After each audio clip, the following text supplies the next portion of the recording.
Chapter 371. Roar of the College Chief. Chapter 371. Roar of the College Chief. Noticing the scene before her, Chu Yaoyao lowered her head slightly. 1 year ago, she was still the genius of Moon Clan and really stood out among her peers. After knowing Qin Li, she had the chance to become the future masteress of Qin dynasty. However, as fate would have it, she fell in love with Futian. Now, Hua Jieyu had replaced her as the Virgin of Moon Clan, and in addition, the entire Moon Clan came to the college. Hua Jieyu naturally took away all the attention that had once belonged to her.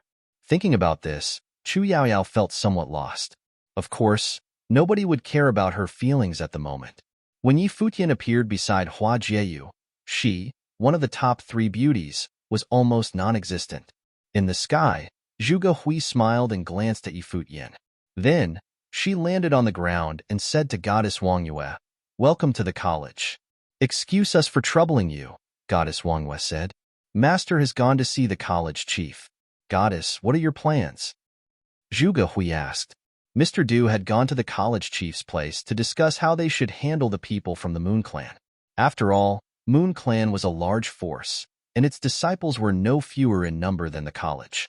"I'll wait for Mr. Du's opinions," Goddess Wang Yue said. Actually, Moon Clan was asking the college for help this time, so she would not request for anything else. However, the style of the college was completely different from the Qin dynasty. One could easily see this from Sword Saint's attitude. Goddess Wang Yue had seen for herself how Zhuge Hui dealt with Qin Yu at the foot of Sky Mountain. This second disciple of the cottage was indeed an arrogant lady. However, at the moment she looked very mild, unlike Qin Yu, who was always supercilious. "All right, I will stay here and accompany you," Zhuge Hui said, smiling. Suddenly, Futian shouted, "Sister." Zhuge Hui smiled and looked at him. When Futian said shyly, "Sister, can you help me to tell the master something?" Seeing Futian's expression, Zhuge Hui immediately knew what he was thinking of. Grinning, she said, "Go and talk to the master yourself." Futian had an ominous feeling. Will that old guy agree? He thought.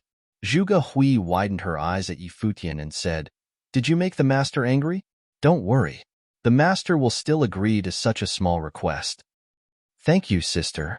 Futian gave a bright smile. With these words from Zhuge Hui, he would not worry anymore. If that old guy did not agree, he would go and disturb second sister. The people from Moon Clan looked at Hua Jieyu in jealousy. It seemed like Jieyu was going to cultivate in the cottage. It was indeed good to have a relationship with Futian. Anyhow, Hua Jieyu was the virgin of Moon Clan at the moment, so it would be a good thing for her to cultivate under Mr. Du. The first mountain in the college was also the highest summit on Book Mountain. On this particular summit, many ancient palaces stood within the clouds, producing an ethereal view. There were many wonderful caves there, all of which were blessed spots for cultivation. As the first mountain in the college, the facilities here were of the highest standards. Spiritual qi was abundant, and there were many matrices on the summit, unlike the cottage, which was very simple. Before a pavilion on the first mountain, there were 2 people. One of them was an elder in gray robes who had an outstanding temperament. He had long hair and a beard and looked divine. Beside him, there was a handsome young man. He was a disciple of the first mountain, by Li Shu. Suddenly, someone shouted, "Senior." Then, an old man wearing simple clothes walked in directly and shouted at the elder in gray robes, "Senior, it has been many years. You still look energetic." The elder in gray robes glanced at the person who had just entered. With a cold face, he replied emotionlessly, "Do you still remember my existence? What a rare sight." The elder in gray robes was the college chief, and the person who had just arrived was obviously Mr. Du. "Senior, what do you mean? When I am outside, I often think about you," Mr. Du said. "Is it?" The college chief still looked cold as he continued. "If so, why are you only visiting me now when you have returned a while ago? Is it because of Moon Clan?" "I came here to visit you. Moon Clan is only a trivial, secondary matter," Mr. Du said. "Huh." The college chief sneered. "Master, uncle, I'll leave first." Suddenly, Bai Li Shu bowed at Mr. Du, after which he left the place. The resentment between his master and Mr. Du had existed for a long time. He did not know the exact reasons, but it was definitely something he should not get involved into. Furthermore, Mr. Du had always been very mysterious and would very rarely appear in the first mountain. Even he had only seen Mr. Du for a few times. Senior, in these few years, the first mountain is becoming grander and more gorgeous. But I think you have too few disciples. It'll be better to have more people here, Mr. Du said softly. I have enough disciples here. In fact, how many people are there in the cottage? I think you will have no problems taking in an entire clan, the college chief sneered. Mr. Du had gathered the members of Moon Clan and wanted to give him everyone. Senior, you know that I am lazy and not in the college most of the time. There are so many beautiful young girls here, and I don't want to delay their cultivation. You are the ruler of Book Mountain, so naturally, you will arrange everyone for Moon Clan. I believe that with your words, all the mountain elders will cooperate as well, Mr. Du said. Moreover, we have a common enemy today. Senior, you cannot disappoint them. All right, then we will distribute them equally onto the 9 mountains. The college chief stared at Mr. Du. Since the cottage did not want to take in disciples, he would give some people to them by force. No way. You have no idea what kind of people my disciples are. Their mouths are sweet, and they are good-looking and talented. They are just too outstanding, so something bad will happen. Don't count the cottage in, Mr. Du said, waving his hand. The college chief stared coldly at Mr. Du and said angrily, Are the disciples in my first mountain not outstanding? Senior, don't get angry. It's bad for you, Mr. Du advised. Senior, then it's all settled. Moon Clan is also a top force, and many great girls can cultivate with college disciples together in the future. They can have friendly fights with each other and improve as a whole. It will certainly motivate college disciples to work harder. You should organize a friendly competition once in a while. It will definitely be more effective than in the past. Wait, who agreed that it's all settled? The beard of the college chief danced in the air. He could not tolerate this anymore. Senior, if you insist on this, I'll get angry, Mr. Du said, grinning. Seeing his expression, the college chief was even more furious. He said coldly, So what? I am really angry. Mr. Du's smile grew brighter. You. The college chief pointed his finger at Mr. Du and said coldly, Scram. Then it's all settled. Mr. Du smiled in satisfaction, after which he turned around and left. This is too much. The college chief's beard danced with the wind. It was ridiculous. Oh yeah. Mr. Du suddenly stopped. Turning around, he added, My eldest disciple will also bring the people from Sword Saint Mountain here. Senior, you should also help to organize them at that time. The people from these 3 forces can have exchanges and improve together. For the college, I have also spent much time and effort. After he finished, he turned around and left casually. Why don't you die outside that year? The college chief roared, unable to control his anger. The people from Moon Clan, Sword Saint Mountain, and the college would be gathered together. There would be so many more issues for him to settle. That bastard. He can continue to drink and sleep in the cottage. Also, why do I have to manage the people of his eldest disciple?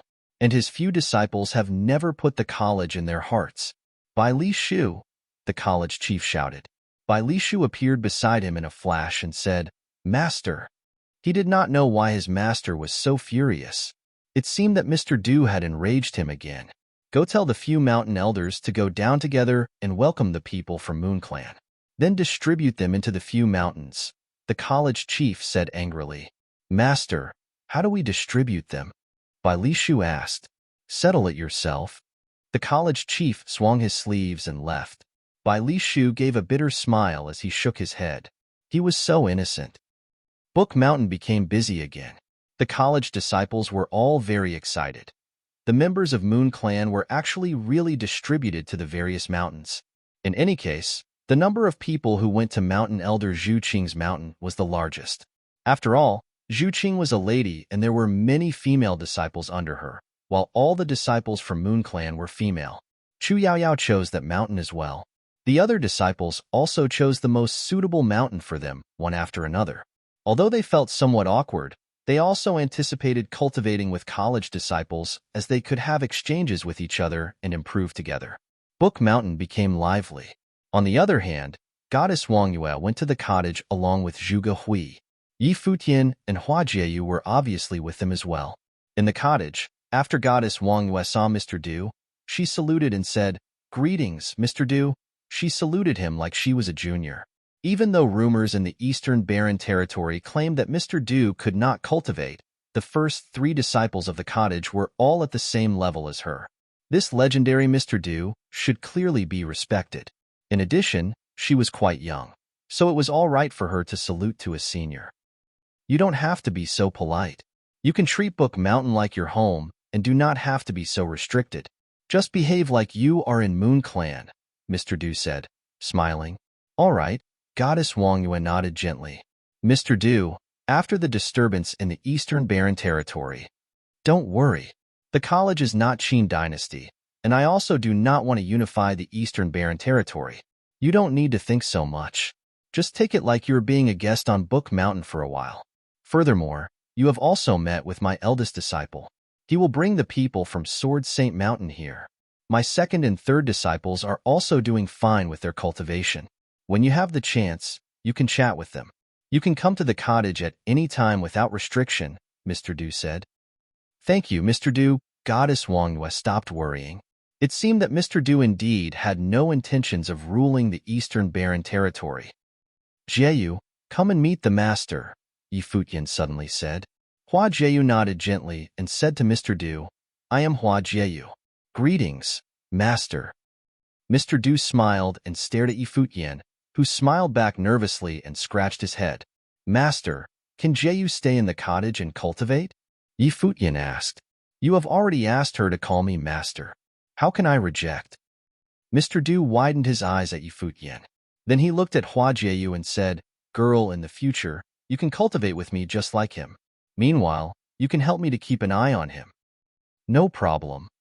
Hua Jieyu nodded, smiling, after which he stared at Yi Futian with a proud look. Yi Futian blinked his eyes. Whose master was this after all? Chapter 372. Training. Chapter 372. Training after Moon Clan. Sword Saint Mountain also shifted entirely to Book Mountain. The whole Eastern Barren Territory was astonished by this. As the 2 large forces moved to Book Mountain, a super being was born on Book Mountain, one formed from the college, Sword Saint Mountain, in the Moon Clan. More importantly, the Moon Clan was forced by Qin Dynasty to move. Just like what happened on Book Mountain, Futian Sword Clan and Royal Xian Temple had also officially shifted to Qin Dynasty. Clearly, these 2 forces knew that it would be a disaster for them should the cottage send Sword Saint to attack their clans, just like what Qin Yu had done to the Liu Kingdom. How could they not guard against this? At the same time, the Qin Dynasty had sent many people to watch over the places outside Book Mountain and in the ancient Barren Territory to prevent the college from attacking them or Donghua clan suddenly. The Eastern Barren Territory had entered an era where the 2 super forces stood opposite each other. This would be a key stage in the development of the Eastern Barren Territory. Once one of the 2 forces won, it would very likely become the king of the Eastern Barren Territory. The remaining 3 top forces, namely Qinqiu Temple, Witch Clan, and Ji family, did not dare to get involved easily. They just observed the situation carefully. Because of the Moon Clan's current situation, the Qin Dynasty would naturally not deal with them anymore. Otherwise, they would probably achieve a directly opposite effect. That time Qin Yu decided to attack Moon Clan because the 4 major forces had already allied, and they all thought that Moon Clan would be easily defeated. In addition, Qin Yu wanted to deal with Chu Yaoyao as well as Yi Futian by dealing with Hua Jieyu. Therefore, Qin Yu decided to go to the Moon Clan and eliminate them if they were disobedient. He did not expect Sword Saint to be waiting in ambush there. In that battle, a few summit lords from Futian Sword Clan and a few lords from Royal Xian Temple were killed, officially starting the prelude to the final battle. Thus all the forces chose to shift one after another. However, after the battle in the Moon Clan, both parties turned quiet instead. There had been no fights between them since then. It was said that the Qin Dynasty was allowing the most powerful people from various forces to enter their tomb to cultivate and break through. Clearly, they wanted to end the era in a single battle. Book Mountain was also very lively. The three major forces had combined together and interesting events were happening every day. Many young people in the college became much more motivated to cultivate. Furthermore, many people from Moon Clan were also being pursued, especially the prettier ones. The last day of the 10,003rd year of the Divine Prefecture calendar approached quietly without any disturbances. In this year, too many major events had happened in the Eastern Barren Territory. The peaceful year-end drew a period to the entire year. Of course, it meant in no way that everything was ending. In the cottage, Futian had not actually been spending his days in peace. He was mistreated and forced to cultivate spells every day. Luckily, Jeyu had been cultivating with him at the moment. Whenever he was tired from the cultivation, he would look at her and feel much better. Who asked Jeyu to be so beautiful? Master, can't I even rest on the last day of the year? Futian complained to Mr. Du, who was sitting on a cliff, drinking and enjoyed the sight of the cloud sea. This is too much. You're so weak and yet you are thinking about resting every day. The old man replied in contempt without even turning his head around. How are the spells? Master, these spells are so easy to learn. Do you not believe in my talents? Futian replied in a depressing tone. Talents? You have talents? The old man said in disdain. Then, he stood up slowly and walked to Futian. You think that you're very outstanding? I wonder where you got that confidence. But these spells are really easy. Futian argued. Tell me that you are not really planning to ask me to learn all the spells in the book cave. The old man took out a thin book from his shirt and threw it in front of Futian. Since you feel those are easy, try this spell. No problem, Futian nodded. Then, he picked the book up and started reading. Slowly, his expression changed. He stopped smiling and his look turned serious as he frowned every now and then. Hua Jeyu, who was beside him, watched the scene curiously. What exactly did the master give him? After Hua Jeyu arrived at the cottage, she had been cultivating under Mr. Du together with Futian. Both of them were full attribute sorcerers and were also at the same level, so it was easy for Mr. Du to teach them together. Suddenly, Futian raised his head. Is it really an actual spell? He asked the old man, who had returned to the cliff and sat down. If you cannot do it, don't suspect it. Didn't you think that you are very good? Just like this? The old man remarked with contempt. Futian widened his eyes at the old man. He is definitely doing this on purpose. Futian was totally speechless. Since he started cultivating with Mr. Du, he had been humiliated every single day. Was this really his master? Although his father-in-law would also humiliate him sometimes, Mr. Du was way worse. Thinking of this, Futian lowered his head and continued to read the book. Then, he closed his eyes and tried to cast the spell. Wood elemental vines swept towards the sky with a splashing sound. Vaguely, there was a golden radiance attached on it, and the power of the wind was also following along. No. Futian shook his head and continued to try. He failed again and again but continued to try. Beside him, Hua Jeyu took the book and read through it. Her eyes were immediately filled with surprise. Although she had heard about merging different spells and casting together, or even merging spells with martial arts, she had never seen such a spell before. Was it really possible to cast the same spell with spiritual chi of different elements simultaneously? Each type of spiritual chi existed independently of the other types. In a sorcerer's battle, he would often cast two spells simultaneously to increase their powers. For example, when he was casting an aggressive spell, he would attach a wind elemental spell on it to increase its speed and power, or perhaps attach the power of lightning. All these could be done rather easily. However, the spell that Mr. Du had given Futian was different.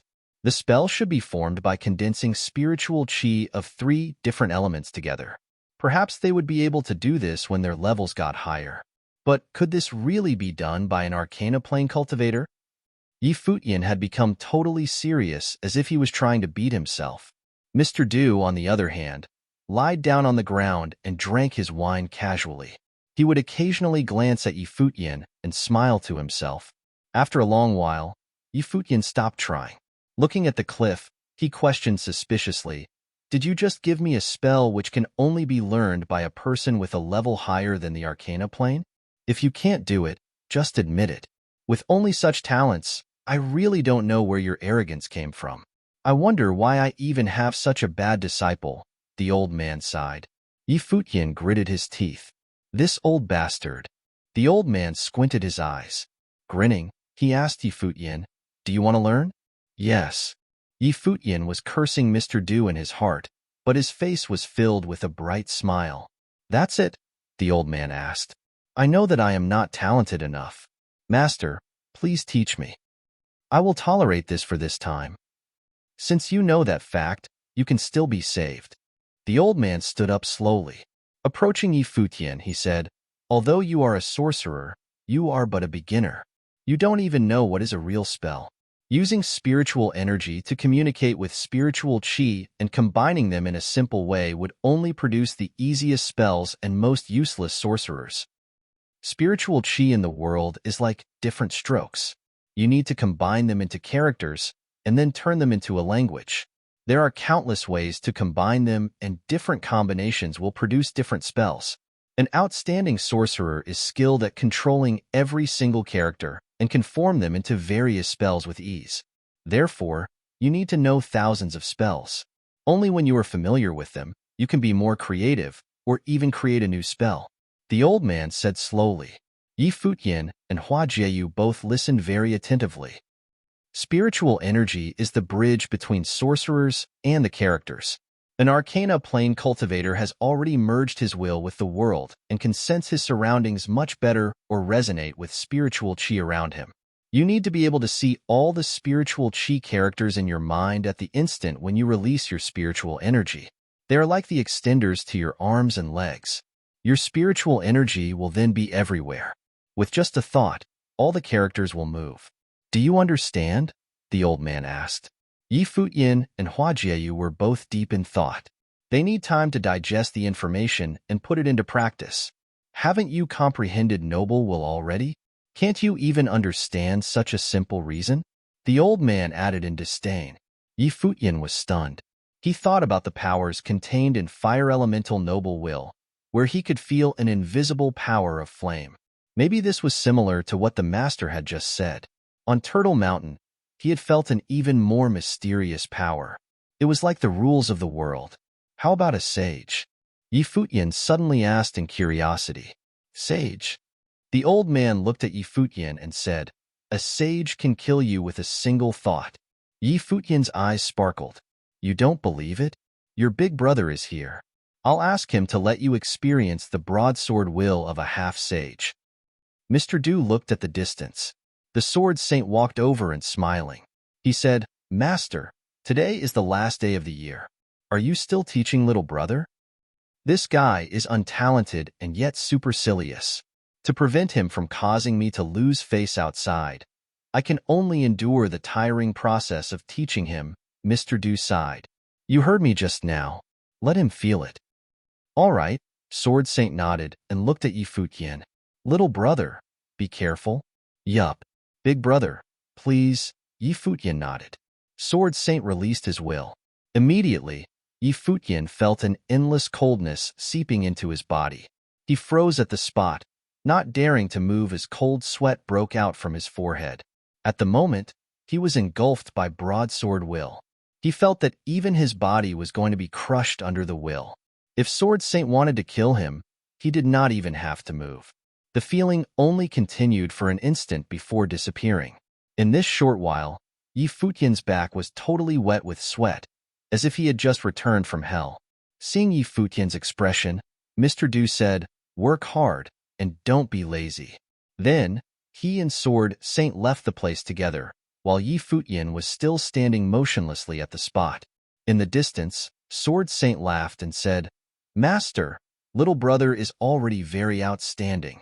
Why do you have to give him an emotional blow like this? He is too arrogant and needs to learn too many things. A meaningful smile appeared on Mr. Du's face. Chapter 373. Another year. Chapter 373. Another year. Futian was somewhat depressed. Since he started cultivating, he had never received such a severe emotional blow.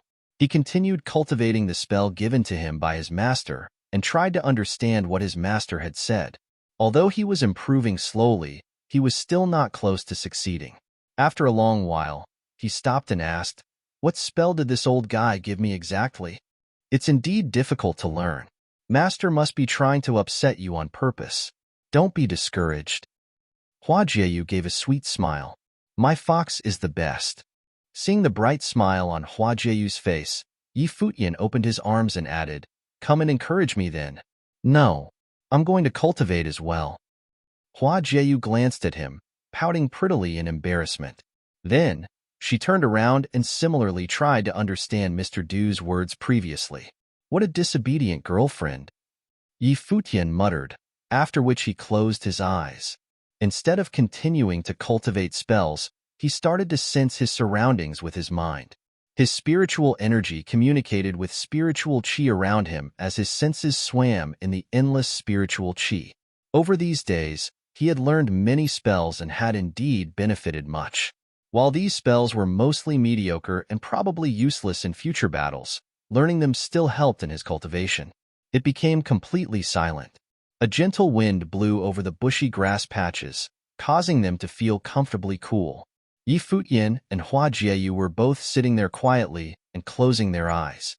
At the moment, Yi Futian felt as if he no longer had a physical body. His spiritual energy seemed to have filled every corner of the sky and earth. In his senses, he had turned into an ancient tree. All the wood elemental spiritual qi around him was part of the ancient tree. Suddenly, many branches and vines appeared out of thin air in the space around Yi Futian, producing a splashing sound. With his body as the center, countless branches and vines swept outwards wildly, blotting out the entire sky. In an instant, they flooded everything around him, as if they were everywhere. His body, on the other hand, was like a divine tree, the source of everything. Puff! Yi Futian opened his eyes and stared at the scene in front of him. It was still the same spell lock of 1,000 vines, but when he followed his master's instructions and cast it carefully, it was indeed much more powerful than previously. Hua Jieyu also awoke in surprise. Looking at the scene in front of her, she smiled brightly. Although Yi Futian had not learned Mr. Du's spell, he had already improved a lot. This meant that at the very least his method was correct. Yi Futian grinned and continued to cultivate. He cast various spells at a lower speed, but their powers increased significantly. While cultivating, he also discussed their experiences with Hua Jieyu. In the blink of an eye, it was already close to dusk. The radiance from the setting sun poured onto Yi Futian's face, making his angular face look even more handsome. Hua Jieyu sat beside Yi Futian with her knees bent. She supported her cheeks with her hands and stared at Yi Futian, smiling. At the moment when Yi Futian opened his eyes, he immediately saw Hua Jieyu's exquisite face. Smiling, he asked, "What are you looking at?" "You." Hua Jieyu smiled sweetly. "Why is this guy looking better and better?" Yi Futian blinked and grinned. "If you continue doing this, I'll think about inappropriate stuff." "About what?" Hua Jieyu smiled and looked at him. "About doing it right now." "You don't dare to." Hua Jieyu blushed and looked even more stunning under the sunset. "Just see if I dare." Yi Futian suddenly leaped forward and pushed Hua Jieyu onto the ground. Hua Jieyu screamed as she fell down. Noticing that Yi Futian was staring blankly at her, she did not dare to look into his eyes. She turned her head away, and her cheeks were blushing in embarrassment, which made her even more attractive. "Fox, you're really pretty," Yi Futian said. Hua Jieyu turned her head back slowly and widened her eyes at Yi Futian. "Get up quick." "All right," Yi Futian replied, smiling. However, he suddenly lowered his head and kissed gently on Hua Jieyu's forehead. "Let's go and see father together." Yi Futian stood up and also pulled Hua Jieyu up. Then, he grabbed her hand and they left the place together. Hua Jieyu just allowed him to hold her hands as they ran on the emerald green grass path. Light from the falling sun showered down on the two, producing an everlasting picture. Moon Clan and Sword Saint Mountain had both shifted to Book Mountain, so naturally, Yi Futian had also brought Hua Fenglu and the rest to Book Mountain. They were currently staying in a house on the mountainside of the cottage. When Yi Futian and Hua Jieyu reached the place, they immediately smelt waves of aroma. "Master, Mistress, what good food are you making again?" Walking in, Yi Futian realized that dinner had already been prepared. Mistress and Aunt Tang were busy, while Yu Shang, Yi Qingxian, and Tang Wan were also helping. As for those nobles and Luolan Shui, Yi Futian had already asked them to return to ancient Luolan. They should clearly spend the annual year-end with their families. The disciples on Book Mountain whose homes were in the divine capital had also gone back. Seeing the deluxe feast, Yi Futian grinned and said, "Master, I really envy you for being able to marry Mistress and Aunt Tang." Hua Fenglu glanced at him and said, "Jieyu." He's referring to something. Yi Futian turned his head and saw Hua Jieyu staring at him, smiling. "No, absolutely not." Yi Futian smiled trembly. "I don't think so," Yi Qingxian commented as she carried a dish over. "Yu Shang, look at your girlfriend. What is she saying?" Yi Futian asked. Yu Shang glanced at Yi Futian in disdain. "You're so scared of your girlfriend, and you asked me to take care of mine? What's that look?" Yi Futian noticed Yu Shang's look. It seemed that Yu Shang had already changed drastically. "Futian, on Book Mountain you don't have to call me master," Hua Fenglu said. Yi Futian naturally knew what he meant. At the moment, Yi Futian's master was Mr. Du, so he should make certain things clear. "Master, don't worry about that. That old guy will not mind about these," Yi Futian said. "Furthermore, it's okay to have two masters." "Futian, Mr. Du is an amazing person. Don't talk nonsense," Nandu Wanyin said, walking over. Yi Futian turned speechless. Even the mistress was speaking for that old guy. "All right, I'll listen to you," Yi Futian nodded. Nandu Wanyin smiled and said, "Let's eat. After we finish, you should go back to the cottage early to accompany your master and seniors." "I have been with my master and seniors every day. Today I shall stay here," Yi Futian said. "It's enough for Jieyu to accompany us. Who cares about you? Just finish eating and leave," Hua Fenglu said, totally unconcerned. Yi Futian immediately looked as if he had been wronged. His position in the family was indeed unbeatable. "What's your level now?" Tang Wan asked Yi Futian curiously. "Arcana plane," Yi Futian replied. "Jieyu and Yu Sheng as well." Tang Wan's lips twitched as she was somewhat speechless. Their cultivation speed was really fast. If they were in Donghai, they would already be famous. Hua Fenglu and Tang Lan were also in the Arcana plane.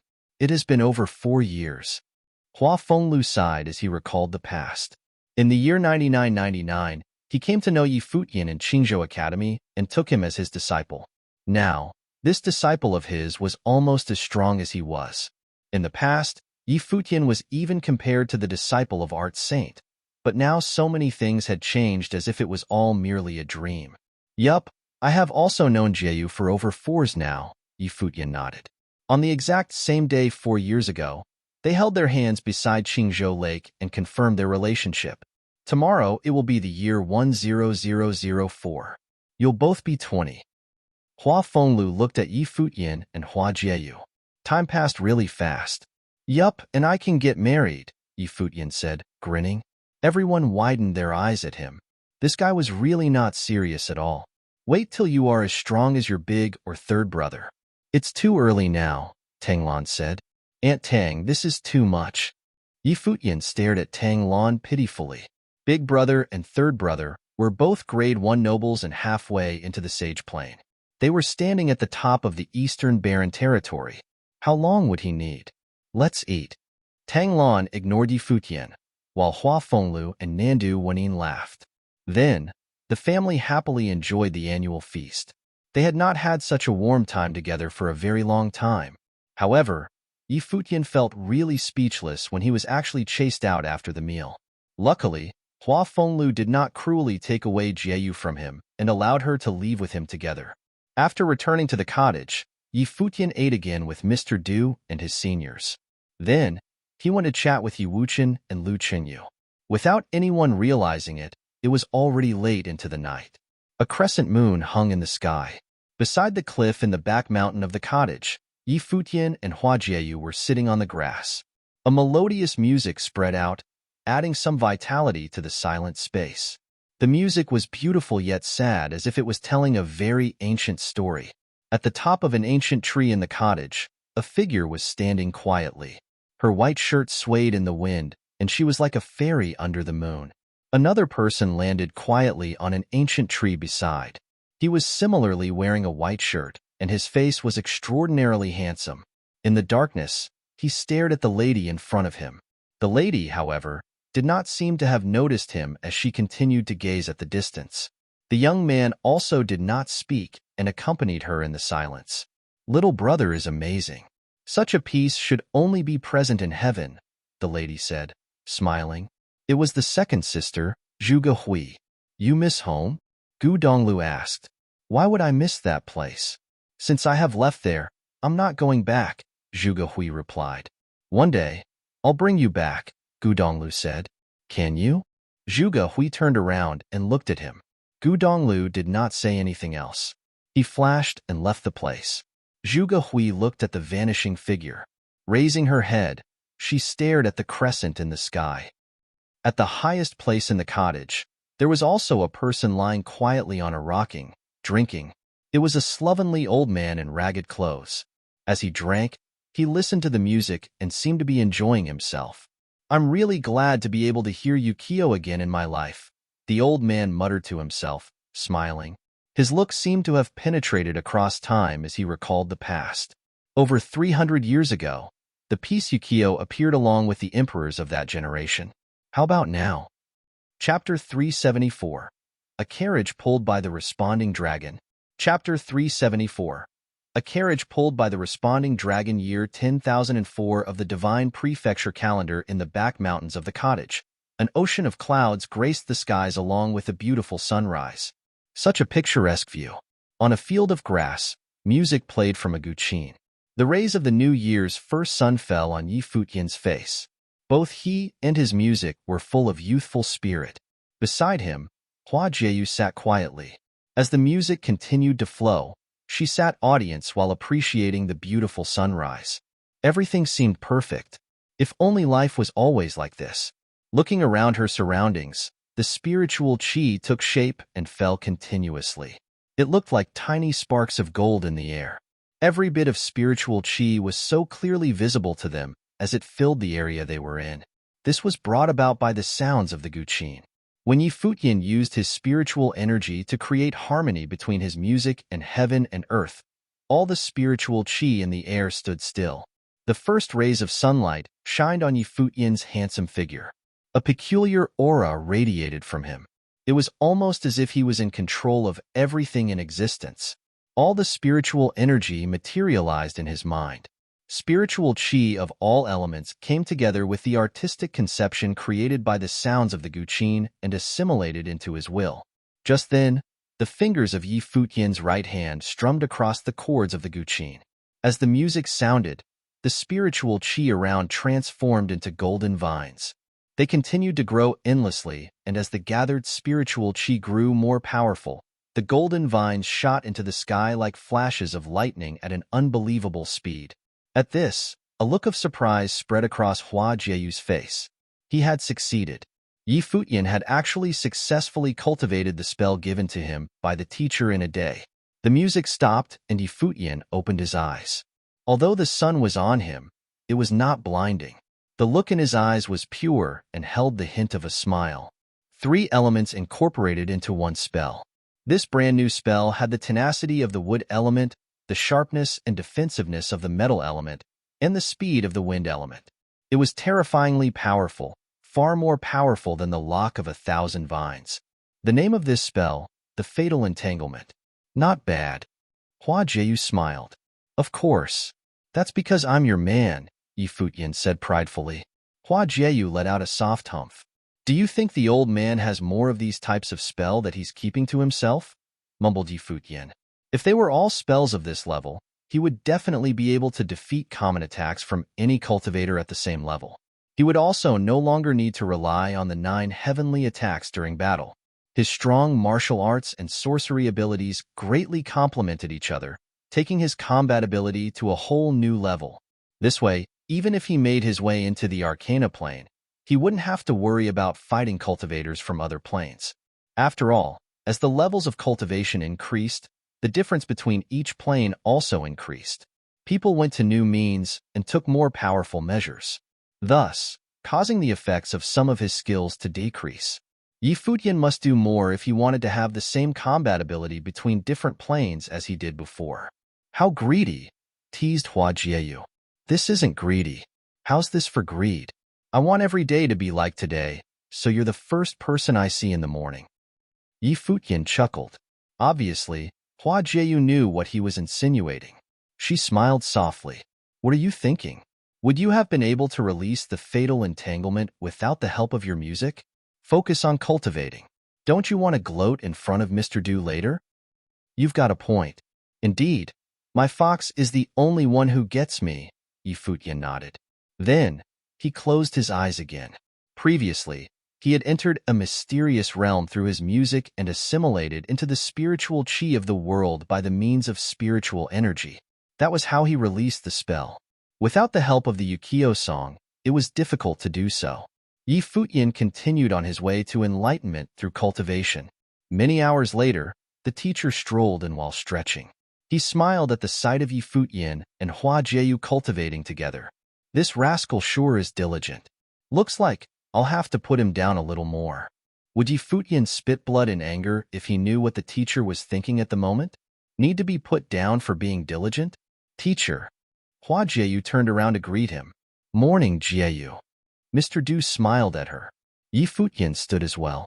His eyes were shining as he said his greetings. Teacher, the spell you gave me yesterday was no challenge at all. I already mastered it.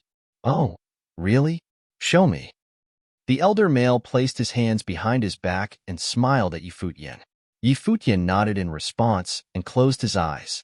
A peculiar force of will radiated from his body while his spiritual energy harmonized with the spiritual chi around. A moment later, the air was filled with golden vines that blocked the sun. They grew extremely rapidly and created a cage around the entire area in mere seconds. Witnessing the spell released in front of his eyes, the elder gave Yi Futian a look. He was looking down on him. It took you a whole day to learn that, and it takes you that long to release the spell? Who's going to wait for you in a battle? If you meet a powerful opponent, you would be dead before you finished releasing the spell. Yi Futian blinked. According to his script, wasn't the teacher was supposed to be shocked and subdued by his great gift? However, he did have a point. How come I have such an incompetent disciple? The elder sighed. Here are some more spells. Keep them and focus on cultivation. Don't even think about going anywhere else before you learn everything. I can't stand to be embarrassed by you if you leave the mountains with your abilities at this level. With that said, the elder threw some books at Yi Futian and turned to leave. He walked with leisure, hands behind his back. He wanted to cuss, but held himself back when he looked at the books in his arms. Hua Jieyu let out a laugh. Yi Futian had finally met his match. Mr. Du was a strange man indeed. Not even her father could render Yi Futian speechless like that. And just like that, Yi Futian was put on house arrest. From the very first day of the new year, he was forbidden from leaving the back mountains to focus solely on cultivation. So pitiful. Yi Futian began to miss the days before the teacher returned to the cottage. The days passed, and the eastern barren territory remained quiet without any rain or storm. Those of the Qin dynasty alliance still had their heads buried in cultivation. Everyone in the eastern barren territory knew that they were preparing for the final war. Things had already escalated to this point. The battle of the eastern barren territory was inevitable. Furthermore, the Qin were in a much bigger hurry for this war to begin. Mr. Du had already returned to the cottage, and all of the eastern barren territory already knew how capable he was in bringing up his disciples. There was no way they were going to give him more time to do so. After the bells rang on Sky Mountain the year before, the snow never stopped. The eastern barren territory's #1 mountain was now a snow mountain, covered with a soft, fluffy layer of precipitation. After all this time, the bells never rang again. The commotion at the foot of the mountain had also subsided. However, there was still quite a handful of people who stayed behind. For example, there was the Chinchou Temple of the Eastern Barren Territory's western region. Now that those from Sword Saint Mountain had moved to Book Mountain, the Chinchou Temple was now at the top throughout the western region. However, the temple still felt a wave of urgency. If a big war broke out in the Eastern Barren Territory, The times of top clans fighting for power would be over. As soon as victory was determined, all power in the Eastern Barren Territory would fall in the hands of one group. The people must pray for change, to become stronger. At the foot of Sky Mountain, the Arhat looked up at the majestic mountain. He remembered the situation when he climbed the mountain last year. That was his first time stepping onto Sky Mountain, and he had reached the very top. After that time, he had tried many times, but not once did he reach such heights again. The evil energy from Sky Mountain is growing stronger, one of Chinchou Temple's monks said from beside the Arhat. He held a strand of Buddhist beads in his hand while his sight was set on the great mountain in front of him. It's been this way since the bells rang. Furthermore, the force of repressed energy has also gotten stronger. The two energies seem to have kept at a balance from the very beginning, fighting from dominance, another person said from the side. Could it be that the bells were really the summoning of the great emperor, and that someone had already made their way onto the mountain? Someone mumbled. It's very possible. The short period after the first bell would have been the perfect opportunity. Hearing the elder's words reminded the Arhat of the first time he stepped onto Sky Mountain. At that time, someone attacked him and used the spiritual chi on the mountain to force him off the mountain. If someone had really made their way to the top of Sky Mountain, could it be the same person who attacked him? Also, the bells rang again once he was off the mountain. It was when Futian came down. The nobles of the Qin dynasty had wanted to hurt him when the bells rang again. Could it really just be a coincidence? The Arhat's eyes were cold. He had a feeling. If someone really did make their way onto Sky Mountain, it was very possible that it was Futian. Just then, the roar of a dragon came from the skies above. The cultivators of the Chinchou Temple were surprised. The roar did not come from Sky Mountain. It was headed for the mountain. Turning their attention, everyone looked up into the sky. Snow began to fall, blowing in the wind. In the high skies, a dragon appeared. This dragon actually had wings. It was the responding dragon, also known as the Lord of the Skies. The dragon came down toward them. Those of the Chinchou Temple were shaken as they took in the scene unfolding above them. Not just because they saw the responding dragon, but also because there were some figures standing on its back. The most shocking thing was that the dragon was pulling a carriage. Someone had arrived in a dragon-pulled carriage. A carriage pulled by the responding dragon. Even those of the Chinchou Temple were shocked, so it was no question for the others. Many at the foot of the mountain looked up and trembled in fear. Who was this person? In all of the Eastern Barren Territory, they had only heard of the powerful dragon army of the Qin dynasty, and not even they could compare to the lineup in the skies right now. The dragon carriage stopped above Sky Mountain. On its back, the group of people took one look at the crowd on the ground below with cold eyes, showing no emotions. Then, a few youths stepped out of the carriage. There was an indescribable aura around them. They didn't look down, but instead, focused all their attention on Sky Mountain. Was this the place where Donghuang the Great and Emperor Yeqing left their mark? Chapter 375. A person who can change the world. Chapter 375. A person who can change the world. After Donghuang the Great and Emperor Yeqing united the Divine Prefecture, many people began to follow their trail. A lot of people knew that Donghuang the Great and Emperor Yeqing spent some time in the Eastern Barren Territory during their upbringing, which was why so many wanted to step into the Eastern Barren Territory. However, the two emperors put out a ban stating that non-native sages were not allowed to enter the Eastern Barren Territory. They had united the Divine Prefecture and were peerless existences. Who would dare to challenge the ban? Even to this day, there were many who didn't quite understand the reason for the emperor's ban. Despite this, there's still many people who followed their footsteps in those days. Naturally, they all knew about Sky Mountain, but no one was ever able to reach the top, especially nobles. Last year, however, the people heard that bells rang out from Sky Mountain. Powerful cultivators from all over the Eastern Barren Territory gathered to climb the mountain, as there was a chance they might find relics left by the two emperors on the mountain. On the responding dragon, the two people leading the group were clad in silver. Looking at Sky Mountain, one of them spoke. I heard that many people made attempts here. No one succeeded? That's correct. No one was successful, and after time, everyone simply gave up. The number of people coming to the Eastern Barren Territory also greatly decreased. I speculate that the Emperor's wills have assimilated into Sky Mountain and only sages have a chance of withstanding the power, making it possible for them to make it onto the mountain. However, because of the ban, sages can't enter the territory and no one dares to sneak in. No one knows for sure whether or not the will of Donghuang the Great can oversee everything happening on the Sky Mountain, explained a noble standing beside the youth. He was more knowledgeable in events from all those years ago. Did the two emperors actually leave anything behind on Sky Mountain? The youth was getting curious. Almost everyone in the world was curious about everything regarding the two emperors. They were true legends. Who knows? But since the bells rang, there might actually be something. You guys came quick. The voice came from afar. A flame-like red light was suddenly emitted from the skies, melting all the falling snow. A group of shining figures descended from above. The light was blinding, just like the sun. It was a large sunbird, the three-legged golden raven. Its body was engulfed in flames, and its eyes filled with a wild look. On the raven's back was what seemed like a sun carriage. On the two sides of the carriage stood many powerful cultivators, protecting the person seated in between. Just like the previous group, it was definitely a majestic sight. All this commotion. Everyone standing at the foot of Sky Mountain were in shock. That was two powerful groups in a row. With such eye-catching entrances, they didn't seem like any powers of the Eastern Barren Territory. They were much more dazzling. With a pounding in their chests, many speculated, could they be outsiders? How many years has it been since the last time an outsider set foot in the Eastern Barren Territory? Let me give it a try, said the youth in the silver.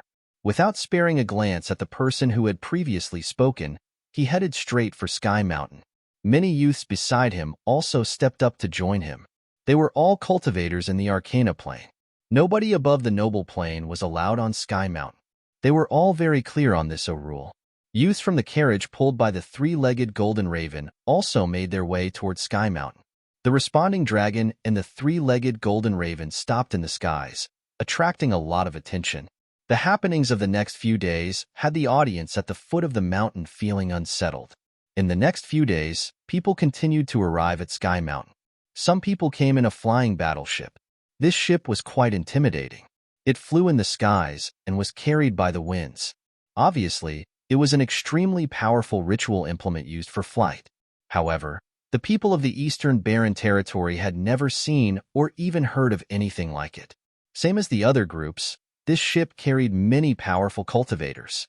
Among them were a few beauties. They had long, slim legs, beautiful, pale skin, and exquisite features. They also made their way onto Sky Mountain. There were also cultivators that arrived mounting large demon beasts. Their demonic auras filled the skies and frightened those at the foot of the mountain. More and more cultivators gathered. Even those from the Chinchou Temple were feeling unsettled. The huge war of the Eastern Barren Territory could break out at any moment. Nobody would have expected for outside powers to arrive at Sky Mountain because of the bells at a time like this. From what they knew, the Eastern Barren Territory hadn't had these many outside visitors in many years now. After all, people aim to reach high places. An extremely small percentage of those who left were ever willing to return. Had it not been from the relics of Sky Mountain left by the two emperors, the resource-lacking Eastern Barren Territory really didn't hold much appeal to the outside world. As the news of Sky Mountain spread, the western region was stirred up. Then, it continued to spread all throughout the Eastern Barren Territory. On Book Mountain, at the cottage, Futian was the first to get the news, with the exception of those who set camp at the foot of Sky Mountain. As soon as those cultivators set foot on Sky Mountain, he knew. The Black Wind Eagle was still cultivating on the mountain. Teacher, outsiders of the Eastern Barren Territory have arrived at Sky Mountain. In the back mountains, Futian spoke to Mr. Du, who was drinking while seated on a cliff. I know, the elder answered as he stared into the distance. He never expected that the bells of Sky Mountain would not only stir up the Eastern Barren Territory, but also pique the interest of the outside world. Was this a good thing or a bad thing? He was very clear. Ever since the two emperors established the ban, there had been little to no contact between the Eastern Barren Territory and the outside world. Now, the territory had once again attracted the attention of the outside world. This was a big change. Come sit, said Mr. Du. Futian nodded and sat down beside him. Mr. Du didn't seem like he was in the best mood. Do you know why there were only 7 disciples in the cottage before you? Mr. Du asked suddenly. Futian shook his head.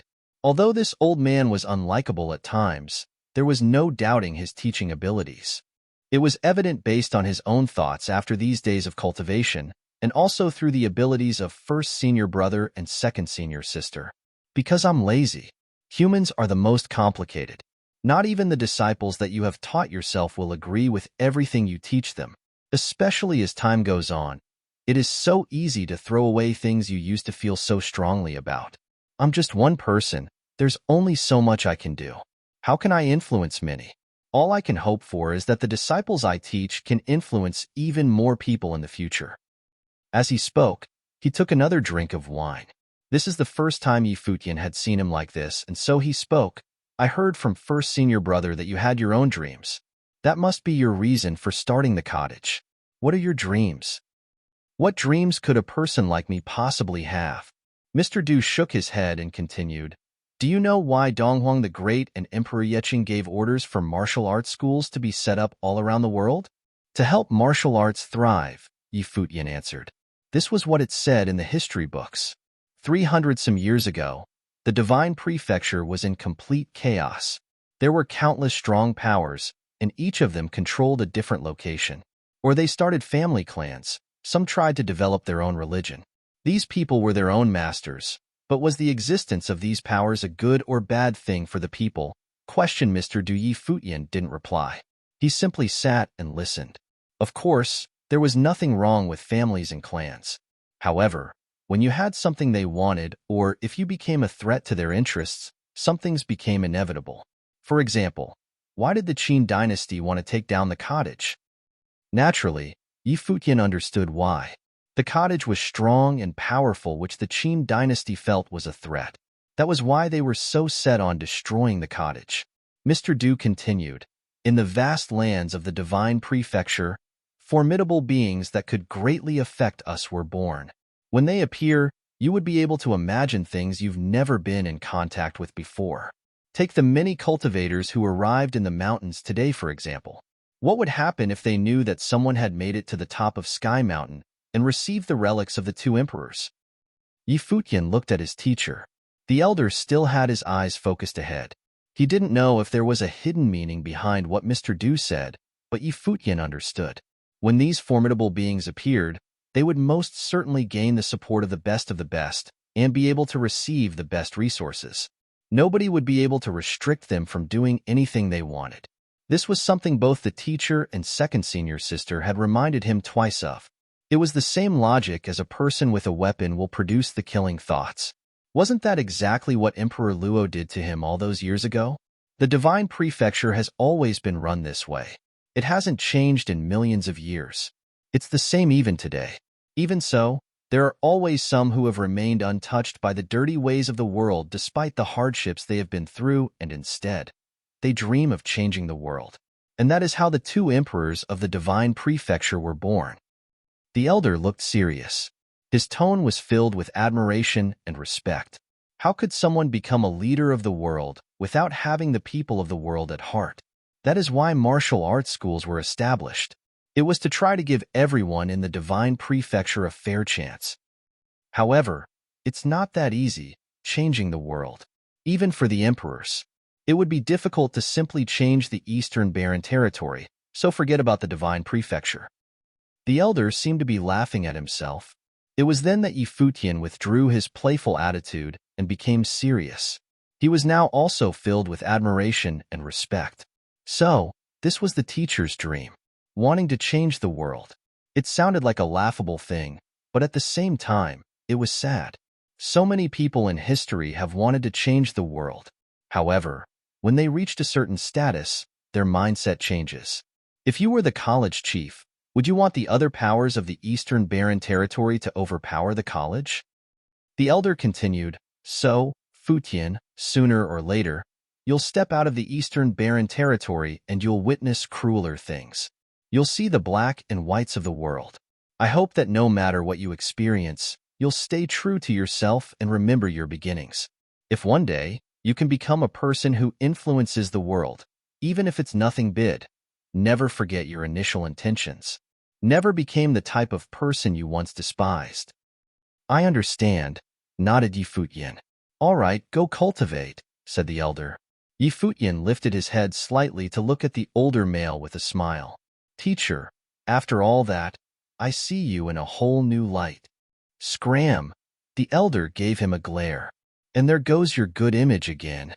Futian sighed and turned to leave. He would place the elder's words deep in his heart. Even if he couldn't become a person who could affect the world in the future, he would most definitely not become a person who did bad things. Chapter 376. Descend upon Book Mountain.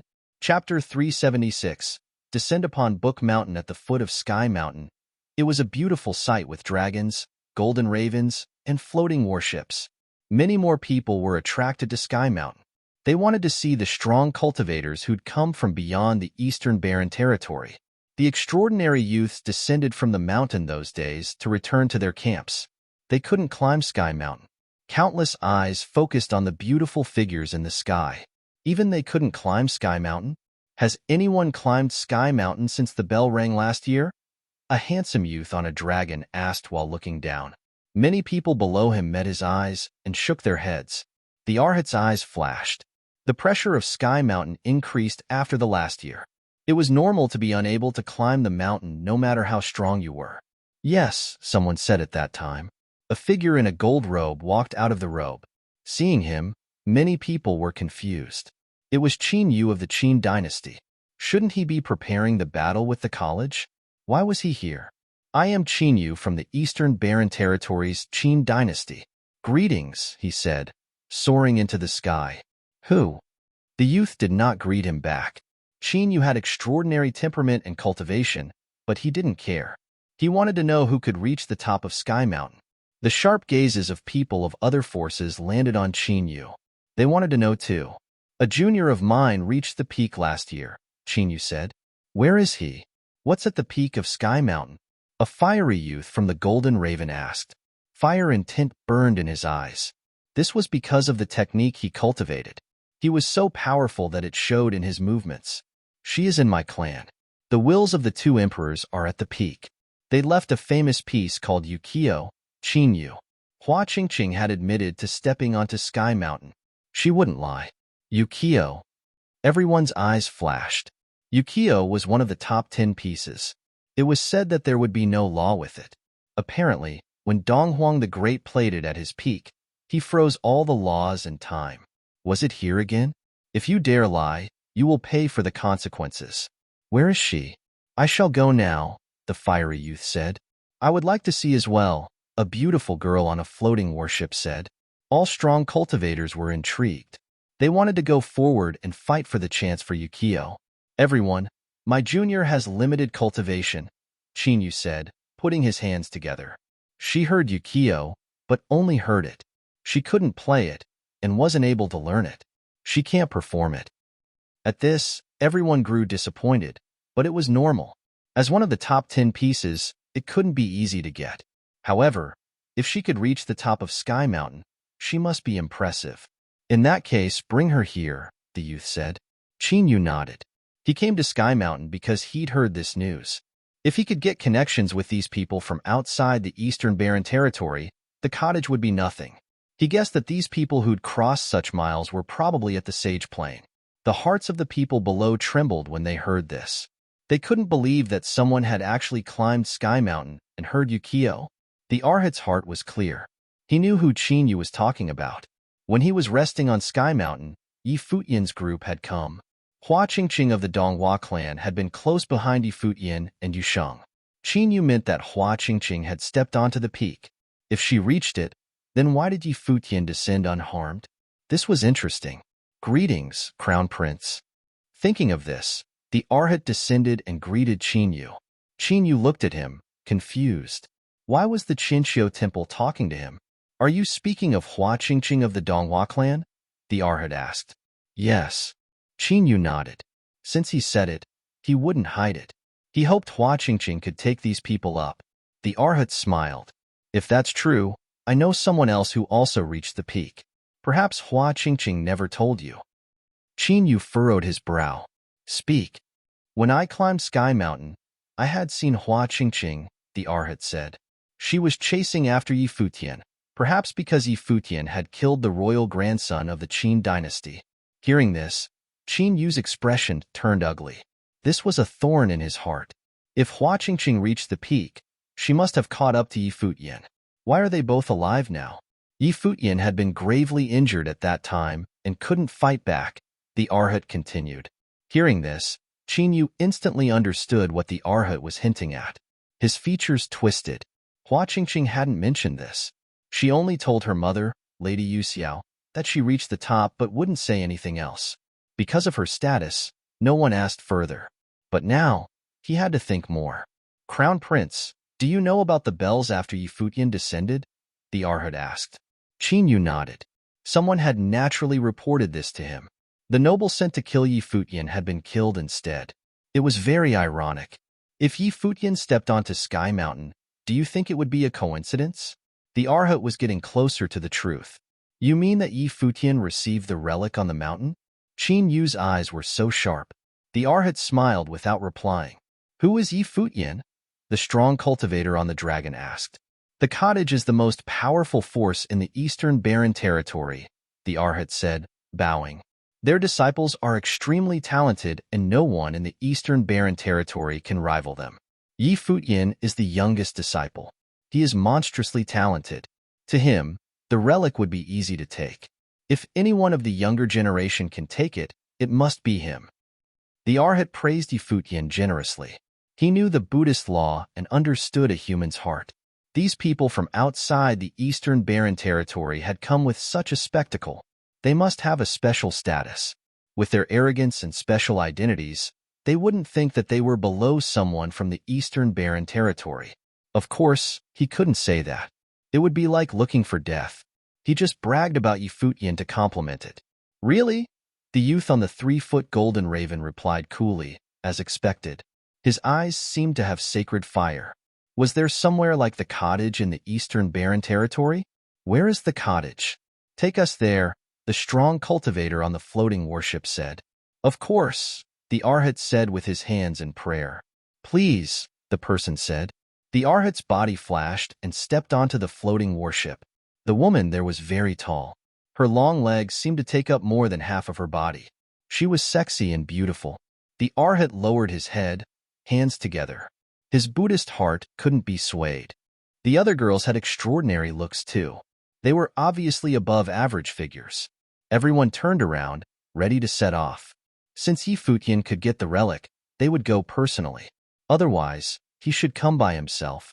Take the Hua Qingqing that you spoke of before to Sky Mountain to wait here, the strong cultivator on the dragon said to Qin Yu.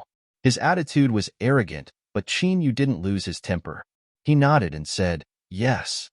As he spoke, he glanced at the Arhat. It seemed that the Qinsho temple could be an ally too. The Arhat's actions weren't too friendly to Yi Futian.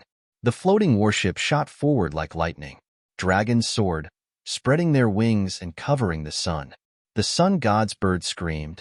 The many strong cultivators set off at once to the Book Mountain, the divine capital in the center of the Eastern Barren Territory. Many people below were shocked. They'd thought that the Qin dynasty and cottage would erupt into battle. They didn't expect that an outside force would arrive, and didn't know what would happen if they went to Book Mountain. And Yi Futian had reached the peak of Sky Mountain, receiving the two emperors' relic. With the cottage's pride, they wouldn't hand it over even if Yi Futian really had it.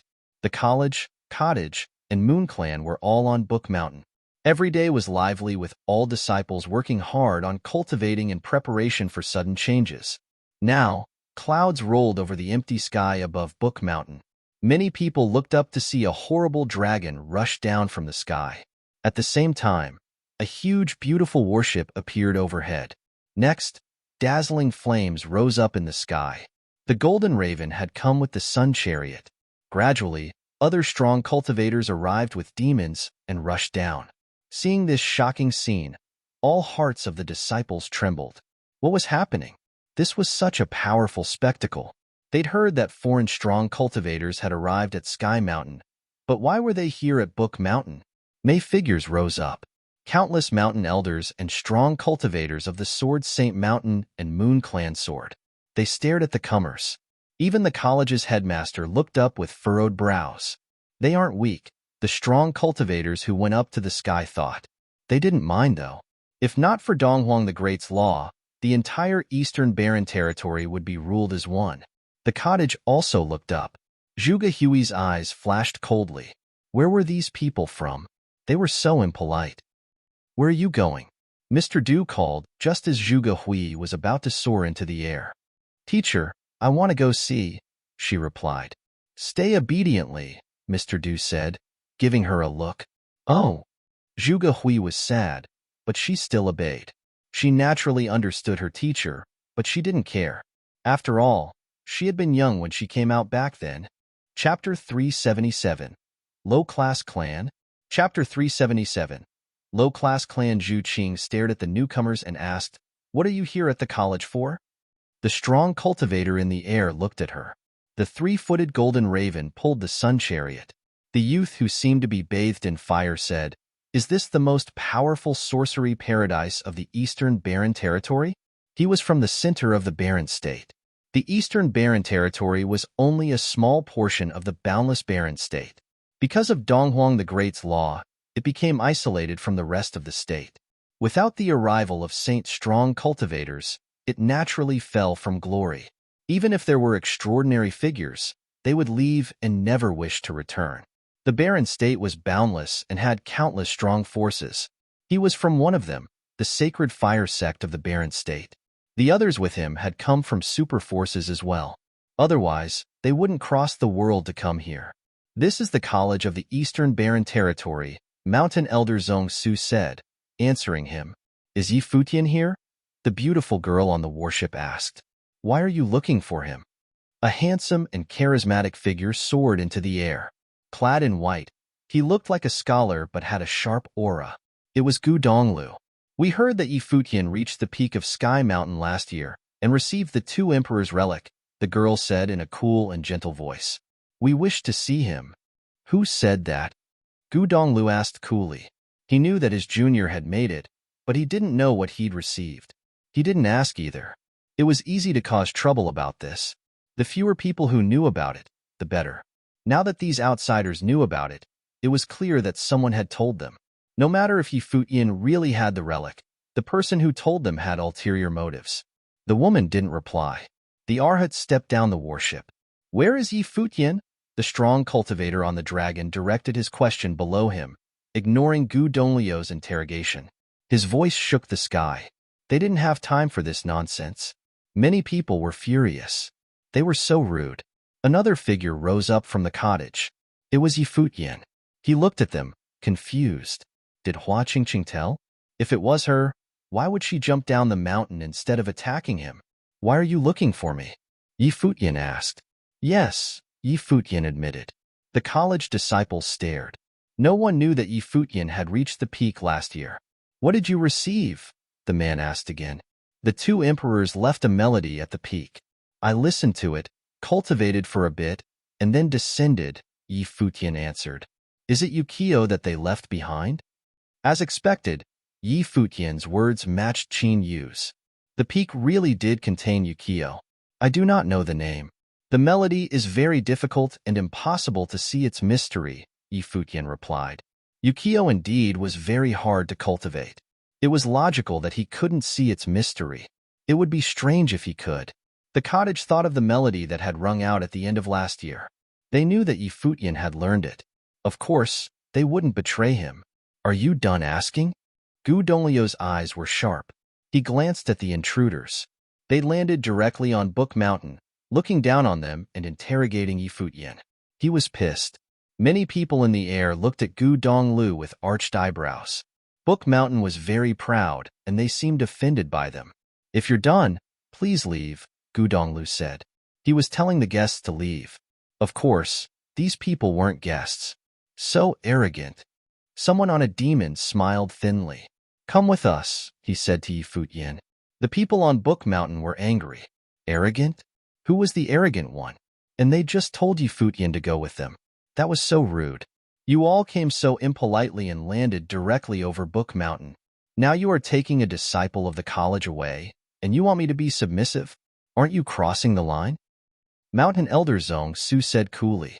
Yi Futian was from the cottage, but he also belonged to the college. Shouldn't a low-class clan be like that? A cold elder from a dragon said harshly. In the cultivation world, the strong cultivators were the highest class. Since they were here, the low-class clans should receive them submissively. This was the rule of their world. Did the Eastern Barren Territory not even know this because of their isolation? All strong cultivators in the air thought this was natural. Why did they have to explain it? The college disciples were furious. The words were so ugly, but they knew. Even in the Eastern Barren Territory, this implied rule existed. This was the cultivation world. The people of the college were in an uproar. They were so insulted. Yi Futian stood in the air with a calm expression. However, he was troubled inside. His teacher had been telling him a few days ago that it was logical for the malpractices of the most powerful clans. It was a lot to ask the strong to respect the weak. If these people wanted him to go, he had to go. They were more respectful than Emperor Luo too. After all, he was just a small figure to these people now. If he was insignificant, their attitude would be like Emperor Luo. Low-class clan? Gu Donglu uttered coldly. He was from the cottage. The cottage couldn't be insulted. He wouldn't let them take his junior away. Gu Donglu walked forward, an invisible current flowing through him. I am Gu Donglu, first-tier noble plane. Please. The strong cultivators in the air were confused. Was he challenging them? It was interesting to be challenged by a low-class clan in the Eastern Barren Territory. The handsome youth on the dragon looked to the elder who'd spoken. The elder stepped out immediately. He was the one who had called them a low-class clan. His aura abounded and was extremely powerful. When he stood in the air, the entire space seemed to become heavy. Everyone in the college felt horrible pressure fall upon them, almost flattening them. A few mountain elders stepped out with their own currents. They blocked the might in the air so it wouldn't reach the ground. The strong cultivators in the air watched calmly. Humph, the elder huffed. He reached out and clenched a fist before Gu Donglu. Instantly, a terrible pressure was born. The spiritual qi in the world shook as if a huge palm was created and pushed to Gu Donglu. The current across Gu Donglu turned more terrible. His eyes shone with sorcery light and flashed like lightning to the surroundings. The palm instantly scattered into spiritual qi. The haven of sorcery in the Eastern Barren Territory? The elder walked forward. The sky and earth were so heavy. He raised a hand and there was thunder. Earth's spiritual qi went wild in the air, pressing down to Gu Donglu so he couldn't move. He raised a hand and punched the air. Loud explosions sounded. Everyone could see a fist and tint cut through the air, sweeping about as if it could destroy everything. Wind whistled with this punch. It swept with powerful force towards Gu Donglu. Boom! Ancient words flowed around Gu Donglu, forming 9 words, meaning, "May the presiders over warriors be my vanguard." Every ancient word transformed into a dazzling and powerful light. The boundless fist and tint cut through the sky like a fist from heaven. It could probably destroy everything. Under this, Gu Donglu seemed so small and would be pulverized under the fist. However, he stood there without moving. When the fist and tint came, the 9 words shone brilliantly. They swept across, ripping everything.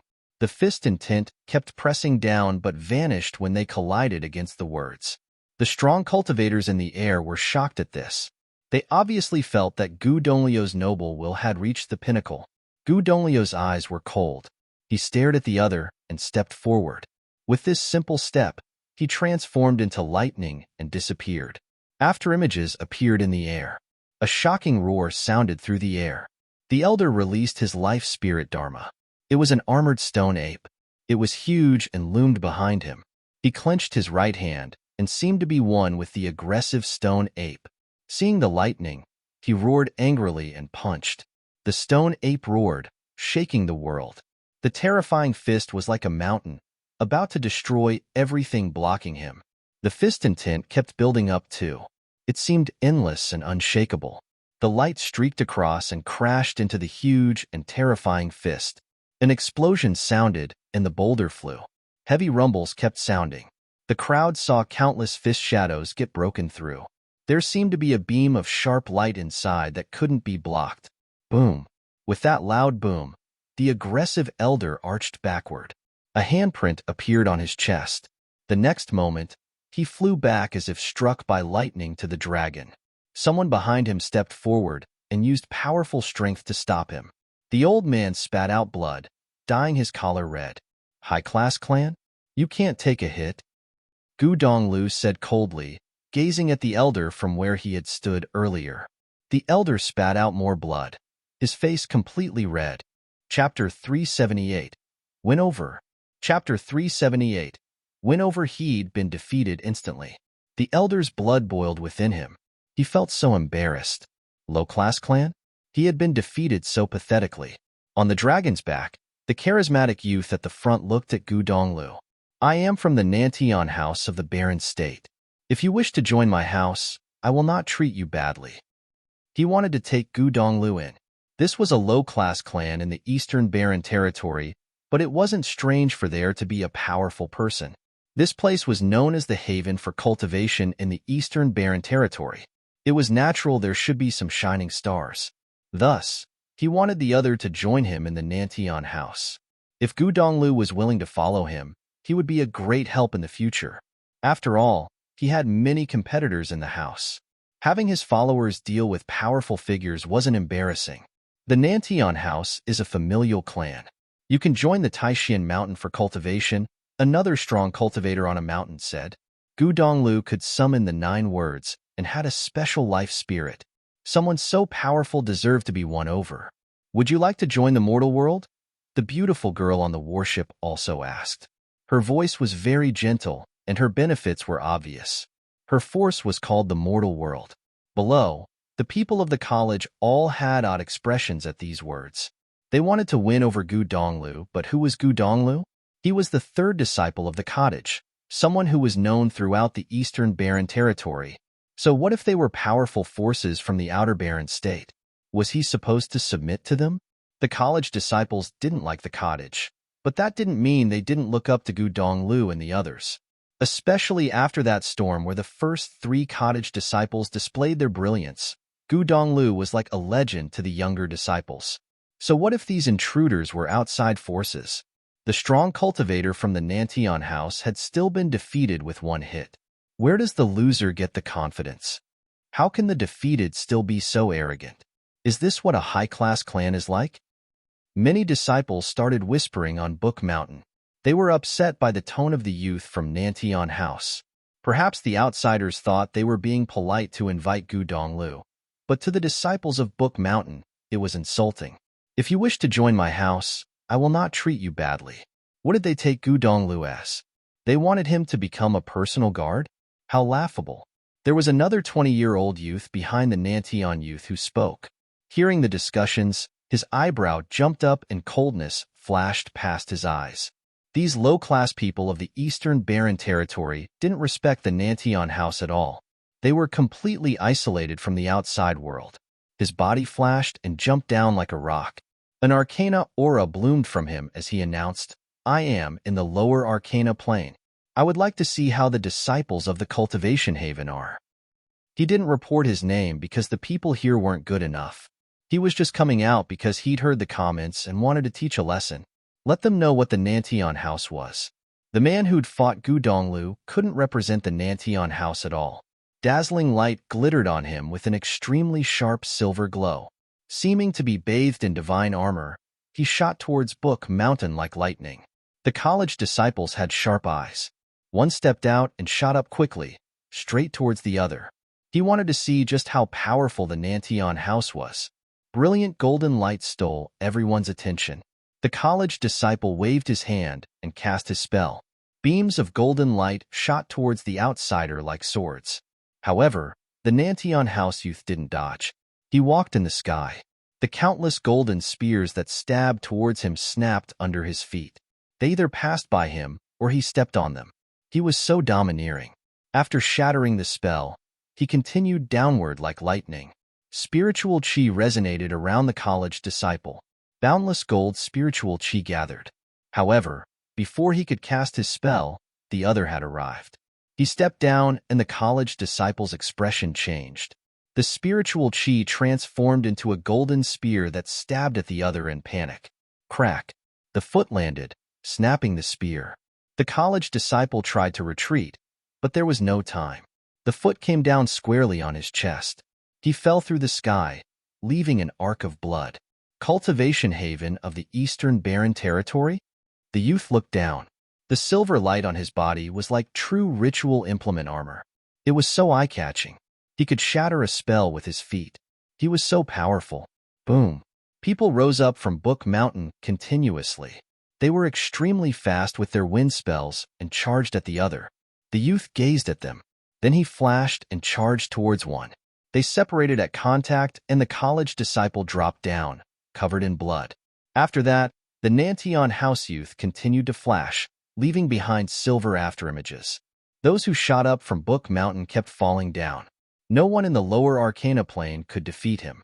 His technique is strange and has an extraordinary life spirit.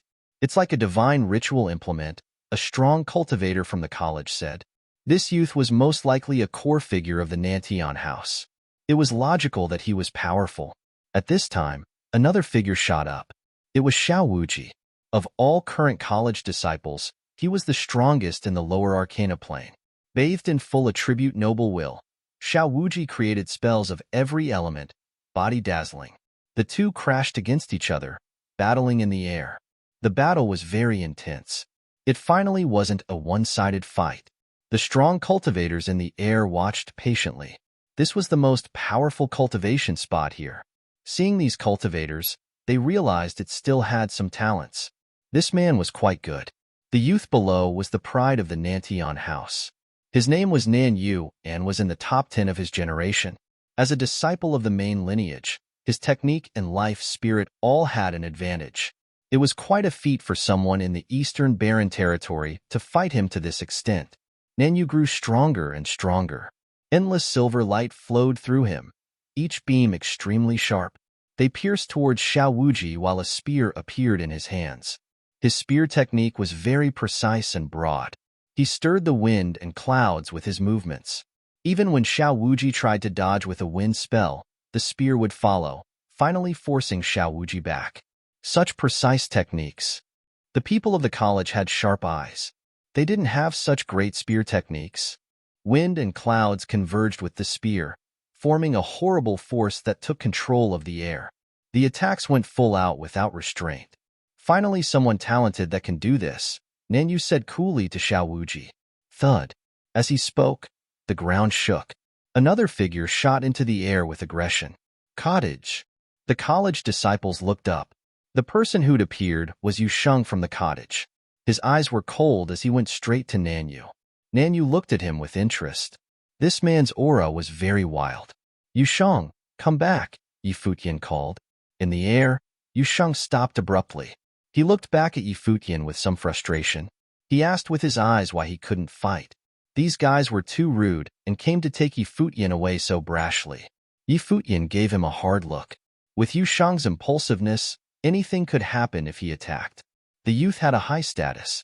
If he was badly hurt, it would cause troubles. He had to think about Yu Sheng. The cultivation level of the Nantion house can't be matched by the Eastern Barren Territory. You saw the previous battle. Will you consider joining? Nan Feng, the youth on the dragon, said. He was in the top 3 of the younger generation. Nobles couldn't climb Sky Mountain, so they just sent the best of the youths. The college disciples were uncomfortable. Earlier, Gu Donglu had pressed back, but now they were still humiliated. Not interested, Gu Donglu said coldly. Okay. Nan Feng nodded and looked to Futian. I'm still going to take him. We only want him to take us up Sky Mountain. We won't hurt him. Futian and Qin Yu's words matched. They didn't lie. He believed that Yukio existed on Sky Mountain, but Futian couldn't learn it. No time, Gu Donglu said.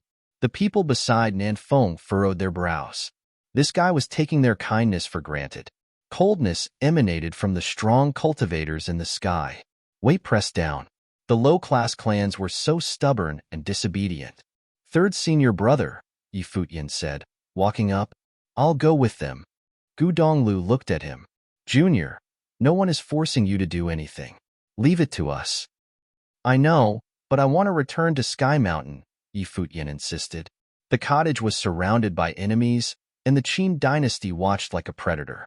If they started a war with the Barren State because of this, it would be a disaster for both the college and cottage.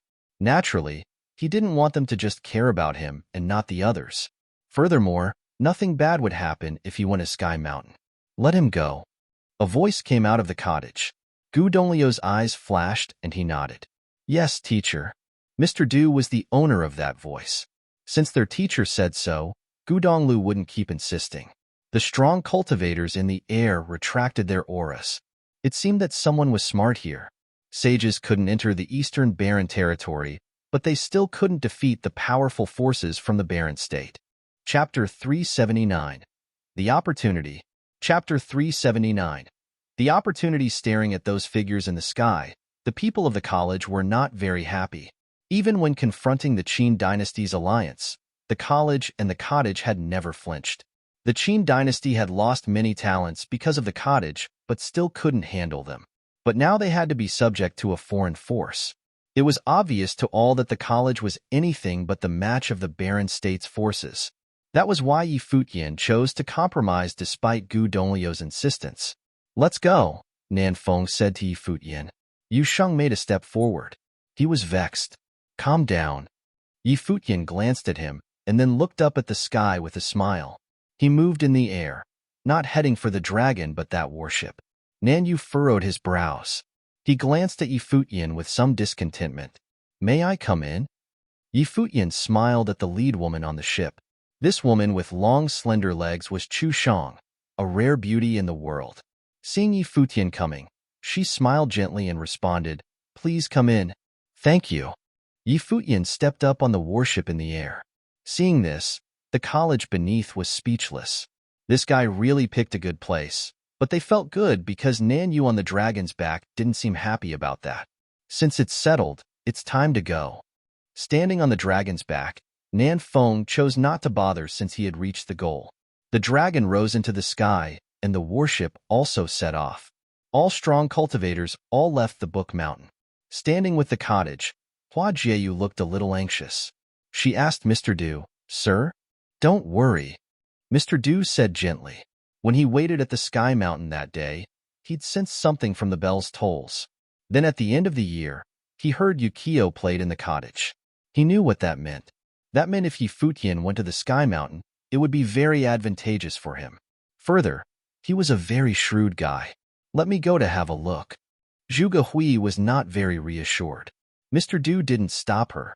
Many people on the Book Mountain were ready to go, including Zhuge Hui, Gu Donglu, and the Sword Saint. They rose up in the sky and moved toward Sky Mountain. The clouds gathered and rolled on the way. The warship moved very fast. The dragon and three-footed golden raven guarded beside warship in case someone came to take Yi Futian away. Standing on the warship's deck, Yi Futian smiled at the woman and said, I'm Yi Futian. What's your name? I'm Chu Shang, the woman responded, looking at the distance. Many other women stood behind the two. Some strong cultivators in Noble Plain were staring at Yi Futian too. This guy chose their warship just to flirt with Chu Shang? Did he have some inappropriate thoughts? Chu Shang was indeed a charming woman with extraordinary appearance and temperament, but didn't Yi Futian know Chu Shang's status? How dare he flirt with her? Probably because the Eastern Barren territory was isolated, and he had no idea how big the gap was between them.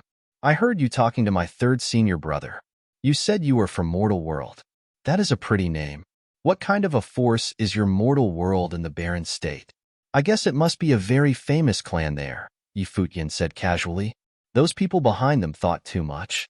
The reason he chose this warship was just because Chu Shang looked more pleasant than Nan Feng. Moreover, women were more willing to have conversations. He could tell that from their attitude toward his third senior brother. Of course, no clans here in the Eastern Barren territory can be our match, Chu Shang answered very frankly. It is so even if all your forces unite as one. Another woman behind them added indifferently. Yi Futian grinned. Of course, he knew that the strongest governed all. The forces from the Barren State were so strong. Even their guards were already in the noble plain. There must be many sages in their clan. How could the forces in the Eastern Barren Territory be their match? He didn't ask further. He knew they were disdainful about him. He began to observe the warship. It was very luxurious to make a warship. The Barren State must be a very rich place. I heard that you are the most talented youth among the young generation here? Nanyu asked, looking at Futian from the dragon's back at that moment. On Sky Mountain, that monk had claimed that if somebody of the Eastern Barren Territory could get the Emperor's relics, it must be Futian. Futian's eyes flickered. Obviously, somebody imparted them things about him. That was why those guys came to the cottage looking for him. Whether it be Hua Qingqing or not was not clear. But hearing what Nanyu said about him, Futian was wondering who hated him so much. I am not very talented. I just reached the Arcana plane not too long ago. Who told you that? I'm really flattered. Futian laughed. You are not very talented? Then how can you reach the Sky Mountain's top? Nanyu scorned. He wouldn't believe that Futian was just a normal guy. Since he could reach the mountaintop, there must be something special about him. It's probably because I am lucky, Futian responded. Nanyu glanced at him coolly. If Futian really was so talented, why didn't he stand up when they defeated all challengers from the college? Why didn't he dare to respond? Futian seemed unworthy of his attention. Some people guessed you got the Sky Mountain's relics. Is that true? Chu Shang also asked him with a gentle smile. She looked gentle and mild, but Futian could keenly feel the indifference under her smile. Sky Mountain is such a mysterious and profound place, Futian replied. Just that song is abstruse enough. It's very difficult for me to understand what it means. I could only roughly feel the artistic conception. How could I get the relics? Do you think it's possible? He would not admit it anyway. Chu Shang looked at Futian seriously and found that Futian had a pair of beautiful eyes and a handsome appearance. She turned away and didn't ask more. This guy looked outstanding. She had no idea what kind of talent he had, but if possible, she would like to have Futian work for her. It might be a good idea to bring him back to the mortal world for further cultivation. A line of figures descended upon Sky Mountain, including Qin Yu. He brought Hua Qingqing here. The head of Donghua clan and Lady Yu Xiao also came. They were displeased because of Qin Yu's disclosure of Hua Qingqing's story. But Qin Yu was thinking about the big picture. They could only hold their anger in check. Hua Qingqing admitted that Futian was on the mountaintop, but she didn't say what exactly had happened. Lady Yu Xiao was very curious about what happened between her daughter and Futian. She didn't tell Qin Yu this, though. Seeing Futian appear again, a hint of murderous intent showed in Qin Yu's eyes. Futian also noticed them. His eyes looked colder. He knew it must be them. What a group of nasty people. Then he saw Hua Qingqing, who also raised her head and looked at him with indescribable emotions. She was wondering whether she would fight with Futian if all this could happen again. She is the one? Nan Feng glanced at Hua Qingqing. This woman had a good-looking face, too. She could be counted as a rare beauty even in the barren state. A kind of innocence made her even prettier than Chu Shang. Yes, she is Hua Qingqing, a youth who has been to the mountaintop. Qin Yu nodded. Good. You two lead us to the Sky Mountain's top. Nan Feng looked at Futian and Hua Qingqing. Since the two had been to the mountaintop, there must be something unusual about them. They might know the method to climb Sky Mountain. It was the best to have them as the guide.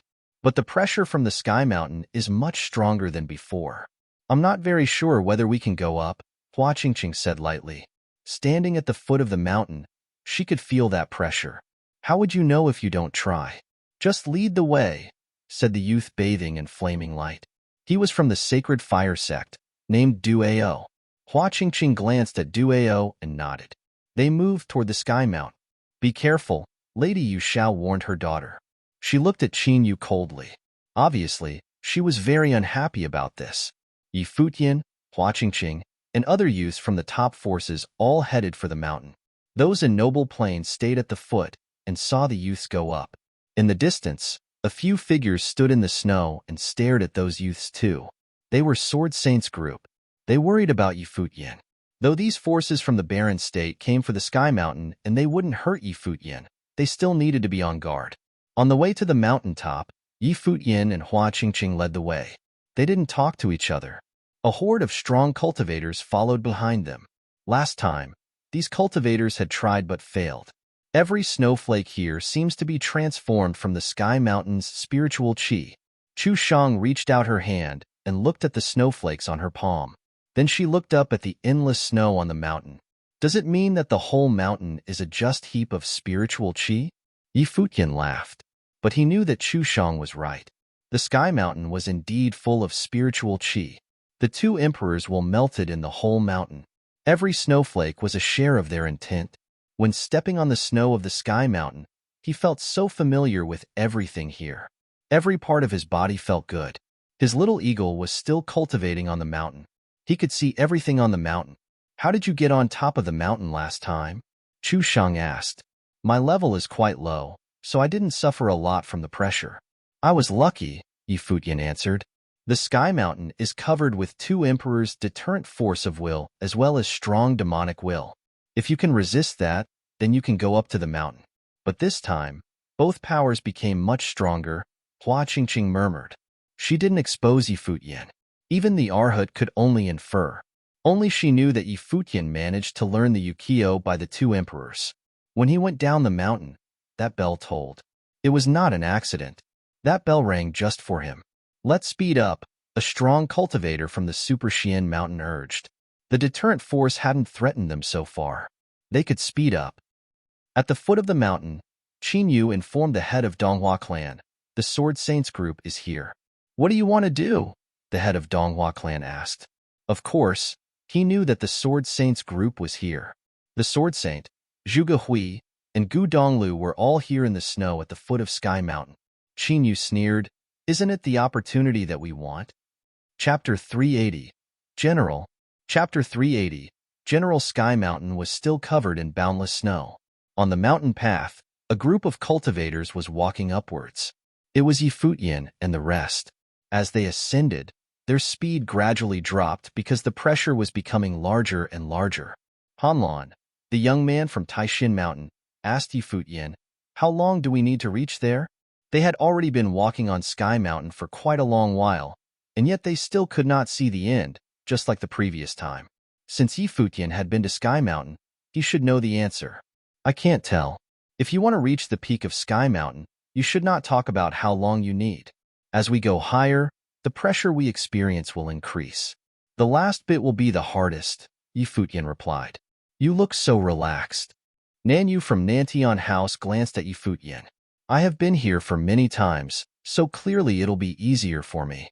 Futian smiled.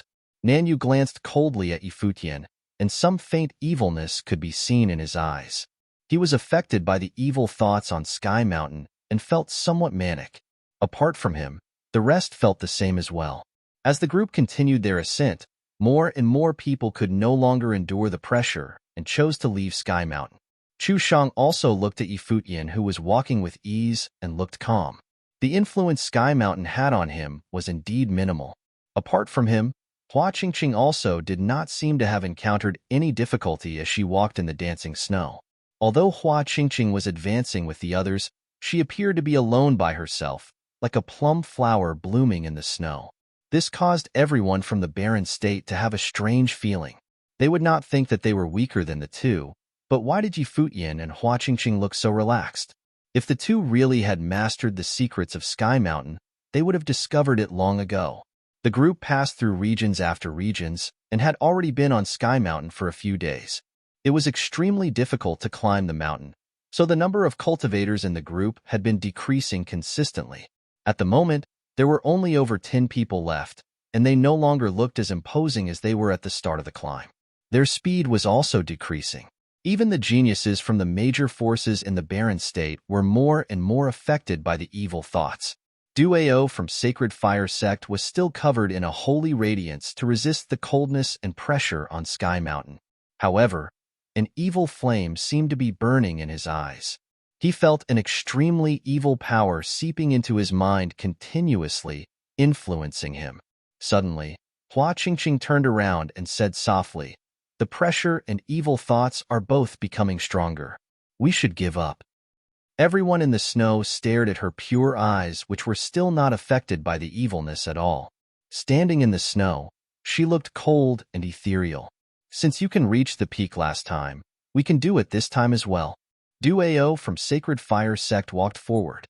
He suddenly reached out his hands and put them on Hua Qingqing's shoulders, and he stared at the flawless lady before him. Hua Qingqing's body trembled slightly. At the instant when his hands touched her shoulders, she stepped back immediately. Her look turned cold at once as she stared at Duao, and a freezing aura erupted from her body. Everyone around looked at them with a strange expression. Chu Shang also glanced coldly at Duao. Although the evil will on Sky Mountain could indeed magnify the evil thoughts in everyone's minds, Duao was a genius from Sacred Fire Sect after all. He was bringing himself disgrace by doing such an act. Duao's right. Let's keep going, Nanfeng said emotionlessly. They would naturally not give up so easily. Hua Qingqing looked coldly at Duao, after which he turned around and continued walking. An evil flame was burning in Duao's eyes as he gazed at Hua Qingqing's back. He was not totally affected by the evil thoughts. Instead, Hua Qingqing was very attractive to him in the first place. This lady was born with a pure, flawless temperament which protected her from the evil thoughts. Perhaps this was also the reason why she could reach the peak of Sky Mountain. Hua Qingqing was not only very beautiful, but she also had an extraordinary physique. If she could become his partner, it would be very beneficial to his cultivation of certain fire elemental techniques. Such an exquisite lady was rare even in the barren state. Duao walked up to Hua Qingqing and asked, "You have an extraordinary physique. Are you talented in fire elemental abilities?" "Nope," Hua Qingqing replied coldly as she continued walking forward. Sacred Fire Sect had many unique techniques that are very suitable for you. Do you want to join us and cultivate? Duao continued. The people around him all glanced at him. I guess he's just too free, Nanyu sneered. Nevertheless, Hua Qingqing was indeed extremely pretty and attractive. Yi Futian. Nanyu shouted at the person in front of him. Yi Futian turned his head around and looked at him. Do you want to join Nantian House and become my subordinate? In the future, you'll become a general in Nantian House. As the group advanced on Sky Mountain, the impression Nanyu had towards Yi Futian had also changed. It seemed to him that Yi Futian's willpower was very outstanding, for otherwise, he would not be able to endure till the moment. He was willing to give Yi Futian a chance to let him join Nantian House. A direct descendant of Nantian House, such as him, would certainly have a high position in the family in the future and own many powers. For example, the people who had followed him to the Eastern Barren Territory this time were all generals from Nantian House. No, that's fine. Yi Futian smiled. Subordinate? Nantian House General? The Eastern Barren Territory lacks cultivation resources. Even though you are talented, your cultivation will still be delayed if you stay here. Because your talents are not bad, we are willing to let you join Nantian House. Do you know how many people in the Barren State dream of joining us? Those top nobles below the mountain all joined us willingly. Ninfeng also said as he stared at Yi Futian with a supercilious look. However, he felt that by saying this he was already giving Yi Futian much face. He could not find a way to explain the position of Nantian House to the people in the Eastern Barren Territory. Perhaps Yi Futian would find out only after he went to the Barren State himself. Yi Futian smiled and shook his head. I am used to my own clan. How could Nantian House compare with the cottage? He had big brother, third brother, the kind and gentle second sister, the clever sixth sister, and fourth and fifth brothers in the cottage. Although Yi Shaoshi was somewhat abnormal recently, he was still quite cute. Only that old guy. But Yi Futian could still barely tolerate him. They wanted him to give up such a nice place and become a general in Nantian House. Idiot. Why does everyone from the Holy Land of the Eastern Barren Territory not know the appropriate things to do? Nanyu remarked emotionlessly. He was clearly referring to Gu Donglu and Yi Futian. Both of them had rejected the invitation from Nantian House. Yi Futian thought that he was an idiot, but he was thinking of the same thing as well. Yi Futian just gave up the opportunity to join Nantian House. In the future, when he realized what Nantian House was, he would regret it. As the group continued forward, eventually there were only 7 people left. They were Yi Futian, Hua Qingqing, Nanfeng, and Nanyu from Nantian House, Chu Shang from Mortal World, Duao from Sacred Fire Sect, and Han Lan from Taishin Mountain. At the moment, their footsteps seemed to be extremely heavy, including Yi Futian. A gust of wind blew down from the sky and onto everyone's body. Even Ninfeng and the rest felt that they were almost reaching their extreme and could not hold on for much longer. An extremely powerful aura was released from their bodies. Nanfeng and Nanyu were covered in silver, dazzling armors, while Chu Shang's body was showered in a brilliant radiance as if she was a fairy from the heavens. Du Ao's body was covered with a fiery light, which at the moment seemed to have been corroded by the evil thoughts. Only dark, evil flames were burning. Han Lan was releasing a wild aura as if he was a cold, fierce demon. On the other hand, musical notes seemed to be dancing around Hua Qingqing's pure body, which was showered in sacred light. It's not far away. If we persist for a while longer, we'll reach the top. Last time, it was like this as well. If we can break through our limits, we can reach the summit. Yi Futian's face was completely red, and a terrifying light was burning in his eyes as if he was in great pain. However, he still gritted his teeth and continued walking. Hua Qingqing glanced at Yi Futian. He could trick everyone else but not her. Yi Futian was only pretending to be in pain, but of course, she would not tell everyone that.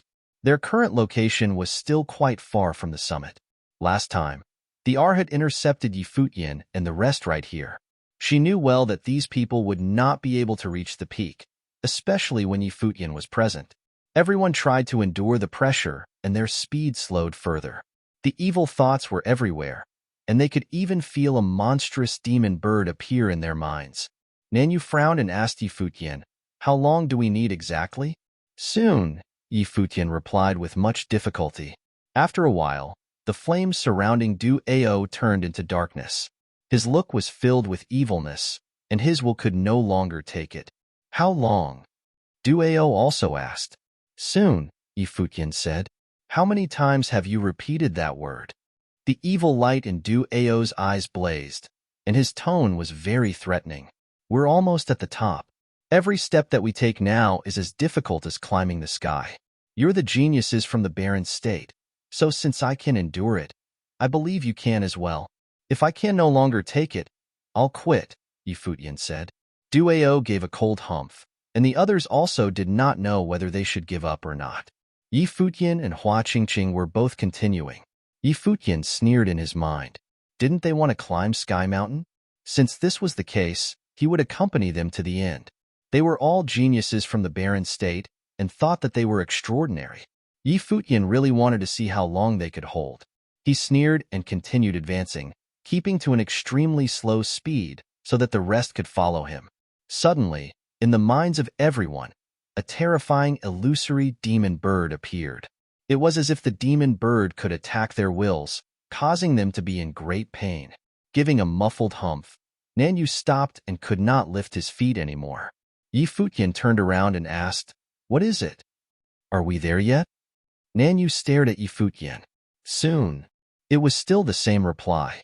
Nanyu stared coldly at Yi Futian, and his eyes were filled with blood streaks. He could not even remember how many times Yi Futian had said that word. "Can you no longer persist?" A strange expression appeared on Yi Futian's face. "If you can't, don't force yourself as it will be dangerous. After all, you're an important person from Nantian House. If something were to happen to you..." Dong. Nanyu's eyes were filled with demonic red light, but he still took a step forward. An evil aura was flowing on his body, and even his look changed. Suddenly, he gave a muffled humph and blood flew from the corner of his mouth. Nanfeng and Chu Shang looked at Yi Futian. Although they were affected by the evilness, they were still rational. They both felt that something was amiss. If they were to continue, they would eventually collapse. Chapter 381. The Demon Bird on Sky Mountain. Chapter 381. The Demon Bird on Sky Mountain, is he acting like this deliberately? Nanfeng thought, gazing at Yi Futian. His words had indeed been very provocative and had lured them all the way here. However, even if Yi Futian did this on purpose, what could they do? They could give up any time. Because Nanyu was unwilling to give up, he had reached his extreme at the moment and was injured. It seemed likely that he would not be able to continue. How about the rest? How long more could they endure? Could they reach the summit of the mountain? Futian had been claiming that they would reach soon, but nobody knew how far away the summit was exactly. Suddenly, Duao from Sacred Fire Sect walked up to Hua Qingqing and asked, Hua Qingqing, how long more do we need?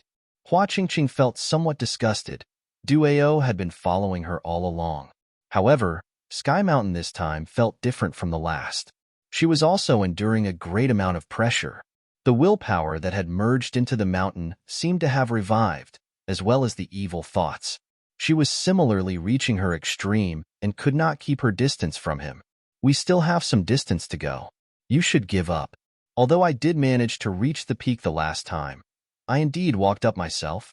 This time, however, it seems to be tougher. Hua Qingqing turned her head and glanced at everyone. All right. Du Ao's body was covered in dark light, while his eyes were burning with an evil flame, in which some darkness could be seen. He took another step closer to Hua Qingqing. Then, he suddenly reached out his hands and grabbed towards Hua Qingqing's arms. Hua Qingqing's expression changed. This was already the second time. With her body showered in sacred radiance, she released a strong wave of spiritual energy towards Du Ao while trying to avoid the grab. However, Du Ao's arms became covered in terrifying flames as he struck his hands towards Hua Qingqing's body.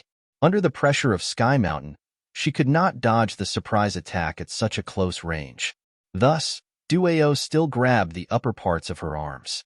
Follow me down the mountain, Duao said as he started to descend. It was challenging to climb Sky Mountain, but right the opposite for descent. Let me go. Hua Qingqing's Guqin spirit appeared behind her, and the music immediately tried to attack Duao's spiritual will. Boom. Duao's eyes were covered in dark flames, and a sacred fire-like radiance enveloped the two. He was in the upper arcana plane, while Hua Qingqing only the middle arcana plane. Clearly, she could not fight back. I'll go down first. Grabbing Hua Qingqing with his arms, Duao turned around and ran down the mountain. This unexpected event caused everyone to be momentarily stunned. Everything just happened in an instant. It was as if Duao had already planned long ago that if he could not make it to the top, then he would bring Hua Qingqing down with him. Futian took a step backward and wanted to chase them. He squinted, and coldness filled his eyes. It's none of your business. We'll continue forward. Han Lan from Taishan Mountain was releasing an extremely wild aura, as if he was a human-like demon, as he stared at Futian with his monstrous eyes. Evil thoughts had entered his minds and activated the wildness in him. Therefore, he wanted to continue the ascent. In this short moment, Duao had already brought Hua Qingqing down the path for quite a distance. Futian could see Hua Qingqing staring at him like she was asking for help. She knew that Futian could save her. Let's try again. If we really cannot do it, we'll give up, Nanfeng also said to Futian. Although he despised Duao for his action, it was none of his business as well. Futian glanced at everyone and nodded. Okay then. After that, he turned around and continued the climb. His will, however, began to envelop Sky Mountain, and he could see Duao bring Hua Qingqing all the way down. Their speed during the descent was unrestricted at all and extremely fast, while the evil thoughts were also weakening. However, the evil flames in Duao's eyes were not extinguishing at all. Instead, they were growing more intense. Looking at the pure and flawless lady before him, his eyes were filled with greed. If he could bring her to Sacred Fire Sect, she would be his in the future. Bastard! Futian's heart was filled with coldness. At the moment, there was a monstrous dark figure inside Sky Mountain. The endless demonic while circling Sky Mountain turned into an illusory demon bird and engulfed the region of darkness. Suddenly, however, a pair of eyes opened in the darkness.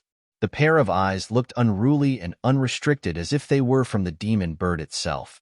At this instant, the endless willpower on Sky Mountain gushed towards the illusory demon bird that had just formed. The willpower from Sky Mountain and the demonic will turned into two forces that tried to eliminate one another. Then, some coldness flashed across the demonic pair of eyes. Buzz! A figure charged out towards the sky like a dark bolt of lightning. It kept ascending and flew out of Sky Mountain directly, while an endless amount of demonic will circled around its body. At this instant, An enormous demon bird appeared on the summit of Sky Mountain. The demon bird dived down from the summit with a striking speed, like a bolt of lightning. At the moment, Futian and the rest were still climbing the mountain with much difficulty. "Why are the evil thoughts getting stronger?" Chushang said. Her wonderful body was covered with protective light, but suddenly she could feel the evil thoughts increasing rapidly. Apart from her, the rest also felt it and were puzzled. "Above us." Suddenly, Nanfeng raised his head and saw a demon bird which had blotted out the sun and the sky diving down towards them. His face immediately turned very pale. "Run!" Without any hesitation, Nanfeng turned around and ran down the path. Clearly, he did not want to climb Sky Mountain anymore. The demon bird which he saw was the one that had appeared in their minds. It actually existed. Everyone did not hesitate and turned around to run directly. However, the demon bird was too fast and reached them in a flash. They could only take out powerful ritual implements to protect themselves. The enormous demon bird swept past them, and it was as if the end of the world was coming. They were all blown off into the air directly as they coughed much blood. Then, they fell back onto the ground and still kept rolling downwards. However, the demon bird dived past them directly, as if it was not interested in them at all. Cough. Nanfeng spat out a mouthful of blood which colored the snow below him. The hit just now was too terrifying. Turning around, he saw Futian also lying down on the ground and yelled coldly, "Bastard! Why didn't you say that there is actually a demon bird on the mountain?"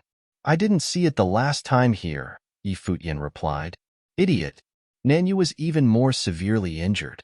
Just now, he was already reaching his extreme, and furthermore, the sharp claws of the demon bird landed on his chest directly. If he did not have a ritual implement, he would either be dead or disabled by now. Chushang also looked at Futian but did not say anything. Nobody had expected such an outcome, one that was even more miserable than the last. It seemed that they would never be able to make it to the summit. Futian sneered in his heart. Since these people wanted to climb Sky Mountain, he would accompany them and entertain them well. Of course, he would not really kill them here. Otherwise, if he and Hua Qingqing returned alive but the rest were dead, the top forces from the barren state would certainly not let them off. At the mountainside of Sky Mountain, Duao chose not to continue the descent. On the other hand, he brought Hua Qingqing to an isolated corner on the mountain and injured her. The resistance from her had caused him much trouble. Lying in the snow, Hua Qingqing's face turned miserably pale. Never had she expected such a thing to happen. The evil flames in Du Ao's eyes were still burning as he stared at Hua Qingqing on the ground. He walked up step by step and said, "Your body really suits me. Don't worry. In the future, I'll bring you back to Sacred Fire Sect. Perhaps one day you'll become the wife of the son of Sacred Fire Sect." Scram! Hua Qingqing's eyes were filled with murderous intent as her Guqin spirit appeared again. Obviously, she was unwilling to be humiliated like this. "Why are you even resisting?" A flame god seemed to have appeared behind Duao, protecting him from the music. Then, a horrifying flame intent landed on Hua Qingqing's body, which caused her shirts to start burning in the dancing snow. Her white and smooth arms were displayed in his sight. "You'll not get what you want," Hua Qingqing said with resolution. "Even if you kill yourself, I'll still not let you go." The evil within Duao was ignited. Hearing his words, tears flew down from Hua Qingqing's eyes. Seeing Duao walk towards her step by step, she was desperate. Duao produced evil laughter. Suddenly, he seemed to have felt something and shouted coldly, "Who's there?" Turning around, he saw wind whizzing wildly in the distance and snow sweeping towards him along with some dark light. Then, he saw a monstrous demonic bird. "What's that?" Duao's expression changed instantly as the demon bird charged towards him at an astonishing speed. He grabbed Hua Qingqing and backed quickly. The demon bird swept out its wings and slapped onto the two. At once, the two were separated and fell onto the ground. Duao glanced at Hua Qingqing, who had fallen to a place far from him and was unwilling to give up. However, he suddenly noticed the demon bird staring at him and charged towards him again. "Bastard!" Seeing the demon bird rushing towards him, Duao immediately took out a spell scroll and crushed it. His speed increased significantly, and he flew towards the side of the mountain like a gust of wind. He wanted to leave Sky Mountain. The demon bird flapped its wings and neared Duao rapidly. His face turned pale as he took out another scroll. The scroll was crashed under fire and turned into a flame guardian. Bang! The sharp claws of the demon bird struck out, and even the flame guardian was smashed into pieces. The frightening power caused Duao to be blown away and spit much blood in the air. Using this force, he retreated from the mountain hastily with the aid of wind. The demon bird continued forward, but Duao was already at the edge of Sky Mountain. He immediately charged down, leaving the mountain. Only then, the demon bird stopped and did not continue to chase. Its body made an arc in the sky as it made its way back. When it passed by Hua Qingqing, it glanced at her with its unruly eyes, after which it flew past her. Hua Qingqing stared at the demon bird and shouted, "Thank you." She had vaguely guessed a few things. Since the willpower on Sky Mountain had been controlled by Futian, he would be able to control the demon bird as well. Duao descended from the mountain, looking extremely injured, and soon he returned to the foot of Sky Mountain. Seeing Duao's appearance, the people from Sacred Fire Sect asked, "What happened?" "Nothing. There is a demon on Sky Mountain. I was assaulted by it," Duao replied emotionlessly. The evil thoughts in his eyes slowly dissipated. The cultivators from Mortal World walked up and asked, "Where's the lady?" The people from Nantian House who were on the back of the dragon also asked a similar question. "I don't know. We were separated," Duao replied as he glanced at the crowd. He seemed to be looking for Qinyu and the family members of Hua Qingqing, but he realized that they were no longer here. In the distance, however, a group of cultivators was heading towards Sky Mountain on the back of a dragon. The composition of the group was astounding. Its members included Qinyu, Donghua clan leader, and his wife, Lu Nantian, Fuyun sword clan leader, and the lords from Royal Xian Temple. Chapter 382. Game Between the Best. Chapter 382. Game Between the Best. On the cloud-shrouded first mountain of the college, a pavilion was standing on the steep summit. Here, one could get a striking view of the entire Book Mountain. At the moment, there were two old men in the pavilion playing a game of chess. They were clearly the college chief and Mr. Du from the cottage. Bai Li Shu, who was standing beside them, was somewhat puzzled.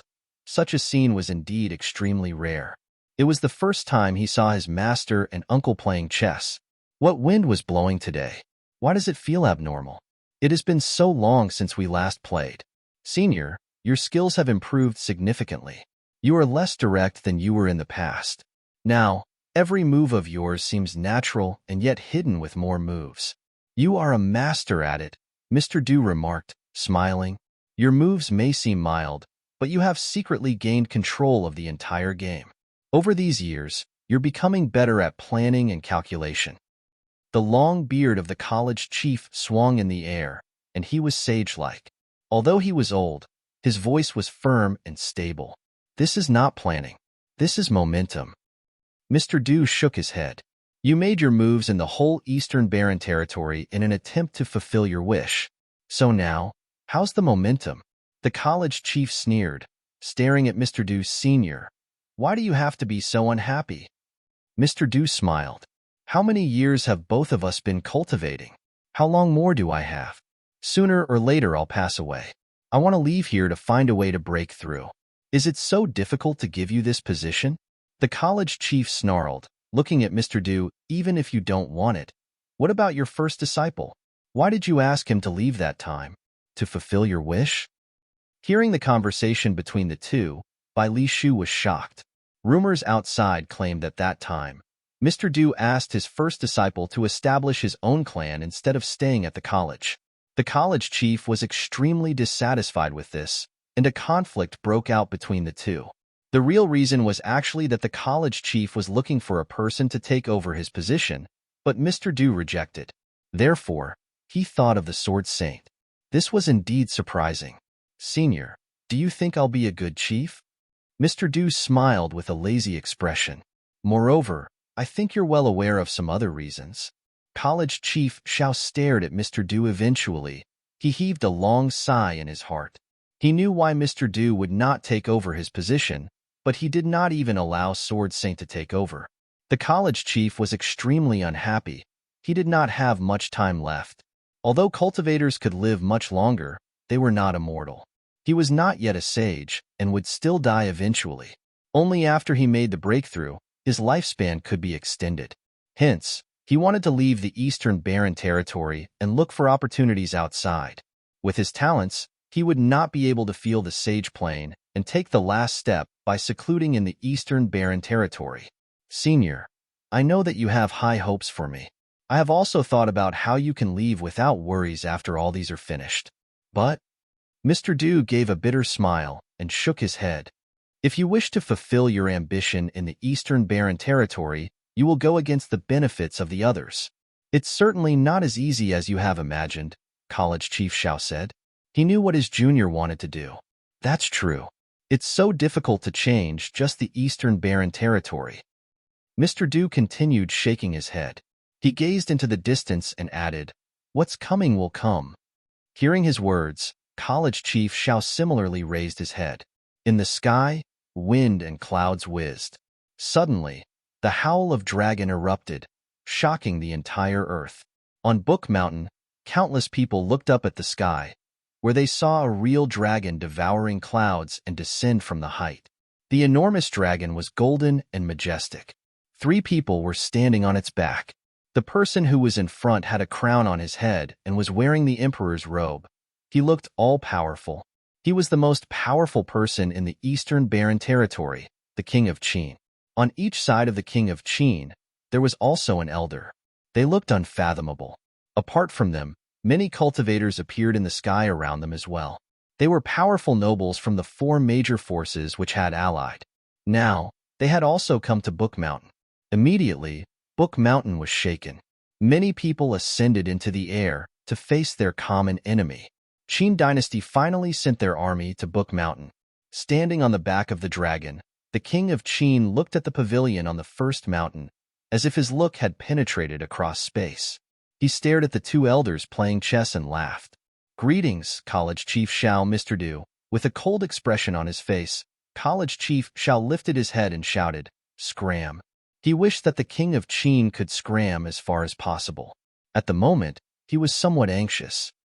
"Senior, since the guest is here, we don't have a reason to chase him away." Mr. Du, however, smiled casually. He looked at the King of Qin in the sky and said, "Please." "All right." The King of Qin nodded, smiling. He walked down from the sky, while the 2 elders followed him closely. On the other hand, the dragon remained hovering in the air.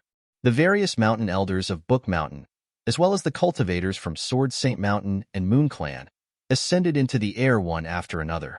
They stared coldly at the people opposite them, creating a stalemate. Goddess Wang Yue came near the pavilion on the first mountain, but kept her distance. Then, she looked at the 2 elders beside the King of Qin. Their eyes looked deep, and they were not releasing any aura, but everyone could feel that they were extremely dangerous. In addition, they looked ancient.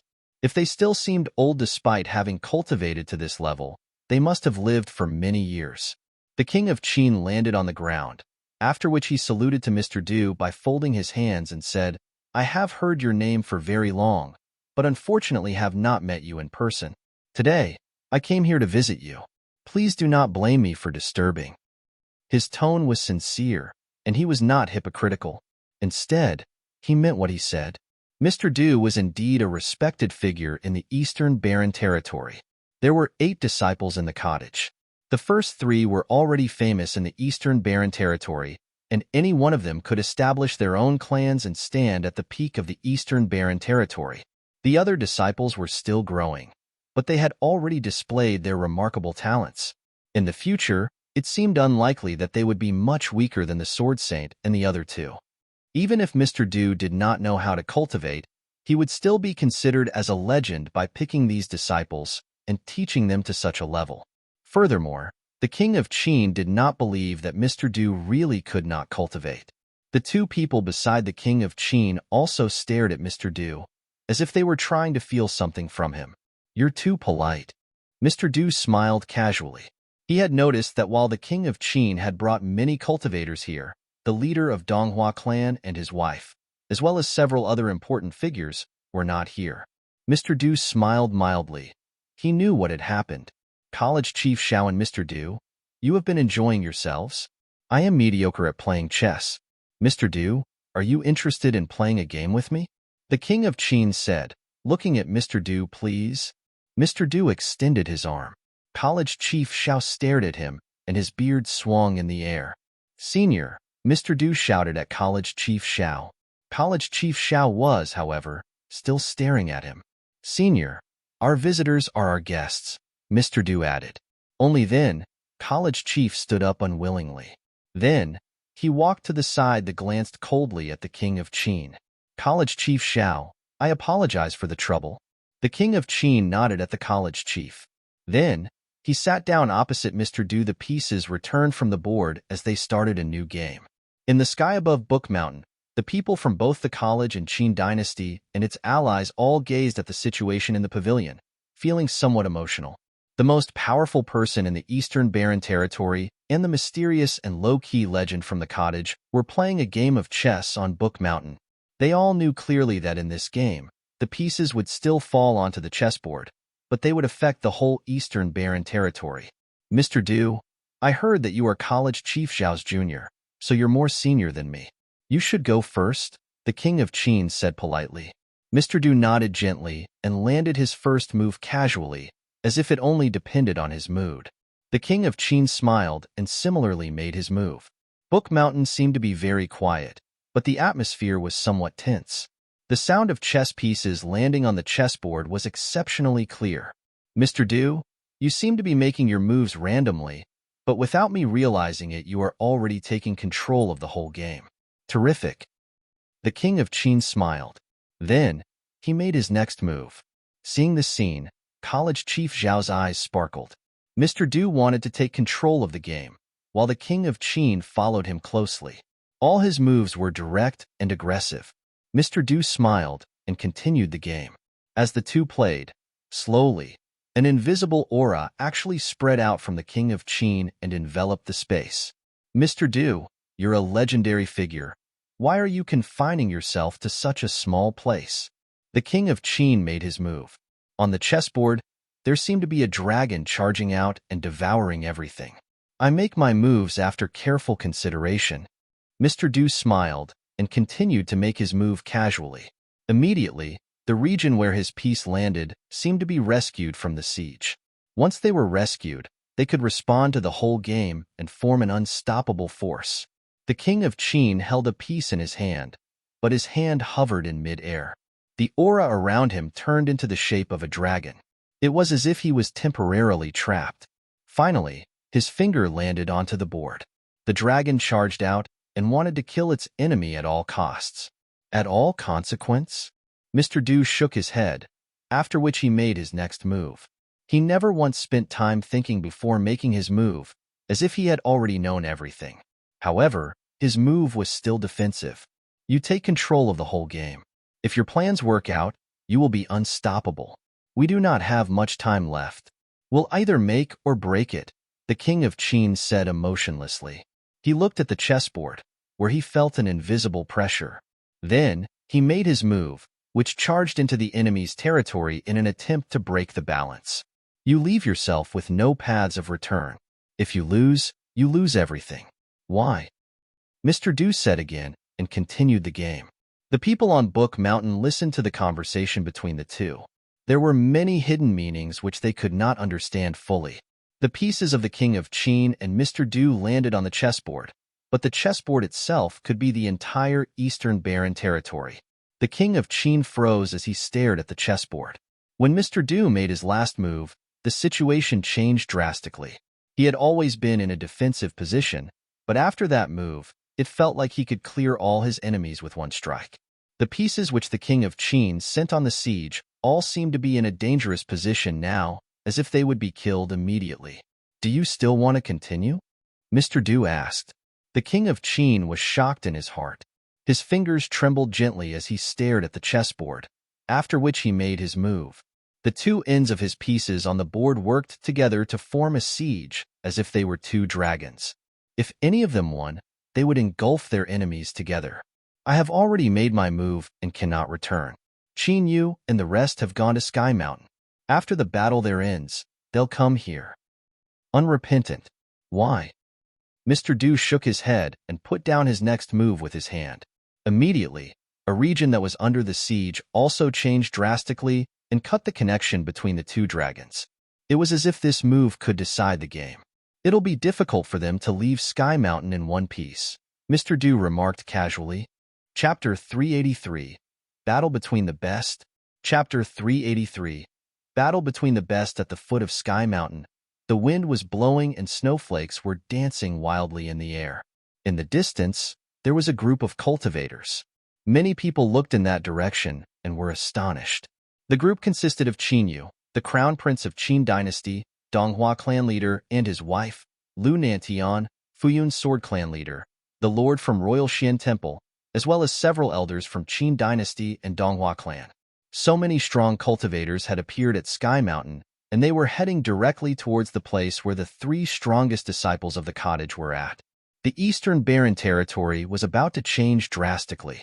The long-awaited battle was about to erupt at the moment. Nobody had expected it to happen neither at the college nor at Qin dynasty, but rather at Sky Mountain.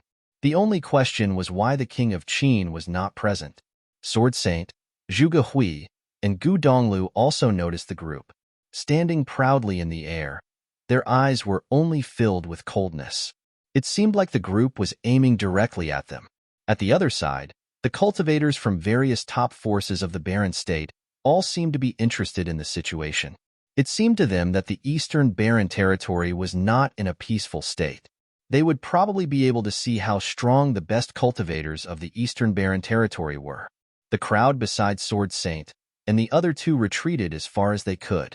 Qin Yu and the rest had arrived and the final battle was imminent, so clearly they had to avoid it totally. Therefore, shortly afterward, only 3 people remained quietly in that region, as if they were isolated by the entire world. The snow fell down continuously from the sky, onto the 3 who were standing straight at their spots. Sword Saint looked majestic, Zhuge Hui cold and proud, while Gu Donglu extremely sharp. This was the first time the 3 eldest disciples of the cottage stood together to fight their enemies. Many people turned very emotional. These 3 were the legends of the Eastern Barren territory. They were the models for countless many. However, this time, their enemies were way too strong. Donghua clan leader and his wife, Fuyun sword clan leader, Royal Xian Temple Lord. All of them were very influential figures in the Eastern Barren territory. How would the cottage disciples fight them? It seems like someone has a poor memory. Or perhaps, those hits from my whip that times simply aren't painful enough. Zhuge Hui smiled coldly as she glanced at Qin Yu. Immediately, Qin Yu's face darkened. The battle at Sky Mountain last time was the biggest humiliation he had experienced in his life. Looking down at Zhuge Hui, who was wearing a white shirt and standing in the snow like a fairy, Qin Yu said, "The second disciple of the cottage indeed looks elegant. I heard that you're still single now. How about marrying into Qin dynasty? Coincidentally, I need a concubine." After that, he looked at the other people beside him and said, "Be gentle later and don't injure her." Qin Yu really wanted to clear himself of the humiliation he had experienced at Sky Mountain on that day.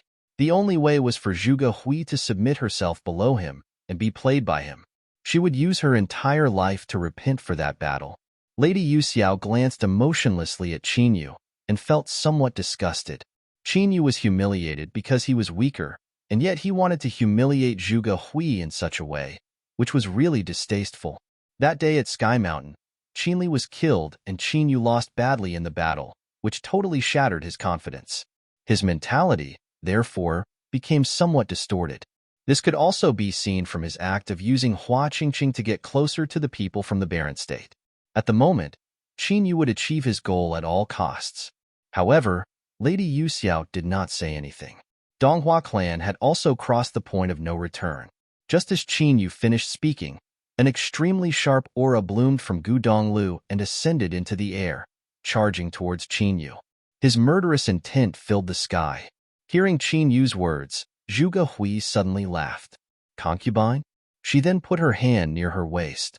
Following a soft noise, her long whip appeared in her hand. Zhuge Hui's arm trembled slightly. The whip rotated and flew into the air, turning into a white bolt of lightning which penetrated across space. In the sky, thunder roared and lightning flashed. Immediately, countless lightning flew on the whip as it swept towards the sky. It was as if the whip had turned into a lightning storm that was attempting to engulf the entire region. Every lightning in the storm held a destructive power. Anyone who got trapped in the storm would almost certainly be destroyed. Back. The people in the distance had already retreated a huge distance, but feeling the power of the storm, they ran back again as they still felt unsafe. Zhuge Hui's casual action actually caused the whole region to be enveloped in such a devastating power. Besides Sky Mountain, the people from the Barren State were all surprised by the scene. It seemed that they had indeed underestimated the power of the college. At least the lady before them was very strong. This lightning spell was definitely one that had exceeded the noble level. In the sky, the expressions of Qinyu and the rest all turned dignified. Zhuge Hui had only cast one spell, and it already caused them to feel some pressure. This lightning spell was cast by the whip, a sage ritual implement. At the moment, all the lightning forces in the world had been brought together, and the catastrophic storm was charging towards them, trying to engulf every person. Leader. Qinyu held his dragon spear in his hand, but he looked at Donghua clan leader who was beside him. The previous battle already proved that he was no match against Zhuge Hui. Donghua clan was a force which was as famous as the Qin dynasty and the college. Thus, the power of its leader was undoubtedly very strong. Donghua clan leader stared below him. He was holding a scepter in his hand, the earthly scepter. Donghua clan was well known for its spells, and its leader cultivated both martial arts and sorcery. At the moment when he held the earthly scepter, an invisible gravity enveloped the region. Accompanying a violent rumbling, brown-colored radiance stared converging wildly around him. It actually turned into many enormous meteorites which were as huge as mountains. Then, they dropped down wildly towards the lightning storm. Rumble. The sky cried, and the battlefield turned into an actual doomsday. Bolts of lightning and meteorites collided into each other. Under the endless purple lightning, the meteorites were crushed continuously, but they seemed to be endless as well. They dropped down continuously, trying to fill the storm. Zhuge Hui's rotating arm suddenly pointed directly at the sky. At once, the lightning storm engulfed the sky and stopped gathering any powers. The shirt of the Donghua clan leader swung in the air, and his long hair danced. He pointed his scepter downwards, and immediately, a terrifying gravity stopped the storm from ascending. Suddenly, a whip struck out from the storm towards Donghua clan leader. The expression of Donghua clan leader did not, however, change, and a sacred, illusory figure appeared beside him. The figure looked huge and burly as if it was a divine being. He pointed his scepter out, and immediately, many enormous palm prints appeared in the sky. They blotted out the sky and grabbed towards the whip, sealing the entire space. Like an agile snake, the whip suddenly changed its direction and charged towards Qinyu. Qinyu's body turned into a golden beam of light which dodged to the side. Then, the whip swept towards the dragon Qinyu was on, causing it to howl ferociously. The whip wound around its huge body directly, after which the lightning storm appeared again. Zhuge Hui's arm trembled suddenly. Right away, the radiance circling around the dragon in the lightning storm turned into many lightning swords and cut the dragon into countless pieces. The dragon gave out cries of misery and roared continuously. Seeing the scene, the crowd in the distance was astounded. The dragon was a noble level one, and its physical defense was extremely strong. However, it was cut into many pieces directly by Zhuge Hui's whip. It was then easy to imagine what the lightning storm could do to a human. All of a sudden, a wave of sword will bloomed in the sky as Futian's sword clan leader stepped forward. Holding the famous sword the Alcade, he turned into a blade of light and descended from the sky. The silvery light reflected from his sword lit the entire sky as he struck directly towards Zhuge Hui, who was attacking Qinyu. Sizzle. An extremely appalling broadsword will also bloomed. Sword Saint turned into a bolt of lightning, and his broadsword will penetrated across space. It cut through the silvery blade of light and ascended straight upwards, charging towards Futian Sword Clan leader Han Ruoxue. That year, Sword Saint became famous after battling Han Ruoxue in Futian Sword Clan. At the moment, the two were fighting again. Sword Saint was actually more famous than Han Ruoxue now. However, Han Ruoxue had a famous sword, but the Sword Saint did not have any ritual implement. At the instant when they started fighting, even the sky seemed to be split into pieces. Broadsword will and sword will filled the entire sky. Even though the onlookers were very far from the battle, they could still feel how dangerous the situation was. Sword Saint did not have a ritual implement, but he chose to have a forceful close-ranged combat. Gu Donglio's body flashed as he charged towards Qin Yu directly. His speed was extremely fast, like a mere illusion. Clang! A violent sound erupted. The First Lord of Royal Xian Temple struck down with a golden bell, blocking Gu Donglu. The golden bell flew in the sky, and a frightening pressure was spreading from it. Another sage ritual implement. Does Royal Xian Temple also have one? Many people were shocked. Maybe it was from Qin Dynasty's ancient tomb, and somehow Royal Xian Temple First Lord got it. Perhaps the sword of Fuyun Sword Clan leader came in the same way. All the three of them have ritual implements. In addition, Qin Yu, Lady Yu Xiao, and Lu Nantian had not participated in the battle. It's no wonder that they dare to come here directly with so much confidence. Many people discussed. Nevertheless, the three cottage disciples were indeed very strong. To deal with them, Qin Dynasty needed so many powerful cultivators, as well as the aid from sage ritual implements. Look at Sword Saint, someone exclaimed. The melee combat between Sword Saint and Han Ruoxue even caused space to split apart. As they battled, they rose higher and higher into the sky and were hardly visible. The rest could only see blades of light, as well as the broadsword will and sword will that had filled the place.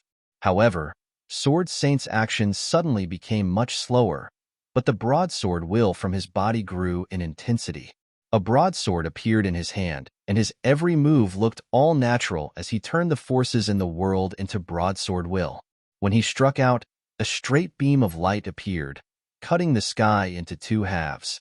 Han Ruoxue struck out wildly with the Alcade, but his attacks were crushed in the broadsword will. Hence, he could only retreat, and his situation looked bleak. Go and help him, Qin Yu shouted at the Lord from Royal Xian Temple. On the other hand, he tried to block Gu Donglu with the dragon spear in his hand. Gu Donglu was as famous as him, and that time Gu Donglu even won Lu Nantian. But at the moment Qin Yu had a ritual implement. All right. The Lord from Royal Xian Temple flashed and struck out at Sword Saint with the golden bell. Looking at the battle in the sky, many people were speechless. Fuyun Sword Clan leader and the Lord from Royal Xian Temple both had sage ritual implements, and yet they could only barely fight against Sword Saint. Chapter 384. Off the Mountain? Chapter 384. Off the mountain Qin Yu held the golden dragon spear in his hands as he radiated with a cool, golden light. With sharp, cold eyes, he looked down at Gu Donglu. The three senior disciples of the cottage rattled the eastern barren territory. Today, they would meet their end. With his father keeping everyone in check at the college, no one dared rush to their rescue. When the battle here was finished, they would head over to destroy the college and the cottage. It would be a cleansing of the eastern barren territory. Qin Yu moved and took the form of flashes of golden lightning, breaking into the skies. Before he could even reach Gu Donglu, the dragon spear released lightning that filled the sky and charged at him like sharp blades. Gu Donglu lifted his head, gaze sharpened, and his murderous intent-filled eyes turned somewhat demonic. In the next moment, Qin Yu entered his line of vision, and his opponent's every move now seemed to be in his control. All Qin Yu knew was that he could feel shadows appear in his spiritual will. They were like war gods that charged at him. This pissed him off, and his heart cooled even more. Spiritual sorcerers were so annoying. The only way to defend against this type of spiritual attack was with spiritual energy. There was no other way, and it was no use trying to dodge out of the way. Hiss! Flashes of lightning emitted from the dragon's spear ripped through skies. What followed was the image of the spear shooting forward. A light grew at Gu Donglio's feet, and as if he had been teleported, he disappeared from where he stood. The spear pierced into a bed of snow, releasing a loud explosion. The ground had been broken, and what was left was a terrifying dark hole. Qin Yu waved the long spear, and his body turned with the motion. The lightning seemed to have shifted with the wind and were carried over to a new location, the location where Gu Donglu was standing. Boom! The lightning continued to crackle in the sky. However, each flash only managed to get his shadows as Gu Donglu moved way too quickly to be caught. His white clothing danced in the wind, and the light around his feet was still shining brightly. His hands were held in a mudra. The heavens and earth harmonized, and ancient characters began to revolve around his body. It was the character Xing of the Kuji-yin 9 Seals of Spiritual Power. Each character of the 9 seals correlated with one mudra, one spell. Qin Yu's face fell. He turned slowly and looked at the figure across from him in the sky. He spoke coldly. "Is dodging all you know to do?" Gu Donglu stared back at him, and all Qin Yu could feel was his body go numb. His spiritual will seemed to be restricted while illusory figures of war gods charged into his mind. Images of dragons appeared within Qin Yu with a roar. 9 dragons with bright eyes circled, and along with these 9 dragons, there was also a large, majestic golden dragon. This golden dragon was the dharma of his life spirit.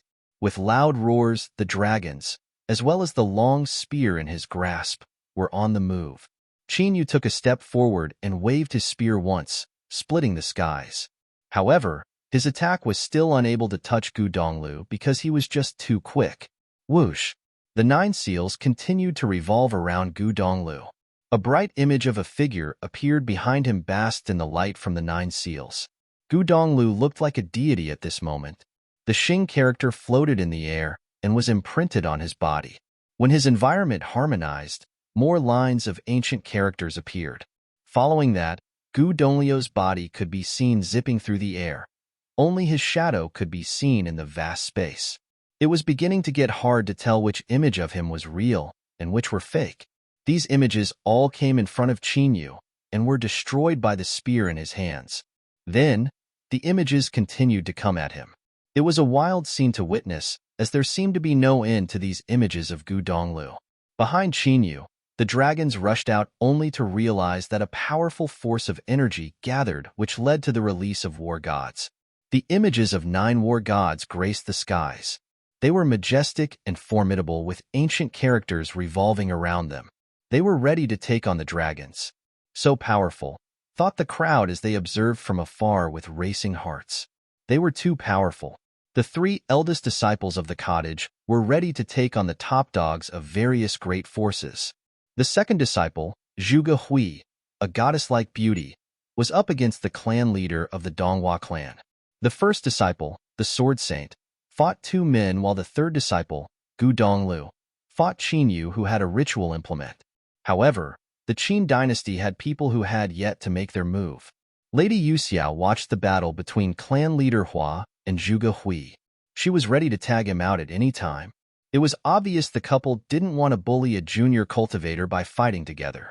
After all, Zhuge Hui could only be considered a junior to them. Lu Nantian did not make a move either. He observed the battle between Qin Yu and Gu Donglu. He had fought Gu Donglu all those years ago in Dongqing College, but Gu Donglu was much more powerful now. He had already made his way into the Grade 1 noble plane. At the same time, he was enlightenment with a sliver of sage abilities. Although it was just the basics, he was on his way up. As for the other cultivators, they were all gathered in the air around the battle of the Sword Saint. Better safe than sorry. If both clan leader Han Ruoxue of the Futian Sword Clan and the First Lord of the Royal Xian Temple couldn't handle him, they would be ready to attack him as a group. They had their hearts set on coming out victorious in these battles. They could never allow these 3 eldest disciples of the cottage to return to the college alive. The cultivators from the barren state watched the battles in shock. They were surprised at just how capable the college's disciples were. They all had sage abilities. If they were willing to go to the barren state, it would only be a matter of time that they entered the sage plane. Never in a million years did they expect this. Du Aois were trained on the battlefields. He took notice of clan leader Hua and Lady Yuxiao's abilities. They were extremely powerful indeed. He wondered what they would do if they knew about what he had done to their daughter. He wasn't worried, though. He had brought quite a lot of powerful cultivators from the Holy Fire clan. Besides, did they even have the guts to take him on even if they knew? At the Qinqiu Temple's campsite, the Arhat had already returned. He took a look at the battlefields and let out an emotionless smile. This was exactly the situation he talked about. He had another thought. If this situation got even messier, would it be able to start a bigger storm that would drag in the top powers of the Barren State as well? In the end, the Qin dynasty and the college would both suffer great losses and may even have their names wiped from the Eastern Barren territory. This way, the Qinqiu Temple, the Witch clan, and the Ji family would be the only top powers left in the Eastern Barren territory. "What are you thinking about?" asked a monk when he saw the little twinkle in the Arhat's eyes. "I was wondering when our temple would be able to spread throughout the Eastern Barren territory and receive the respect of the people," answered the Arhat. "Buddhism reaches those who were fated for it. There is no need to be greedy for the respect of the people. Fate comes from Buddha. If it's not fated to be, there is no need to force it," explained the monk who now held his hands together. "Do you know why our temple is built in the western region of the Eastern Barren territory, facing Sky Mountain, and why we refuse to move elsewhere? To use the evilness from Sky Mountain to strengthen our hearts for Buddhism. To be unaffected by the invasion of evils is the fruit of our labors," said the Arhat. "There is one more reason. With a clear heart, you will be able to see your true self. Knowing your true self will help rid yourself of all inner evils. Those cultivating in Buddhism have no need in the business of the material world," said the monk. He held his Buddhist beads tightly and closed his eyes. "Thank you for your advice, Abbot." The Arhat put his hands together and bowed his head lightly at the head monk. Naturally, he understood the meaning behind the abbot's words. On Sky Mountain, Futian's group made their way off the mountain at an unusual speed despite the ground being covered in snow. In no time, they were halfway there. This was when they noticed a figure seated quietly among the snow and boulders of the mountain. The person was covered in a thick layer of white snow. All that could be seen through the thick blanket of precipitation were a pair of beautiful eyes. It was Hua Qingqing. She was waiting. The demon bird was able to find him, so Futian was able to see everything on Sky Mountain. He walked toward her and removed his long, white robe before draping it over the girl. "It's cold." He smiled at her. Her innocence-filled eyes met his.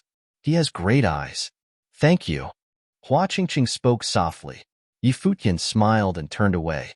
He knew the true meaning behind her words of gratitude. "What a gentleman," teased Nanyu. He looked over at Hua Qingqing and lowered his voice. Such a pity. In his opinion, she had already fallen to the wrath of Duao. It was truly a pity that this innocent, beautiful girl was taken advantage of by a guy like him. Nanyu's heart wavered for her, as beauties did to many. Chu Shang also looked sympathetically at Hua Qingqing. The group then proceeded on their journey off the mountain. After they left, Hua Qingqing shook the snow on her body before her thin arm, white as snow, reached out. Futian obviously knew that her clothes were half ruined. She put on Futian's white robe, not caring how it might look to other people. She then followed the footsteps left behind by Futian's group and headed off the mountain. At this point, the group reached the side of the mountain, and with a giant leap, they were in the air, descending from Sky Mountain by flight. At the foot of the mountain, the camps set by the people seemed so orderly. 3 different battles had broken out in the sky. There were the cultivators from the Barren State and the others who observed off to the side. When Futian and the others leaped off the mountain, they landed in the middle of a battle. Big brother, second sister, third brother. Futian froze. He then saw Qin Yu and the others, which caused his expression to turn cold. The people of the Qin dynasty had actually picked a fight with his senior brothers and sister at Sky Mountain. Duao turned his attention in one direction in confusion. That was when he saw Hua Qingqing and smiled in her direction. Hua Qingqing had also seen him, but her expression was cold. "She's actually okay?" The Arhat was surprised. He looked at Hua Qingqing and saw the clothes she was wearing. He couldn't help but let out an interested expression. Could there be a story on Sky Mountain? Hua Qingqing was wearing Futian's clothes, and she had also purposely lied about Futian's time on Sky Mountain. The Arhat was sharp at picking up these things, and it felt strange. Could something truly interesting have happened at the top of Sky Mountain back then? Ching-ching. From afar, Lu Nantian saw her. Then, he saw the clothes she was wearing and the look on his face changed. Capture Futian, ordered Qinyu, who was in the middle of his battle with Gu Donglu. Some cultivators who had been observing in the sidelines charged in Futian's direction. They really have a death wish. In the midst of her battle, Zhuge Hui struck down with her long whip, forcing clan leader Hua back. She then rushed over to Futian, leaving behind only illusory images of herself. Clan leader Hua reached out, and his large hand grabbed a figure, only to have it disappear in front of his very eyes. Only then did he realize that the figure wasn't really Zhuge Hui. He seemed confused for a second, then screamed loudly at the cultivators headed for Futian, "Watch out!" Just as his voice rang out, Zhuge Hui appeared and snapped her long whip in their direction. Chapter 385. Exposed? Chapter 385. Exposed. Zhuge Hui's whip swept through the air at the cultivators headed for Futian. All their faces dropped before backing up quickly. The whip was extremely quick. The bright light illuminating the weapon seemed to have transformed into a sharp blade, cutting through the air. Snap! The whip landed directly on one of the cultivators. Along with a horrid scream, everyone froze as they witnessed the noble's body split in half under the impact from the whip. The whip dancing in the sky now seemed like the sharpest, most powerful weapon in the world. Zhuge Hui flung his body off to the side before she rushed over in Futian's direction, leaving only split images of herself. At the same time, the Sword Saint's weapon came down with a terrifying force, giving the Fuyun Sword Clan's leader and the First Lord of the Royal Xian Temple no choice but to move back. The Sword Saint distanced himself under the power of sword will as well. As for Gu Donglu, Qinyu had no ability to stop him from leaving the battle at all. The battles halted abruptly as Zhuge Hui, the Sword Saint, and Gu Donglu were now all standing in the air in front of Futian. They weren't going to allow the cultivators of the Qin dynasty or the Donghua clan to get close to him. No one from the Donghua clan seemed to be in rush to continue the battle either. Clan leader Hua and Lady Yuxiao's eyes drifted over to Hua Qingqing. "Qingqing, come here." The young girl made her way over to Lady Yuxiao. A look of confusion crossed the couple's faces when they saw the white robe she was wearing. Lady Yuxiao voiced her confusion. "Qingqing?" Her curiosity on the subject was evident in her eyes. She had seen the same white robe on Futian. He was no longer wearing it, making it obvious that his clothes were now on Hua Qingqing. Nanfeng, Chu Shang, and the others all focused on Hua Qingqing. She probably didn't know how to open up about the humiliating and hurtful things that were done to her. It was something that would be difficult for any female. As for Du Ao, he kept up his cold demeanor as he bathed in the light of the holy fire. The fire in his eyes seemed to be masking a hint of mockery. "Father, mother, let's go home," Hua Qingqing said suddenly. It was indeed something she couldn't talk about. This wasn't only a matter of her reputation, but also, how was she going to explain Futian's clothes? Was she supposed to tell everyone that he saved her? That would only hurt him, because then the people of the Barren State would find out that Futian was responsible for what happened with the demon bird. That was exactly why Hua Qingqing wished for the battles to end here, and she would explain everything to her parents once they returned home. "Go home?" Clan leader Hua was confused. "Nantian, bring Qingqing over to the side." Things with Hua Qingqing could wait until they got home. Finishing this battle was the important thing right now. The three cottage disciples were much too capable. If they let them go, there would be unthinkable repercussions. Clan leader Hua knew that if the disciples got a couple more years to cultivate, the three of them would be at the top of the Eastern Barren Territory. This was the reason why Emperor Qin was in such a rush. Hua Qingqing looked at her father, not knowing what to do. If she confesses that Futian saved her, it would put him in danger, but if she didn't say anything, her parents would kill him. As for telling her parents the truth about what Du Ao did to her, what would happen if she did? Would her parents declare war on the powers of the Barren State? It may lead to the end of the Donghua clan at the end. From her eyes, one could tell that Hua Qingqing was extremely conflicted. She didn't know what to do. At this moment, Qinyu was staring at her. She was actually wearing Yi Futian's clothes. It seems this girl isn't as pure and innocent as she lets on. Qin Yu's younger sister Qin Mengrua married Qian Shanmu of the Donghua clan and was killed. What did Hua Qingqing do? She hid the truth about what Yi Futian did on Sky Mountain. It looked as if something they weren't aware of definitely happened on Sky Mountain last year. However, Qin Yu did not come out to point fingers at Hua Qingqing right now. It could be dealt with later. What he needed now was to use the abilities of clan leader Hua and his wife to defeat the Sword Saint and his juniors. Just then, the Arhat noticed the stalemate they were in from where he stood at the Qinqiu Temple campsite. He looked up at the cultivators from the Barren State and asked, "Have you guys been on Sky Mountain?" Those from the Barren State turned to look at the Arhat, listening as he continued to speak. "With two people who have been on the mountain before leading the way, there's no way you guys wouldn't be able to make it up Sky Mountain. We were attacked by a demon bird," said Nanfeng. "Demon bird?" A look crossed the Arhat's face before his eyes moved toward Yi Futian. That's when he noticed that Yi Futian was also looking at himself with chilling eyes.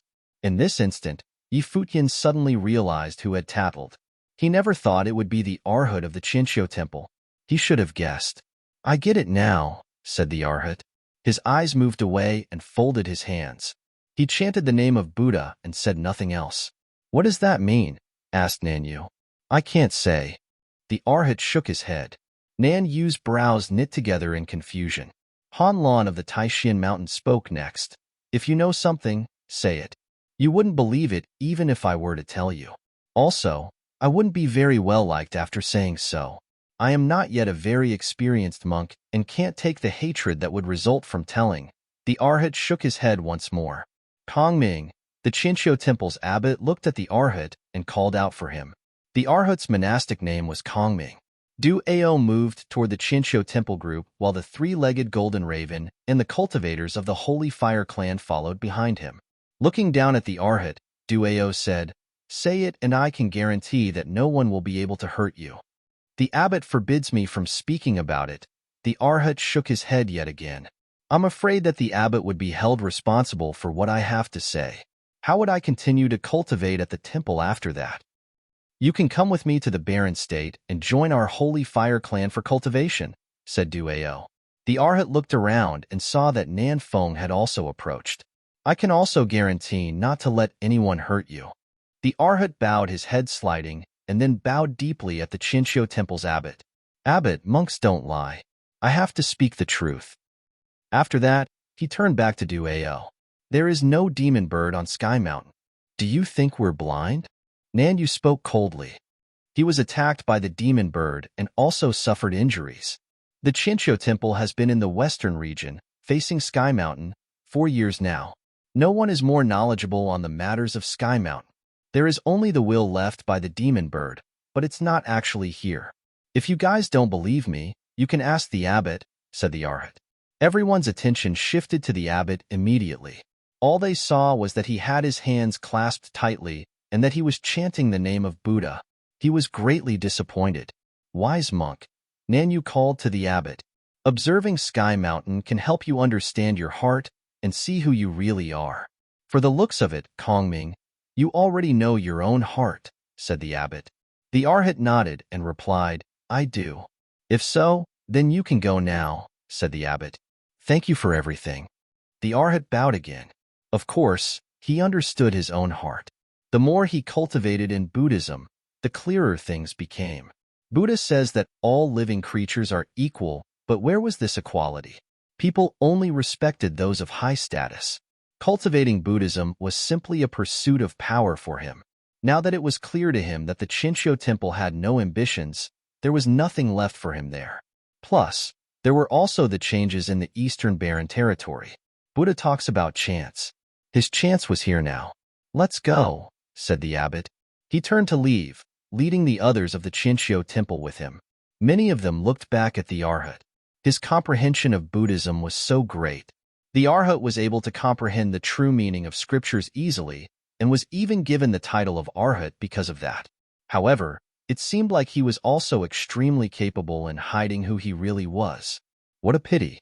The people from the Barren State watched as all this unfolded and knew that what the Arhat said must be true. Du Ao spoke, continue what you were saying. I already said that Hua Qingqing was not the only one who had made it onto Sky Mountain, so had Yi Futian. In reality, they weren't the only ones. He moved on to explain further. When Yi Futian tried to kill the Qin dynasty's Qinli on Sky Mountain, he was already at wit's end. He couldn't fight anymore and was being chased by Hua Qingqing. There to protect Yi Futian was fellow cottage disciple Yu Sheng. In his group was also a demon beast, the Black Wind Eagle. The beast turned into the demon bird in order to protect Yi Futian. It wounded Hua Qingqing and I before flying onto Sky Mountain. Then, Yi Futian and Yu Sheng continued onto the mountain as well. Hua Qingqing also resumed her chase, following behind them. The Arhat continued, "If you don't believe me, you can ask Qinli's father, Qiyu. It was him that told you guys Hua Qingqing made it onto Sky Mountain. Then again, you can also ask Hua Qingqing, but in my opinion, something must have happened between her and Yi Futian on the mountain. Otherwise, there is no way his clothes would end up on her."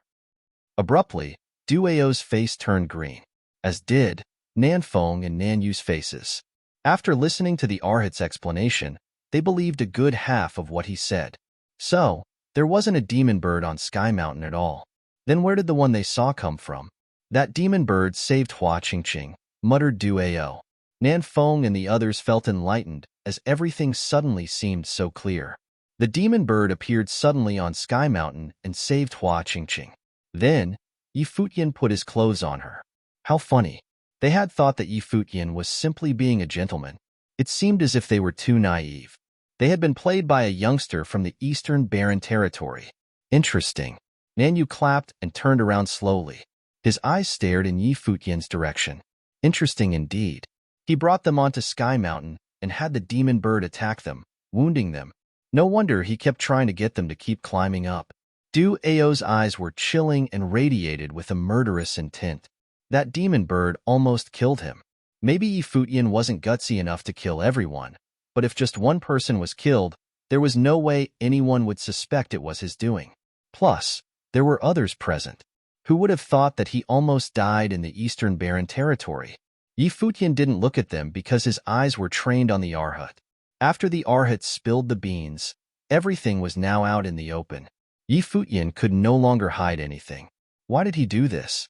Zhuge Hui and Gu Donglu were also staring at the Arhat with a cold demeanor. However, the Arhat had already hopped on the three-legged golden raven along with Duao. He had betrayed the Qinqiu temple. He saw this as his chance to leave the Eastern Barren Territory and was now heading to the Barren State for cultivation. You tricked me and got me on Sky Mountain. Then, the demon bird attacked. Did you want me dead? Nanyu asked Yi Futian. His smile was ingenuine. Are you serious? Nanyu's eyes filled with a murderous intent. Cultivators of various Barren State powers moved toward Yi Futian. That was when Nanfeng spoke up. And we thought you didn't get the relics of Sky Mountain. Looks like we underestimated you. What did you get from Sky Mountain? Chapter 386.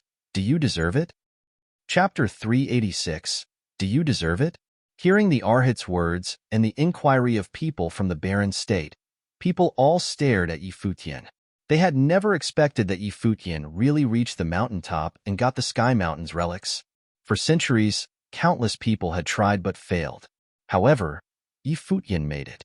It was pitiful that he had such a great talent, but encountered with strong cultivators from the Barren State. The Arhat had exposed the fact. Yi Futian was set in danger now. The cottage was competent to confront with the Qin dynasty, but it couldn't be these foreign forces' match at all. At this moment, there was only silence on the Sky Mountain. Lady Yuxiao looked at Hua Qingqing and asked, "What exactly happened on the mountaintop on that day?" Hearing what the Arhat had said, Lady Yuxiao guessed that there must be a story between her daughter and Yi Futian. Hua Qingqing lowered her head and said lightly, "Someone wanted to kill me, and Yi Futian saved me." "Who was it?" Lady Yuxiao asked coldly. "Mother, can we just skip over it?" Hua Qingqing looked at her mother with her beautiful imploring eyes. Things were getting more and more complicated. She didn't know what Yi Futian was going to meet, but could only hope that her parents could stop entangling with Yi Futian. If the Donghua clan was involved again, they would be in a very dangerous situation. "Madam, we can talk about this later? If we don't handle the cottage now, you know the result." Qin Yu said while coming up and glancing at Hua Qingqing. Lady Yuxiao stared at Qin Yu coldly. If it weren't for Qin Yu, her daughter would not have gone to the Sky Mountain and been threatened by others. Yi Futian saved her daughter. Lady Yuxiao owed Yi Futian now. Lady Yuxiao turned to Du Ao. From what they had said before, she inferred that Du Ao must be the killer. Lu Nanshan's face grew livid. His body seemed to effuse dire flames. Sir, madam, I didn't expect that, but it has happened. Good to hear that Miss Hua didn't get hurt, said Qin Yu. With the Baron State's forces, we can very easily dominate the whole eastern Baron territory now. Bang! The head of the Donghua clan hit his scepter on the ground. Veins bulged on his face. As the head of the Donghua clan, how could he stand with the fact that his daughter was bullied by others? Sir, think about the larger picture. We'd better act now. Yi Futian's group are doomed to die, Qin Yu kept saying. He gestured to the others and walked toward the cottage. The cottage's 4 famous disciples were surrounded near the Sky Mountain. At this time, Yi Futian looked at Nan Feng and laughed. He walked back toward the Sky Mountain and turned around when arriving at the edge of the mountain. He smiled at Nan Feng and said, "Why should I tell you what I got on the Sky Mountain? It's none of your business." Hearing Yi Futian's words, people all sneered. It's not about who you are. It's about what you got. Can't you understand? What a fool. Nan Yu looked at Yi Futian disdainfully. It's none of my business? He sneered and moved toward Yi Futian. The relics on the Sky Mountain are not something that you can take. Just tell everything, and you can still live. Really? Yi Futian looked at Nan Yu and said, even though you believe me, you are still going to kill me after I tell the truth. To tell or not, what's the difference? I'll still offer you the chance to join the Nantian house. You follow me, be our guard, and I'll let bygones just be bygones. Nan Yu walked to Yi Futian as if he was trying to save him. Seeing Nan Yu walking forward, the people of the Nantian house became vigilant. They surrounded the Sword Saints group quietly to get the upper hand. They probably didn't dare fight back, though. What Yi Futian got was the Sky Mountain's relics. No one could save him now. Zhuge Hui turned to Yi Futian and Nan Yu disdainfully. Nan Yu thought he was smart enough? She knew what kind of person Yi Futian was. Nan Yu wanted to bribe her little brother? Was he serious? Follow you. Yi Futian smiled at Nan Yu. Do you deserve it? Hearing Yi Futian's provocative words, Nan Yu blanched but then smiled more brightly. His body effused some extremely sharp aura which made him look like he was wearing a suit of silver armor. He reached out his hand, and then a silver spear condensed with bright cold light. In an instant, Nan Yu became very powerful with his opulent armor. I can give you one last chance. If you don't cherish it, there is no more. Nan Yu smiled. Yi Futian laughed and turned to the Sky Mountain. Suddenly, Nan Yu rushed toward Yi Futian very fast like a lightning. The others didn't intend to assist Nan Yu because they thought it was beyond doubt that Nan Yu would defeat Yi Futian anyway. Seeing this, Qin Yu smiled with satisfaction. Now that the Baron State was attacking Yi Futian, the cottage would definitely go to help. A wonderful show was right away. Perhaps the Baron State could do all the things he wanted this time. Whoosh! The silver spear pierced toward Yi Futian directly with a stunning speed. It seemed that Yi Futian didn't notice what was happening. He didn't turn around, but with a stomp, some blazing light projected from his legs as if all wind and thunder gathered around him. With a buzz, his body disappeared, leaving only a blue electronic light in the air. The spear pierced nothing. Standing on the Sky Mountain's precipice, Yi Futian turned around slowly and looked at Nan Yu. It's Shadow Step. Gu Donglio's eyes flickered. His little brother was really talented. Within such a short period, he had mastered this spell to such an extent. Gu Donglu also practiced the Shadow Step. He knew it was not easy, but Yi Futian could use this spell to escape and use attacks so easily. Obviously, he had reached the proficiency, or he wouldn't use it in such a situation. Nice try. Nan Yu glanced at Yi Futian, and then his body rushed toward Yi Futian again like a straight silver lightning. Just at this moment, there were rustles. Countless golden vines appeared around Yi Futian and rushed toward Nan Yu very fast like countless golden spears. More horrible was that those golden spears twisted like vines and overshadowed the sky. They twisted randomly. It was the spell, Death Coil. Nan Yu was forced to stop. He brandished his silver spear, and a silver curtain appeared around him, demolishing those vines rushing toward him. His arms waved with an amazing speed. In an instant, silver light blazed and all the vines were cut off. But soon, people found that the vines seemed endless. They suffused the whole space and threatened Nanyu. What is this? The Barren State's strong cultivators were stunned, especially Nan Feng. He knew Nanyu's strength. Nanyu was the Nantian House's talent. His level was much higher than Yi Futian's. Though both were at the lower Arcana plane, Yi Futian had only reached the first plane. And yet Yi Futian could still cast a spell and trap Nanyu. What did it mean? At this time, Nanyu was vexed. Blazing light burst from his spear into the sky. Every move he made pierced the air with incredible mighty force. When his spear pierced those vines, metallic sounds were heard. Blazing light projected behind Nanyu. His life spirit burst out. It was a figure of the god of war with a spear in hand. Nanyu and his life spirit waved spears synchronously. Everything around them was shattered. The death coil couldn't get close to them now. Die! Extremely cold light flashed in Nanyu's eyes.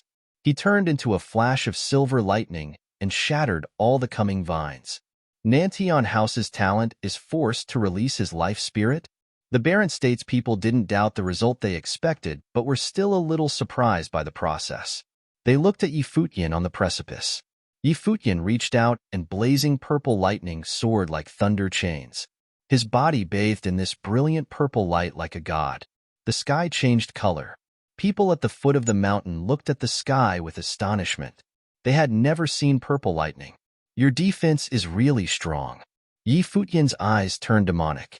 Purple light flickered in his eyes. His mentality had melted in the spell. Then the brilliant purple lightning flashed through the sky and squarely hit the incoming silver figure. Nanyu growled and his silver spear pierced toward the coming purple lightning. That lightning was conducted through the spear and shocked Nanyu's body. In an instant, he was shocked and shook violently. His mentality was also attacked by the lightning. It was a mixed spell named Divine Thunderkill. Bang, bang, bang. While Nanyu was numb, more purple golden lightning came down and hit him. Nanyu's body kept shaking. He totally lost consciousness. With some rustling, the death coil came again and entangled his body. Nanyu's body was pulled up into the sky and hovered before Yi Futian. Countless people were stunned at this scene, especially the Barren State's strong cultivators. Nanyu was defeated in such a miserable way, but he was supposed to be stronger than Yi Futian. You still want me to follow you? Yi Futian looked up at Nanyu in the air. Nanyu stared at Yi Futian with vicious eyes. Blazing light appeared again, but soon the vines smashed him onto the precipice. How dare you? At this time, a strong cultivator in noble plains stepped out from the Nantian house. He rose into the sky and reached out his hand, wanted to catch Yi Futian. Yi Futian glanced at him coldly and said, "Go away." Clang. As soon as he spoke, the bell tolled and a horrible invisible storm demolished everything. With a loud explosion, that cultivator in noble plain paled and was thrown back in the air. Chapter 387. Final Day for Qin Yu. Chapter 387. Final Day for Qin Yu. Not only did the windstorm force back the noble, but it also swept through Sky Mountain and the void. Light flowed through many strong cultivators. They had to shield themselves with their hands, but still let out grunts, faces paling. Those above the noble plain all retreated. From the Barren State camp, dragons roared and the golden raven screamed. The boundless sky shook. After a long while, the bell faded, sweeping towards the west of the eastern Barren territory. Echoes sounded below the mountain. Everyone looked up at Yi Futian. He stood proudly in the air, looking down at everyone. They all understood now that Yi Futian controlled the bell, just like the bell at the foot of the mountain last year. He truly controlled the will of Sky Mountain. The noble from the sacred fire sect lowered his head and arched his back. Then his head rose slowly, looking at Yi Futian with a horrible expression. That one utterance had forced him back. The eyes of the other Barren State cultivators shone. It was as the Arhut had said. Qin Yu's expression was ugly, and then he sneered. This way, no one could protect Yi Futian. He would die today. No matter what happened, he wouldn't be able to escape. With his power, he didn't qualify to control Sky Mountain yet. The barren state forces wouldn't let him go. The cottage wouldn't be able to protect him either. Yi Futian's eyes fell on his seniors. Zhuge Hui grinned at him. Junior, you're pretty good. Senior sister, that was an accident. Yi Futian shuddered when he saw Zhuge Hui's smile. That wasn't on purpose.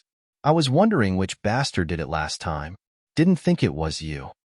Zhuge Hui had a faint smile in her eyes. She'd guessed it, but it was still shocking to witness. Of course, she wasn't really blaming Yi Futian. Senior sister, I'm not filial. How about I leave the cottage? You can all go back. I won't return, Yi Futian said. The Sword Saint and the others were all shocked. They gaped at Yi Futian but quickly understood. This guy was worried he would involve the cottage, so he tried to separate himself. After all, the opponent was no longer the Qin dynasty but the barren state. Yi Futian knew that his seniors wouldn't watch without doing anything, but that would offend the barren state forces. Hearing these words, Zhuge Hui flashed and walked to Yi Futian with a smile. Senior sister, Yi Futian called. Smiling, Zhuge Hui reached out and pulled Yi Futian's ears. Say that again? Senior, I'm sorry. Yi Futian was about to cry. He was an adult now. Did she have to do this in public? His perfect image was destroyed. Good. Zhuge Hui let go and patted Yi Futian's head. Don't say those things anymore. Yi Futian really wanted to cry. Couldn't she take care of his ego? Without him realizing, the Sword Saint and Gu Donglu had also walked over. They didn't say anything, but just standing there showed their stance. Yi Futian felt warm inside. His seniors were great. Let go of me. A cold voice came, shattering the moment. Yi Futian turned. Nan Yu had been immobilized by the mountain with the spell, seemingly tied up like a hog. His extremely dark eyes glared at Yi Futian. He was humiliated in front of everyone. Do you know what you're doing?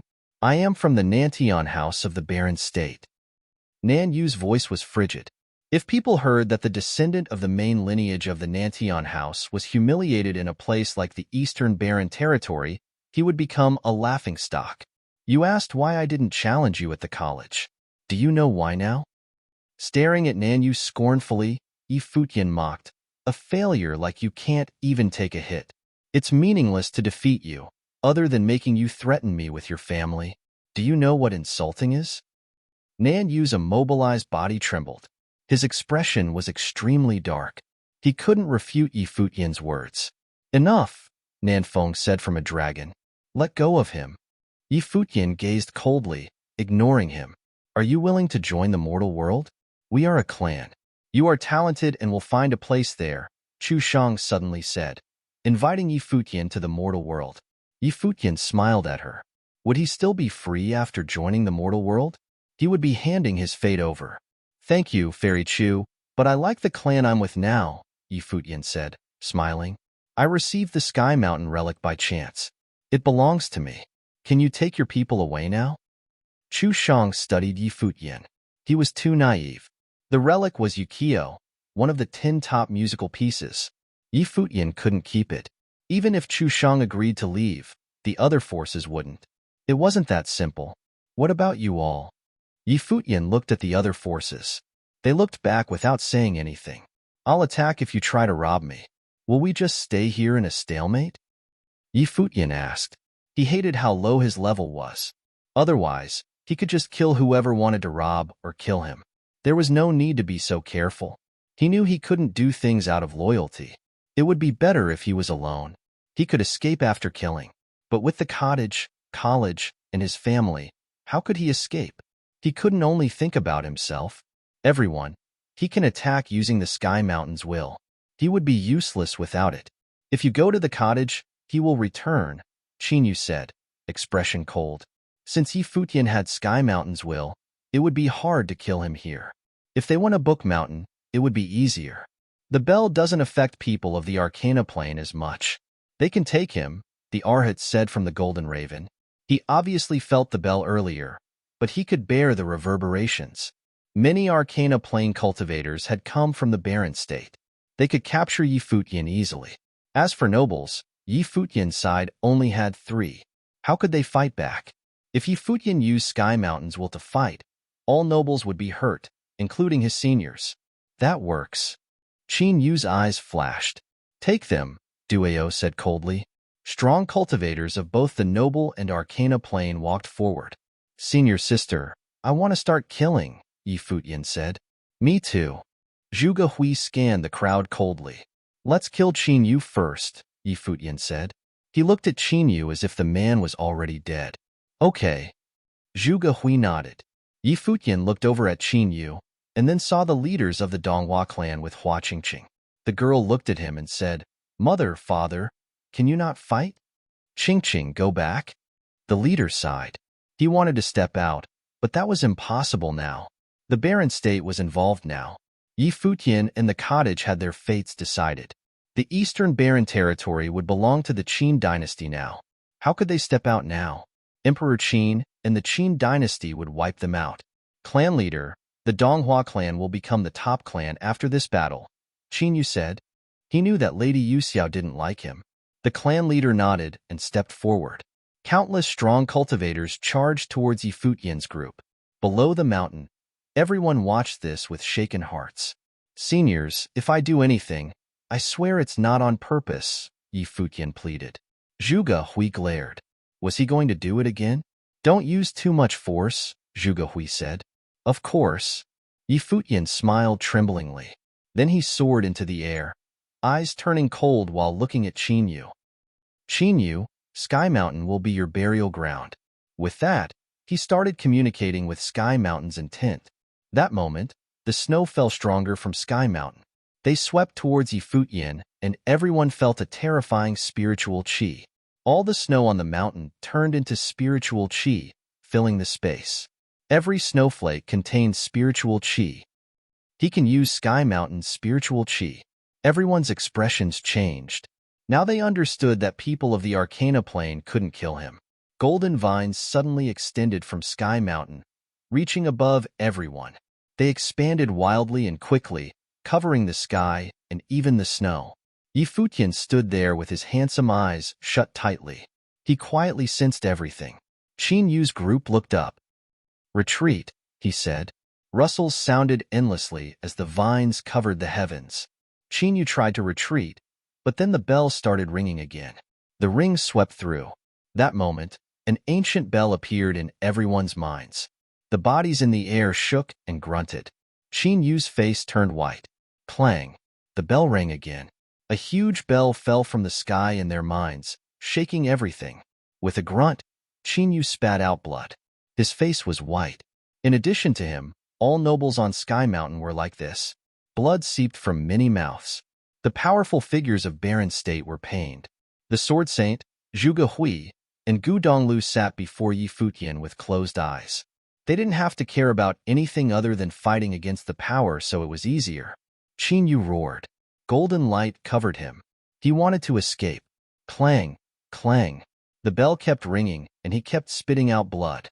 His body fell while endless vines fell too. They wrapped around his body and brought him towards Yi Futian. No. Qin Yu was actually terrified. He couldn't control his own body. Chapter 388. Start killing. Chapter 388. Start killing. Qin Yu felt himself flying towards Sky Mountain. Vines wrapped tightly around his limbs and neck, dragging him to the mountain. He was truly afraid. His father had gone to the cottage to stop Mr. Du and the college.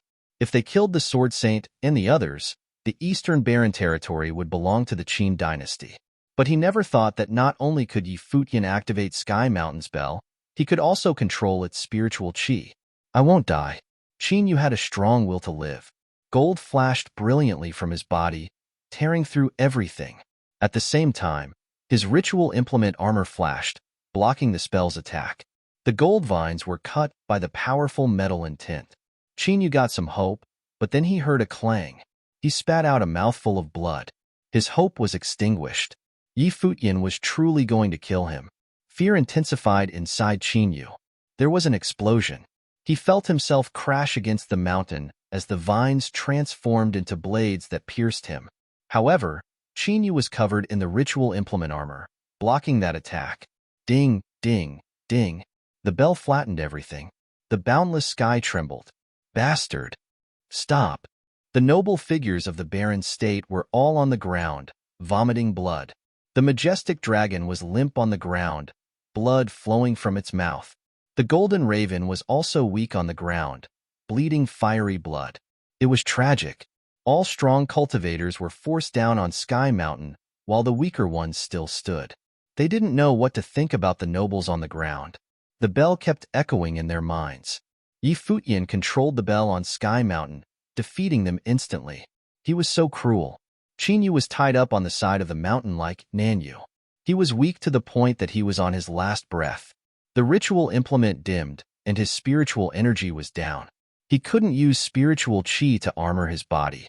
The sharp thorns touched Chinyu's neck. They were frigid to the bone. Chinyu looked up weakly and said quietly, "Let me go." "Let him go?" Futian laughed.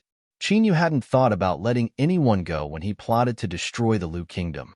The Qin dynasty is cruel. A force like this is destined to drown in the river of time. Chinyu, you won't be lonely. As soon as Futian finished, an extremely sharp blade pierced Chinyu's neck. Blood flowed out. His eyes were wide as saucers, as if recovering his energy. He glared at Futian. "I refuse," he roared with all his might. Finally, his eyes dimmed and his aura disappeared.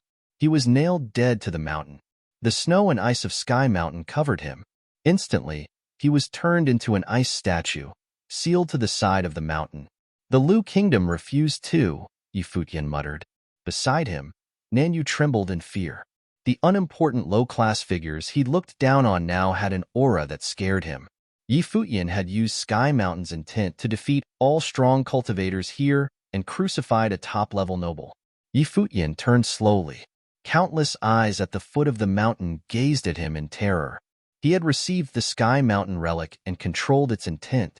Chinyu, crown prince of the Qin dynasty, had died on the mountain. He probably wouldn't be the only one. In the snow at the foot of Sky Mountain, the leaders of the Futian Sword Clan, Royal Xin Temple, and Donghua Clan were all pale. They were all breathing with difficulty now.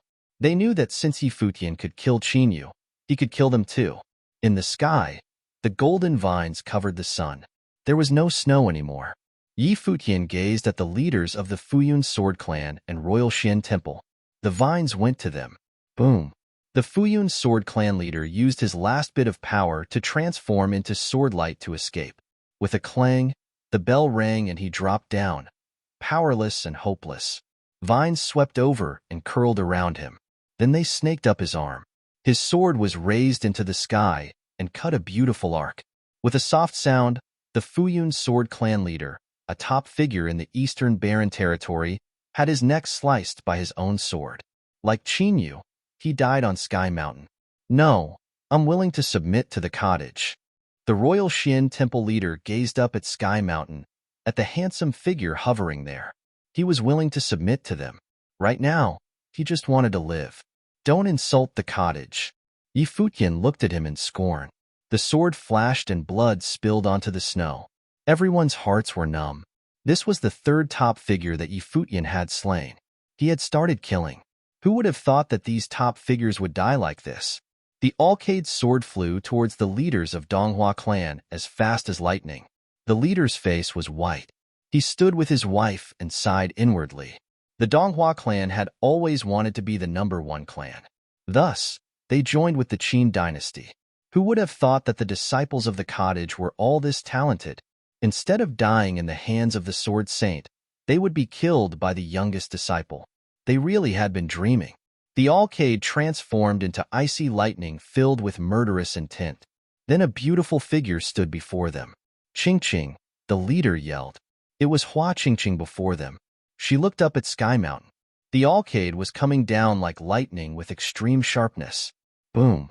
Sword aura burst forth. Cold light reflected on Hua Qingqing's face. Her eyes stayed open without even blinking. Rather than looking at the sword, she looked at Futian. "Qingqing, move aside," her father said, but she seemed not to hear. She remained there. "I'll die for them," Hua Qingqing said to Futian. "You didn't attack me on Sky Mountain and help me keep the secret," Futian said. "That's why I saved you earlier. However, your parents must pay." Hua Qingqing was different from the people of the Qin dynasty and Donghua clan. That was why Futian saved her. However, the Donghua clan leader had tried killing his seniors. I know. That's why I will die for them, Hua Qingqing said softly. You can't. They didn't participate in the matter with the Liu Kingdom and didn't know. It was the Qin dynasty. If you've already decided, kill us all. Hua Qingqing's eyes closed slowly.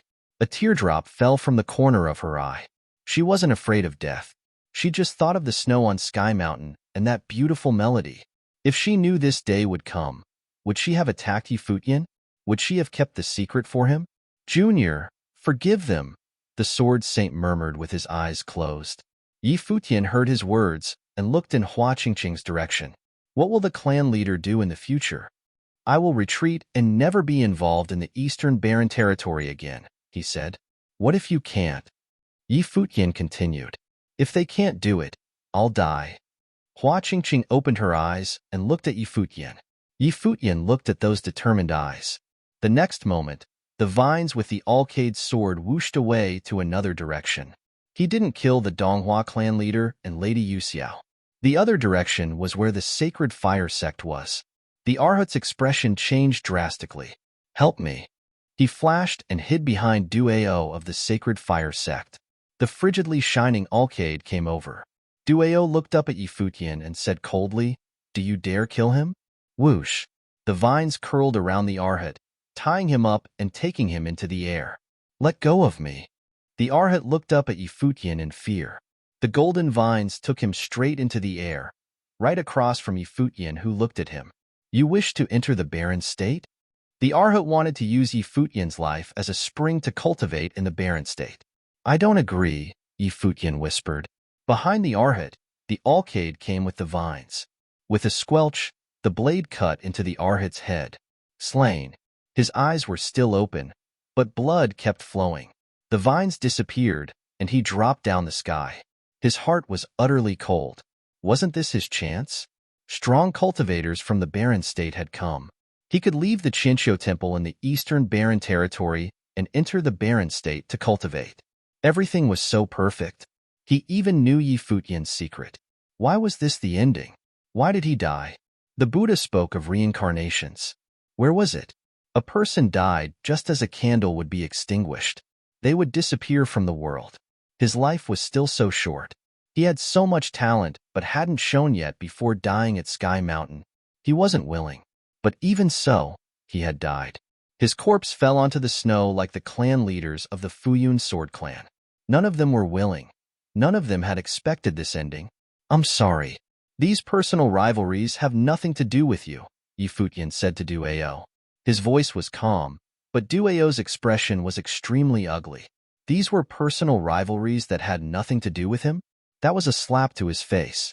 And yet, Futian's voice was monotone. He didn't consider Duao at all. Of course, he didn't. If not for the force behind Duao, Futian would have started killing directly. He'd already offended him. Did he have to care about Duao while killing the Arhat? If he did, wouldn't he just submit to him? Chapter 389. Is it not good to be alive? Chapter 389. Is it not good to be alive?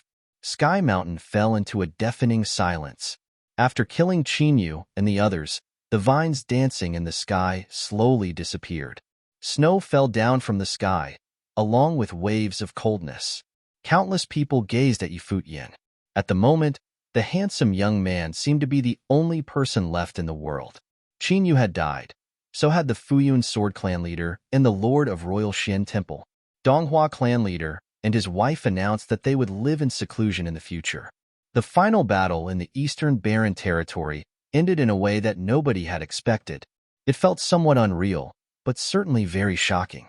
After this battle, nobody in the Eastern Barren Territory would be able to fight against the cottage. Of course, the forces from the Barren State were not counted. However, Futian had done more than just kill Qinyu and the others. He had also greatly offended the people from the Barren State. He injured Ninyu and killed the Arhat right before Duao. He had suppressed all the nobles from the Barren State, and all of them looked weak and dying at the moment. Even strong demons such as the dragon and three-legged golden raven were exhausted. It was thus obvious how much Futian had offended the rest. The ringing finally stopped, and the echoes also gradually dissipated. Only then, many people could relax.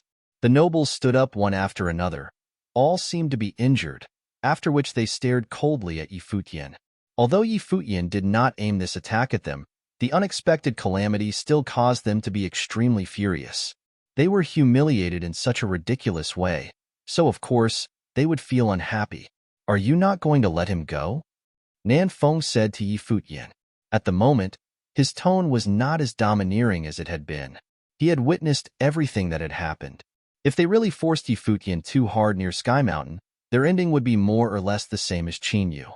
Futian was stunned, after which he turned around and looked at Nanyu, who was still nailed to the cliff. Smiling, he said, "Sorry, I forgot about you." Then, golden vines shot out towards Nanyu's head like lightning. Blade-like vines magnified rapidly in Nanyu's eyes. His body trembled fiercely, and he could not help screaming in horror. Fear even caused him to close his eyes, and his bound body kept spasming. He saw for himself how Futian had killed those people just now. Seeing the vines charging towards him, he obviously thought that Futian was going to kill him. Bang! The golden vines pierced into the cliff beside Nanyu, which exploded. Then, the vines swept towards his body, and Futian asked, "What is it?" Nanyu opened his eyes and realized that the vines on his body had all vanished. Futian was staring at him innocently. Seeing Futian's expression, Nanyu knew at once that he had been fooled. Following a cracking sound, Nanyu looked at Futian coldly as a strong aura spread from his body. However, when he saw the swaying golden vines around Futian, he only felt somewhat powerless. In any friendly fight, accidental injuries cannot be avoided. I believe that as a genius from Nantian House, you will not be so stingy. Futian smiled and said, "Please." At the moment, Nanyu even felt like he wanted to kill somebody immediately. Looking at Futian's mocking look, he turned around and walked up to Nan Feng and the rest. This time, they would admit defeat. "Do you really not want to join us in Mortal World?" Suddenly, Chu Shang looked at Futian and said, "I am being very sincere. With your talents, you will definitely be valued in Mortal World." "Thank you for your kind will, but I will not," Futian replied, smiling. "All right." Chu Shang took a deep look at Futian. What a pity, she thought. Turning around, Chu Shang brought her people and left the place. In addition, the people from other forces also took their leave one after another. On Sky Mountain, who could defeat Futian? Futian stared emotionlessly at the disappearing figures. He knew that the entire issue was far from being over. Not resigned.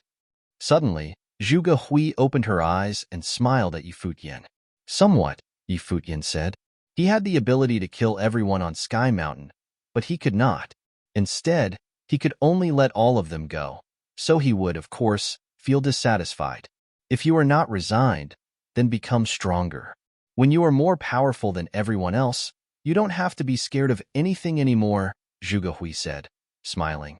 The world was just so cruel and real.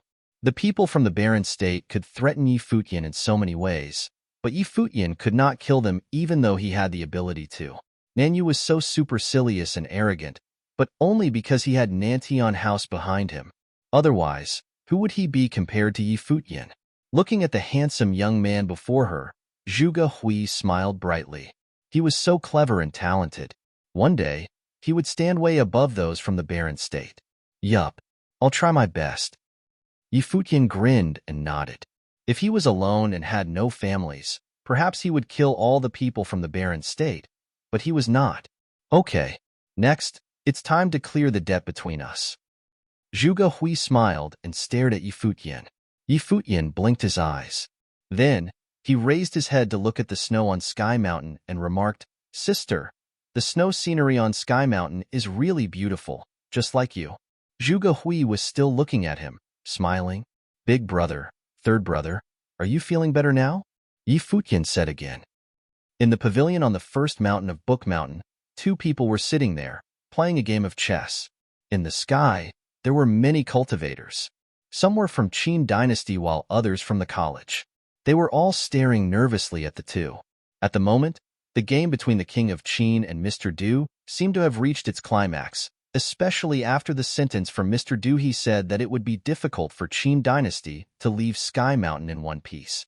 Was he saying that a battle had already erupted at Sky Mountain? Could the three disciples from the cottage really kill Qin Yu and his team? Taking a chess piece in his hand, the king of Qin stared at Mr. Du. His look was extremely sharp. However, Mr. Du only smiled gently, as if he had taken control of everything. This caused the king of Qin to have a bad feeling. Mr. Du, are you joking? The king of Qin asked, smiling. Mr. Du shook his head. I usually don't joke. Perhaps you have seen wrongly, the king of Qin said again, after which he put down the piece in his hand. With this move, his pieces on the board were connected once again. The situation on the board changed, and a terrifying force seemed to be gathering. Life is just like a game of chess. Take a step back, and conflicts will automatically be resolved. Retreating does not mean cowardice. It's merely a way to live, Mr. Du said in a calm tone. Without any hesitation still, he made his next move. Beside them, College Chief Xiao was astonished. He did not expect Mr. Du to be so skilled in chess. Mr. Du had thoroughly displayed his attitude towards life on the chessboard. Previously, his moves had all been retreating and defensive. On the other hand, the king of Qin followed him closely and was very aggressive. However, at the moment, Mr. Du's move changed his stance drastically, as if he had inverted the world. In an instant, he ended the game. The pieces of the king of Qin seemed to be destroyed totally, while Mr. Du's pieces were like sharp blades which annihilated everything in their path. A cold sweat broke out from the king's forehead, and he felt somewhat uneasy. Life was just like chess, and chess was like life. Mr. Du's game caused him to feel frightened. This was not just a game of chess, but also a game of the Eastern Barren territory. The king of Qin held a piece in his hand as he stared at the chessboard before him. After a long while, he still could not make his move. He actually did not know how to continue. This game has already ended. We don't have to continue, Mr. Du said softly. I don't believe you. The king of Qin looked coldly at Mr. Du as he continued his next move as if he was making his final struggle. Mr. Du shook his head and also made his next move. The king's face turned extremely pale. Suddenly, a powerful aura spread out from the back of Book Mountain, along with many loud roars. A battle seemed to have happened. Then, everyone saw a few people charging towards them. College Chief Xiao frowned. That was the entrance to the ancient barren world. Did a group of people just break through by force? Your Majesty, the spiritual imprint of the Crown Prince is destroyed, someone shouted. His words entered the ears of the king of Qin like a bolt out of the blue. His hand froze in midair, and his body started trembling. His son Qin Yu had died. Boom. In the sky, all the people from the Qin dynasty were bewildered. The Crown Prince Qin Yu had died. What did this mean? Qin dynasty probably had a miserable defeat at Sky Mountain. But how could that be? Donghua clan leader and his wife, Fuyun sword clan leader, Royal Xian temple lord, Qin Yu, and Lu Nantian were all very powerful cultivators. Furthermore, they had brought several sage ritual implements. How would they lose? Puff. The king of Qin took a deep breath and closed his eyes, after which he opened them again. The piece in his hand fell down onto the chessboard. Raising his head, he looked at the old man before him and asked, Mr. Du, you have already set up your plan at Sky Mountain? So who is that sword? The king of Qin pointed at a piece on the board. He did not understand why he would lose. Is it important? Mr. Du shook his head. Then how about Book Mountain? Who will stop me from destroying the place? The king of Qin said coldly, pointing at the chessboard. He slowly stood up, and an extremely frightening aura erupted from his body. Apart from him, the two elders from Qin dynasty also released their auras. The auras from them engulfed the vast Book Mountain. In the sky, the cultivators from Qin dynasty also released their auras and pressured the rest. The disciples from the college, Sword Saint Mountain, and Moon Clan all ascended into the sky. They similarly released their auras to fight against the incoming pressure. Are you still unrepentant? Mr. Du asked. Do I have a choice? The king of Qin picked up his piece and put it onto the chessboard. That was a place of no return. He was making his last stand. I have taught a few disciples on Book Mountain. I want neither fame nor wealth, not to say the ambition to unify the Eastern Barren Territory. At the moment, Mr. Du was still sitting there quietly, as if he was muttering to himself. All I wanted was to influence a few people so that they can inherit my ideology. Slowly, they can influence the entire Eastern Barren Territory. Why is it so difficult? I don't care about your ambitions. Rumors claim that Mr. Du does not know cultivation. Today, I want to see for myself if you really know how to cultivate or not. The king of Qin said coldly as his might pressed onto Mr. Du. Mr. Du raised his head to look at the king of Qin and asked softly, "Is it not good to be alive?" Chapter 390. Reason for becoming a disciple. Chapter 390. Reason for becoming a disciple. Is it not good to be alive? Mr. Du's calm voice erupted in the ears of the king of Qin, sending a wave of coldness down his spine. Even though Mr. Du had not released any might, his words alone still had such a power, the power to instill fear into the king of Qin. Junior. College Chief Xiao stared at Mr. Du with a solemn expression. I have no other choice. Mr. Du scratched his head as if he felt somewhat speechless. Roar. Suddenly, the howl of dragon erupted and shook the earth. On Book Mountain, many college disciples were astonished and actually felt their blood boiling. The powerful howl came from the king of Qin. Then, an appalling dragon charged out from his body and flew into the sky. A terrifying golden claw struck out towards Mr. Du's head. The two were too close to each other, and the attack was too violent. Moreover, the person who made the attack was the king of Qin. Nobody below the sage plane would survive such a surprise attack. At this instant, every single person on Book Mountain stared at Mr. Du, their hearts racing. Mr. Du, however, did not die. The golden dragon claw remained in midair. Many illusory dragons charged out from the frightening claw, howling, but even such a strong attack did not manage to kill Mr. Du. Time seemed to be frozen. Mr. Du just stood there quietly. The monstrous dragons tried to engulf his body, but they were blocked by an invisible radiance. The flowing radiance seemed to be indestructible. Furthermore, the radiance slowly enveloped the body of the king of Qin. The king of Qin started trembling. He was astonished, frightened, and puzzled. Sage. The king of Qin could feel his heart sink. He looked at Mr. Du, but only saw him staring back with his usual calmness and quietness. The king's look changed continuously. Then he asked, Why? Why do rumors claim that you do not know how to cultivate? How many people in the world dare to say that they know how to cultivate? Mr. Du replied, But why did you not attack us? The king of Qin was still lost. He thought that he had already exerted enough pressure. If Mr. Du was really so powerful, why did he not destroy the Qin dynasty?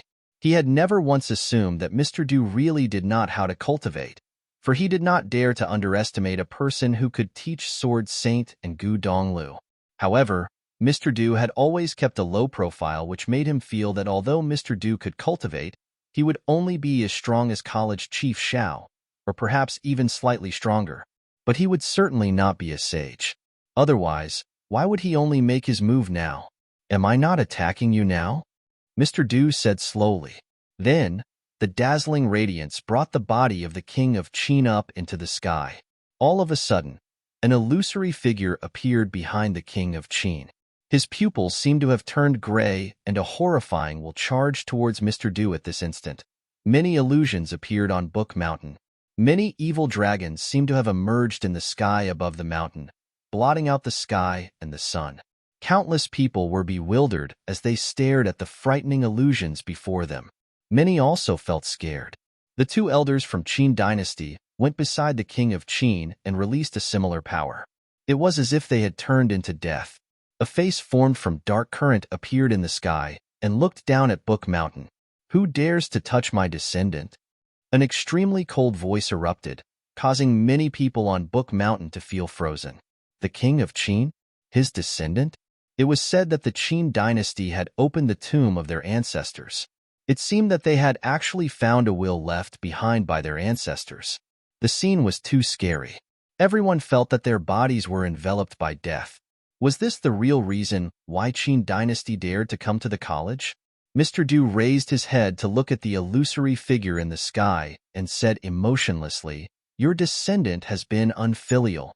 I'm helping you to teach him a lesson." An endless amount of dark current flew in the sky as the eyes of death stared at Mr. Du then. The dark current charged down wildly toward every corner of the college. Mr. Du extended his hand to the sky. In the next instant, an enormous palm print appeared above Book Mountain. The palm print stood between the sky and the earth and covered the entire Book Mountain. The endless dark current collided onto the palm, but sharp sword will and blazing flames also appeared on the enormous palm. The palm print expanded rapidly and covered the entire sky. The palm print was like a world by itself, while its fingers were like 5 mountains. The sword will at its center was powerful enough to penetrate through the sky, and the divine flames that had filled the sky could burn the world into nothingness. The sword will and flames merged together. All the people from the Qin dynasty were enveloped by the palm print. No. The king of Qin and the others from Qin dynasty felt an endless fear engulfing them. They tried to ascend into the air in an attempt to escape, but they quickly realized that the palm print seemed to have frozen space.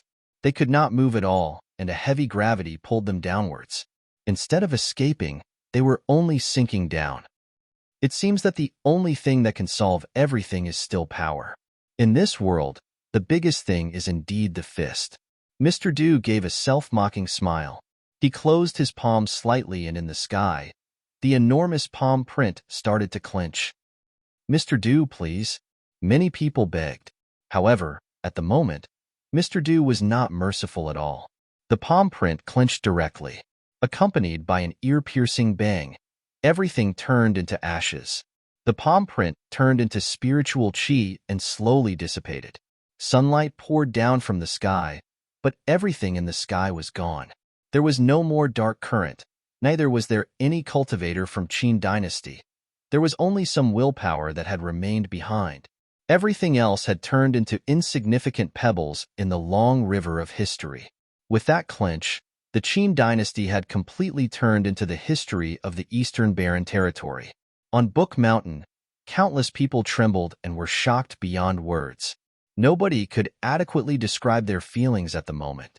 The enormous palm print had changed the era in one move. Was this the real Mr. Du? He was the Mr. Du who was said not to know how to cultivate, but had nurtured the best disciples in the Eastern Barren Territory. Countless people stared at the old man, and their eyes were filled with respect and fanaticism.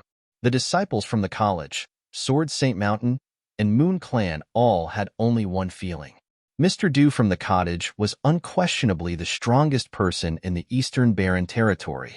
The old man slowly withdrew his hand. Feeling the countless fanatic looks, he heaved a long sigh. Then, he looked at College Chief Xiao and said, "Why is it so difficult to keep a low profile?" Cough.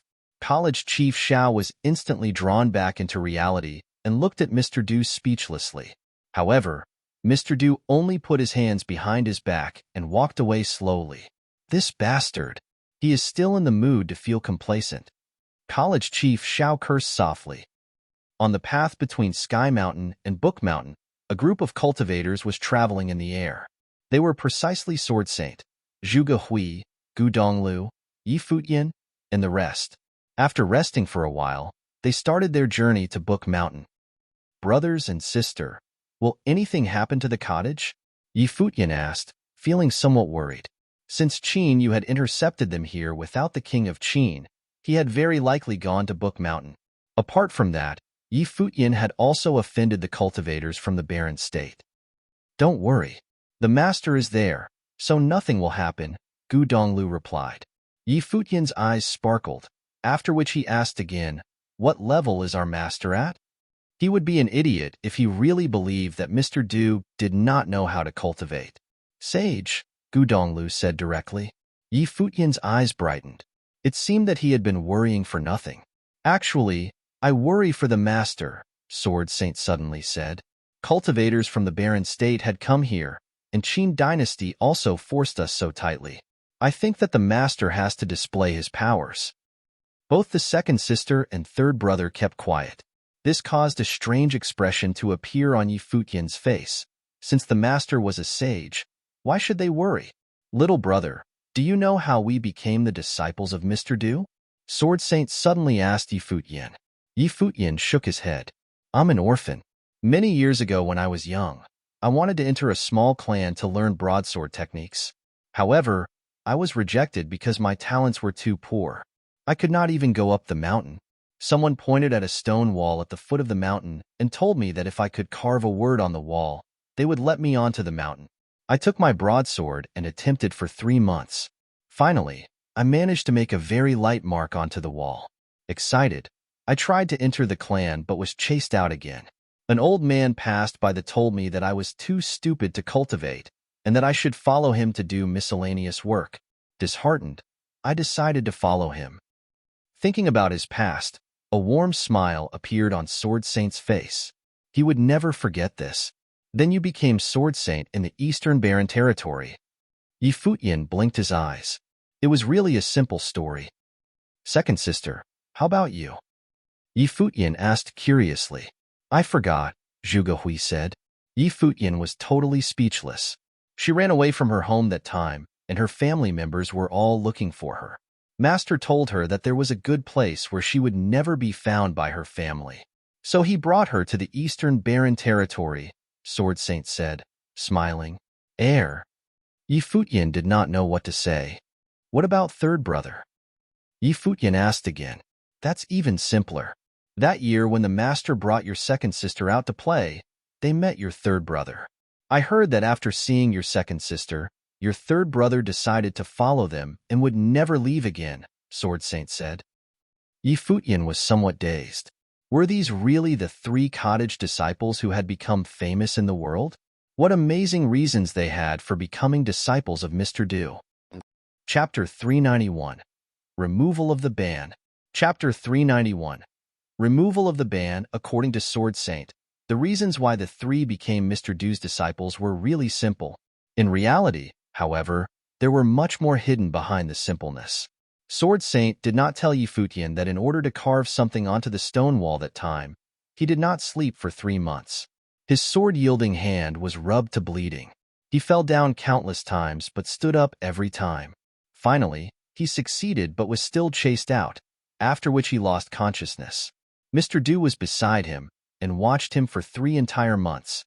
When Sword Saint fainted due to starvation and then woke up, Mr. Du gave him a few fruits. That was why he would live to become the eldest disciple of the cottage in the first place.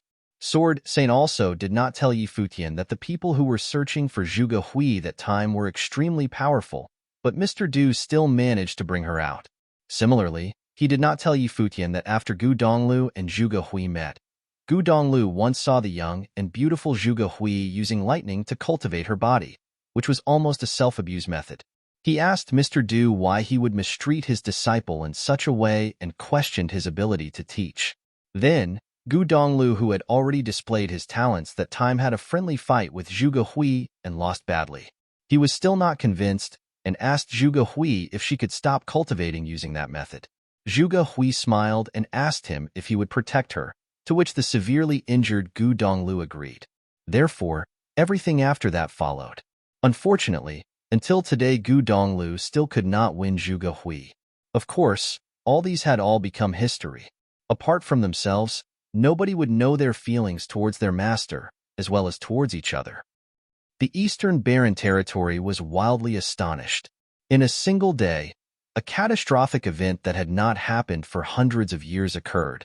Qin dynasty was annihilated, while the powerful cultivators from Futian Sword Clan and Royal Xian Temple all died on Sky Mountain and Book Mountain.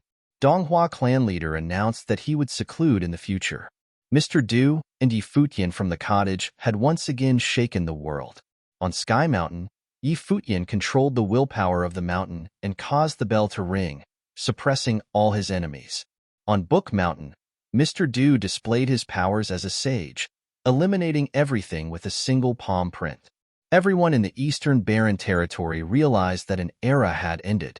Qin dynasty, which once wanted to rule the world, had completely turned into a speck of dust in history. After receiving the news, many people in the Eastern Barren Territory visited Book Mountain. In this battle, the name of the cottage spread to every corner of the territory. Some people were excited, while some were in fear. Those who were excited were of course the disciples from the college, Sword Saint Mountain, and Moon Clan, while those who were in fear were allies of Qin Dynasty. Only the strongest cultivators died in the fight, so most people were still alive. Despite that, in the cottage, Mr. Du did not seem to be so excited at all, nor did he seem to be very complacent like he was on Book Mountain. In the back mountain, Mr. Du was lying on a rock and drinking his wine quietly. "Master!" Sword Saint shouted. Then, Sword Saint, Yi Futian, and the rest walked to him. Apart from them, Goddess Wang Yue was also present. She came here to visit Mr. Du, but did not want to disturb him by herself. Seeing the return of Sword Saint and his team, she followed them here. "Mr. Du," Goddess Wang Yue said, saluting. "Hi." Mr. Du nodded. "What is it?" "May I cultivate under you, please?" Goddess Wang Yue said, bowing. The scene on Book Mountain just now had really left a huge impact on her. Was this the real power of the Sage Plane? She wanted to break through her current level and needed a good teacher. Mr. Du was undoubtedly the most suitable person. "I'm lazy and do not plan to take in another disciple." Mr. Du sat up and smiling, he shook his head. Goddess Wang Yue was somewhat disappointed at first, but immediately she was relieved. A mysterious person like Mr. Du would obviously not take in disciples easily. "Mr. Du, with the situation in the Eastern Barren Territory now, what should Moon Clan do?" Goddess Wang Yue asked. If Book Mountain really wanted to unify the Eastern Barren Territory, she would be willing to support. Although she did not have a choice anyway, this time, she was being sincere. After spending these few days in the college, she could feel the difference between this place and other places. Even though there were also conflicts between college disciples, they would focus mainly on cultivating. Furthermore, the aim of the college was to teach its students. This was unlike a clan. Apart from cultivation, there were also many malicious competitions. There were of course also many miscellaneous things in the college, but relatively its members were much friendlier. "It's up to you," Mr. Du replied, smiling. "In the past, I have always wanted to change certain things, but in the end, I have done nothing. Mr. Du, with your reputation now, everyone in the Eastern Barren Territory would respond to your call. What can you not achieve?" Goddess Wang Yue was confused. "If I unify the Eastern Barren Territory after eliminating Qin Dynasty with my powers, then I will be no different from Qin Dynasty itself. Once I leave the Eastern Barren Territory, or if someone even stronger appears, the same thing will happen again. Human minds and ambitions are the hardest things to change in the world." Mr. Du shook his head. "Mr. Du, what is your ambition?" Goddess Wang Yue asked.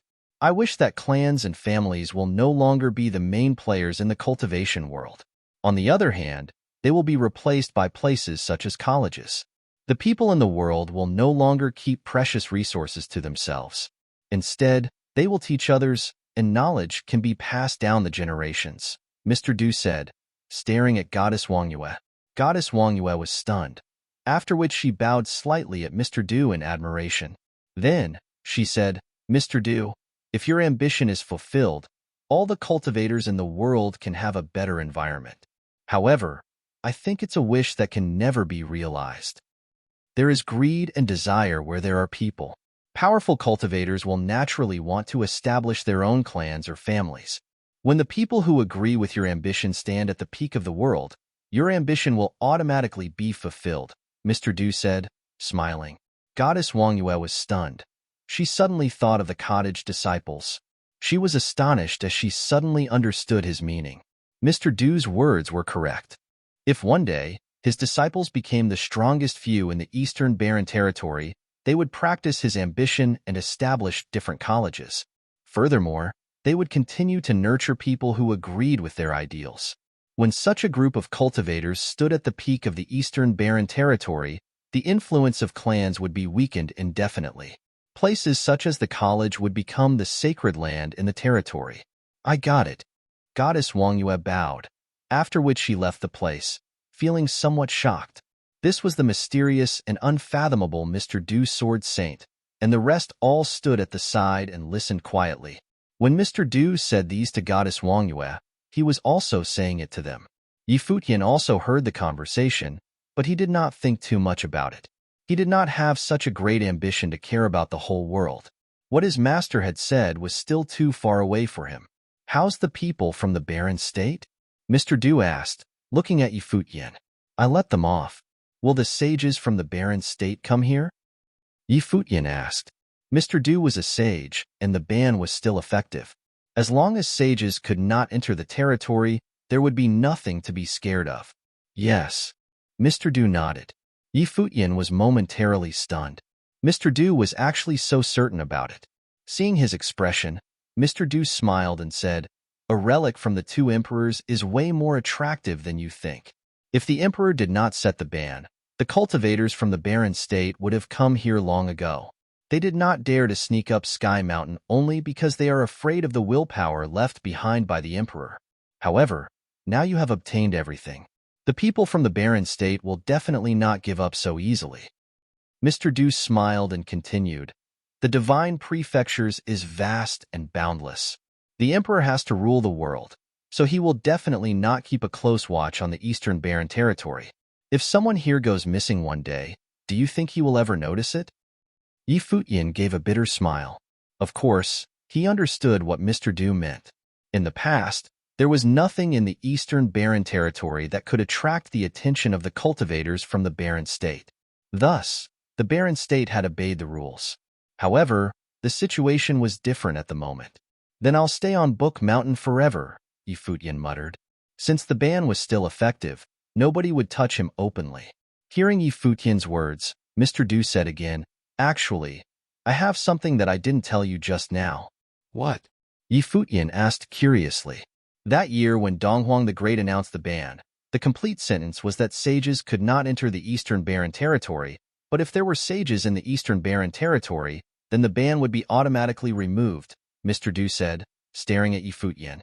Futian looked at Mr. Du in bewilderment and blinked his eyes. Then, even his face turned dark as he stared firmly at Mr. Du. So this meant that after Mr. Du displayed his power as a sage, the ban had become ineffective. Cultivators from the barren state could come to the eastern barren territory directly. So after receiving the news, more people from the barren state will come here? Futian asked. Yup. Mr. Du nodded seriously. Futian's face darkened further. On Sky Mountain, he did not dare to touch the people from the barren state because he was scared of revenge from the barren state, and that they would kill his friends and relatives. On the other hand, as long as he did not kill the people from the barren state, the powerful cultivators from the barren state would at most aim at him only. However, now that the ban in the eastern barren territory was removed, all the cultivators from the barren state could come to the Book Mountain directly. In this case, Futian could not dodge from anything. "Master, what should I do then?" Futian asked. "How do I know?" the old man muttered. Then, he lied down and continued drinking. This old bastard. Futian cursed in his mind. He was actually still in the mood to drink. "Master," Futian shouted. "Don't worry. I will not let you drag the others down," Mr. Du said lazily. "In the worst case, I'll hand you over to them." Futian regretted his initial decision. Could he still sever his relationship with Mr. Du now? Chapter 392. Disaster of Donghua Clan. Chapter 392. Disaster of Donghua Clan. Donghua Clan leader and his wife had announced that they would dismiss the clan and seclude in the future. In one night, all Donghua Clan disciples left. The clan which once wanted to become the first clan in the eastern barren territory turned particularly deserted. At the moment, only a few people remained. For example, Lu Nantian and Qian Shanmu. After knowing what happened on Sky Mountain, Qian Shanmu had a mixed feeling. His wife Qin Mengrua was killed by Futian, but his junior Hua Qingqing let Futian off instead. Because of Hua Qingqing's decision, Futian did not kill his master and masteress. However, what would happen if Hua Qingqing did kill Futian on Sky Mountain? Victory? That would be impossible. They had already received the news from Book Mountain. Mr. Du was a sage. They were destined to fail from the start. It was a meaningless battle in which the cottage did not suffer any losses. If the king of Qin did not decide to go to Book Mountain himself, Mr. Du would not even need to display his powers. Suddenly, Donghua clan leader looked at Qian Shanmu, who was kneeling on the ground, and said, "You should leave." Qian Shanmu kowtowed on the ground, after which he stood up and departed. After he left, only 4 people remained in Donghua clan, namely Donghua clan leader and his wife, Lu Nantian and Hua Qingqing. Nantian, bring Qingqing and leave from the ancient barren world. The clan leader said to Lu Nantian, Masteress, you should bring Qingqing and leave. Lu Nantian shook his head. Nantian, are my words already useless? The clan leader turned somewhat serious, but Lu Nantian still stood there quietly. Masteress, you leave? We don't have much time. Do you want to kill Qingqing? The clan leader scolded. I'm not leaving. Hua Qingqing stood at the side. Masteress, we have been wrong from the start. Perhaps Mr. Du has already foreseen everything from the beginning. He does not want to rule the Eastern Barren Territory at all, but instead only wants to teach his disciples peacefully so that they can become stronger. On the other hand, we want to obtain all the influences in the Eastern Barren Territory. Only now do we understand that everything has but been a dream. In front of the really powerful forces, the Eastern Barren Territory itself is meaningless, Lu Nantian said to his master and masteress. Then, he knelt on the ground and added, Masteress, I hope that in my next life I will still be your disciple. After that, he stood up and walked up to Hua Qingqing. He reached out his hand, wanting to touch her pure and flawless face, but in the end, he still put his hand down, just like in the past. However, he only felt somewhat relieved. Smiling, he said, Qingqing, live on. Then, Lu Nantian turned around resolutely and walked out of Donghua clan. Looking at his back, tears flew down from Hua Qingqing's eyes. I don't really have any regrets in my life, and it has been perfect, apart from the battle with Gu Donglu. Nevertheless, it's not embarrassing to lose to a cottage disciple, is it? Lu Nantian shouted. Then, he suddenly sped up and turned into a beam of light, charging out of Donghua clan. At the moment, there were many people outside Donghua clan, observing its every move. In the distance, there was a restaurant which was entirely reserved by a group of people. Outside the restaurant, there was a dazzling golden raven which was showered in a holy radiance. In the restaurant, there was a young man sitting down and drinking while looking in the direction of Donghua clan. His eyes seemed to be filled with flame and tint. He was drinking leisurely as if he was enjoying himself. Cultivation was, after all, an extremely difficult activity in the first place as it needed much patience and perseverance. Therefore, when he had free time, he would spend it on enjoying himself. The young man was precisely Du Ao, the cultivator from Sacred Fire sect of the Barren State. He did not leave the Eastern Barren Territory. After leaving Sky Mountain, he wanted to go to the college directly but heard that there was a sage there. Hence, he would obviously not go there hastily. On the other hand, he asked some of his people to go back to the Barren State, while he brought the rest to Donghua clan. On Sky Mountain, he almost died because of a beauty. He could not kill Yi Futian for the moment, but how about the beauty? How could he give her up? Suddenly, Du Ao noticed someone walk out from Donghua clan and battle with his men. The person was showering in a brilliant flame as his life spirit appeared, which was actually a 3-legged golden raven. This caused a strange expression to appear on his face. He then commanded, "Ask him if he would submit to me. I can bring him to Sacred Fire sect to cultivate." All right. A cultivator walked towards that direction. However, many terrifying suns appeared behind the person in the distance, and he burnt the person from Sacred Fire sect to death immediately. Meanwhile, he continued to battle the people from Sacred Fire sect as he advanced towards the restaurant. Humph. Let's not wait anymore and go there directly. Apart from her, kill everyone else, Du Ao said coldly. At once, the people beside him walked out of the restaurant and towards Donghua clan. In the distance, many people were astonished by the scene. Donghua clan leader announced that he would seclude in the future and dismiss the clan. However, before he could leave, the cultivators from the Barren State came to Donghua clan and attacked it without any reasons. The members of the cottage would clearly not know what was happening in Donghua clan. Yi Futian also did not think that such a thing would happen. On Book Mountain, Mr. Du, college chief Xiao, and the cottage disciples were all present. Even the few mountain elders and goddess Wangyue were here as well. This was the first time Futian met the college chief. He looked somewhat pale but sage-like.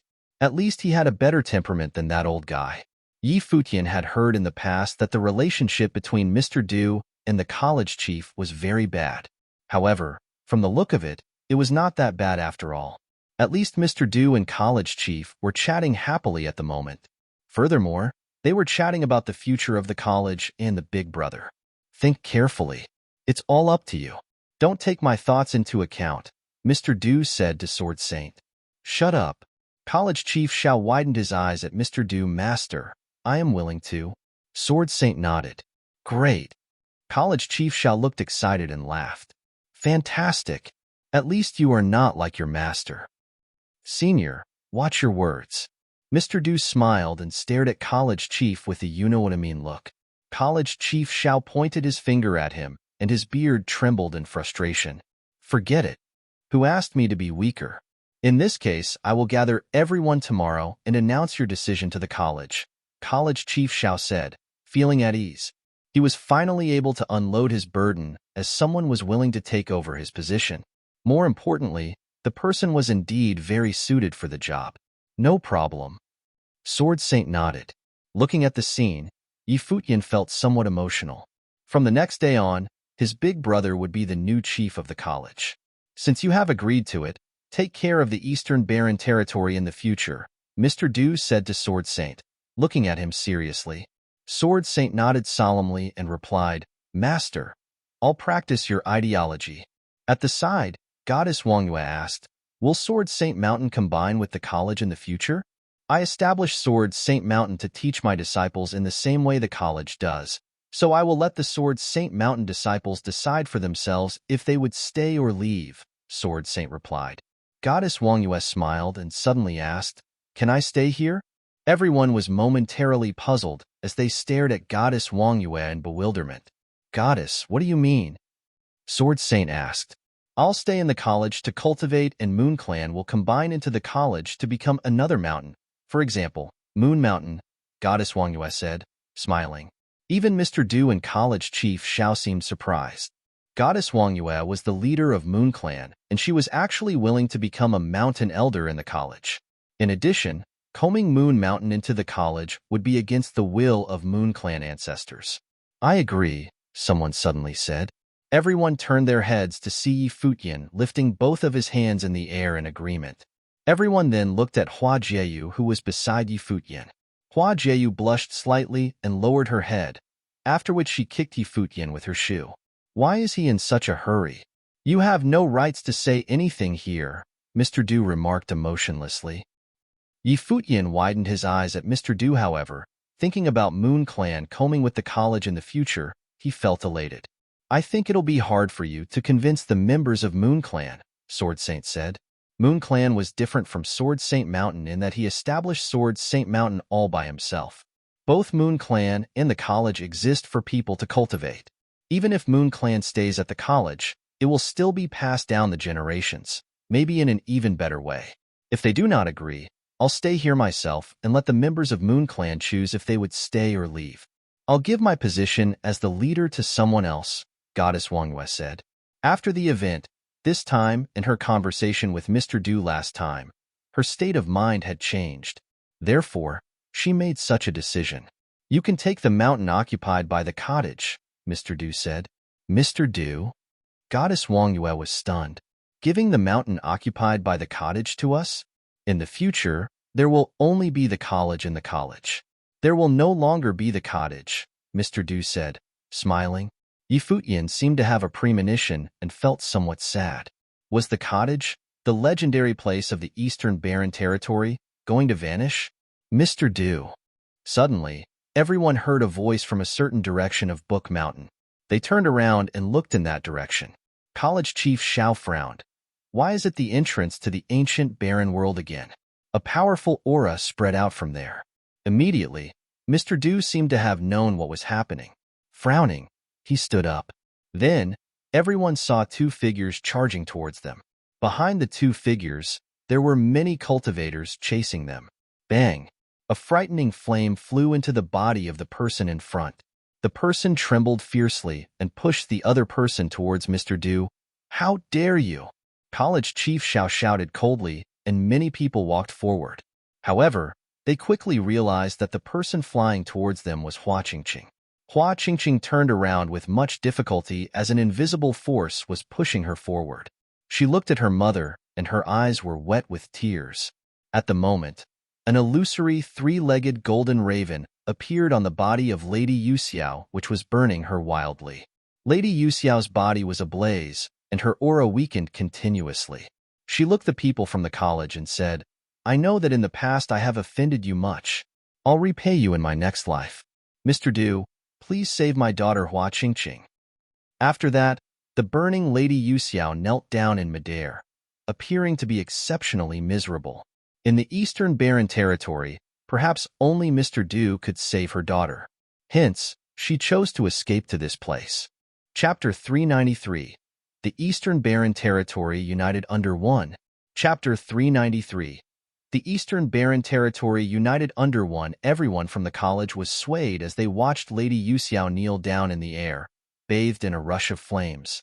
Lady Yuxiao used to be a well-known female cultivator. She later married clan leader Hua, but no one expected for her life to end up this way. No matter what the relationship between the college and Lady Yuxiao was like, they couldn't help but feel sorry for her. It was a truly horrible thing to witness. Goddess Wang Yue clenched hands into a tight fist, and a force of ice will descended upon Lady Yuxiao, wanting to exterminate the flame. However, the flame of the divine golden bird which surrounded Lady Yuxiao seemed to contain a hint of sage will because it could not be put out. Gradually, the image of her became faint as she began to fade away. She was trying to push through the immense pain.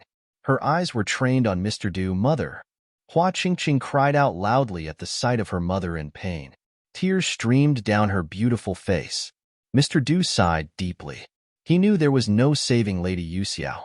She was holding on to her last breath with all the strength left in her body. It was the only reason why she had yet to disappear completely. Mr. Du spoke to her. "Don't worry, go." "Thank you, Mr. Du." Lady Yuxiao bowed to him and was gone immediately, her image disappearing within the flames. "Mother." Hua Qingqing's heart clenched tightly. She wanted to charge out and reach for her mother. However, Goddess Wang Yue reached out her hand and cast a wind spell. The invisible force wrapped around Hua Qingqing's body and brought her to the side. Yi Futian never thought clan leader Hua and Lady Yuxiao would end up this way after letting them go back at Sky Mountain. His cold eyes swept over to the cultivators of the Holy Fire Clan and the young man mounted on the three-legged golden raven, Du Ao. He had already tried to make a move on Hua Qingqing back on Sky Mountain. Fortunately, he was stopped by Yi Futian. What Yi Futian didn't expect was that instead of hiding and lying about his evil doings, Du Ao made another move for her after leaving the mountain. Only this time, it was publicly. Did this rascal not have any shame? Especially as a disciple of one of Barren State's top powers. Perhaps he didn't at all about what the people thought, doing only what he pleased. Even if it was wrong, it had to be known to the public. Even the Qing dynasty needed to come up with an excuse to wipe out the Liu kingdom. "Pardon me, but this girl is someone we want. Please hand her over to the Holy Fire Clan." An elder illuminated by flames stepped forward. He radiated with hints of sage will. His aura was strong. It was he who attacked and killed Lady Yuxiao. The people of the college looked at the elder. He sounded polite, but the look in his eyes told another story. Everyone understood that for the Holy Fire Clan to do something like this, they had no morals, no conscience. They only held back because there were sages in the college. Otherwise, there would be no talking to them. They would simply kill everyone in their way. Everyone remembered clearly how things went down the last time the Holy Fire Clan arrived at the college. They remembered just how crazy and wild these people from the Barren State were. "Scram!" Mr. Du spat out in a cold tone. The cultivators of the Holy Fire Clan stared down at Mr. Du from where they were in the air. It seemed that not even a sage from the Eastern Barren Territory could strike up any fear or respect from them. "Since it seems like Senior is not willing to welcome us, we'll leave," Du Ao said from his spot on the three-legged golden raven's back. His eyes, filled with a hint of mockery, drifted onto Yi Futian. Yi Futian stared right back. He could feel the disdain and ridicule from Du Ao's eyes. On Sky Mountain, Yi Futian was wildly arrogant because he had the will of the mountain at his advantage. He used it to kill many powerful cultivators and used the sound of the bell to injure barren state cultivators. Now, there were sages in the eastern barren territory. The ban had been lifted. Dueo wanted to see just how arrogant Yi Futian could be now. The people of the Holy Fire clan left. Dueo was in no hurry. When the sages of the clan arrived, everything would fall into their hands, whether it be Yi Futian or Hua Qingqing. "How presumptuous," said College Chief Xiao. He was angry but couldn't do much. He knew that although his junior brother could stop the opposing party, he had to think about the disciples of the college. Furthermore, College Chief Xiao knew something no one else did. Mr. Chu couldn't stay at Book Mountain for much longer. The second the ban was lifted, things were already set. Everyone looked over at Hua Qingqing. Their hearts hurt for the crying girl. The Holy Fire clan had already crashed the college. One could already imagine what happened at the Donghua clan. There was no need for questions. "Let her rest," Mr. Du said as he watched Hua Qingqing. He sighed inwardly. "Okay," nodded Goddess Wang Yue. She led the young girl away, and the others also began to disperse. However, the disciples of the cottage stayed. Mr. Du shook his head. "How are we as humans supposed to keep the desires of others under control with just morals? How are we supposed to control those with the weapons and desire to hurt others without rules and regulations?" When he finished what he had to say, he began to walk away. Yi Futian watched the teacher's back as he departed. He was beginning to understand the teacher's dreams. These powerful cultivators from the barren state arrived in the eastern barren territory and lacked even a shred of respect for anyone. They showed no signs of wanting to hide their hunger and desire for power. Neither did they care about what anyone else thought. In order to conquer Hua Qingqing, they went as far as killing her family. Cruel and violent. A person with a weapon will produce the killing thought, because there is no one to restrain them.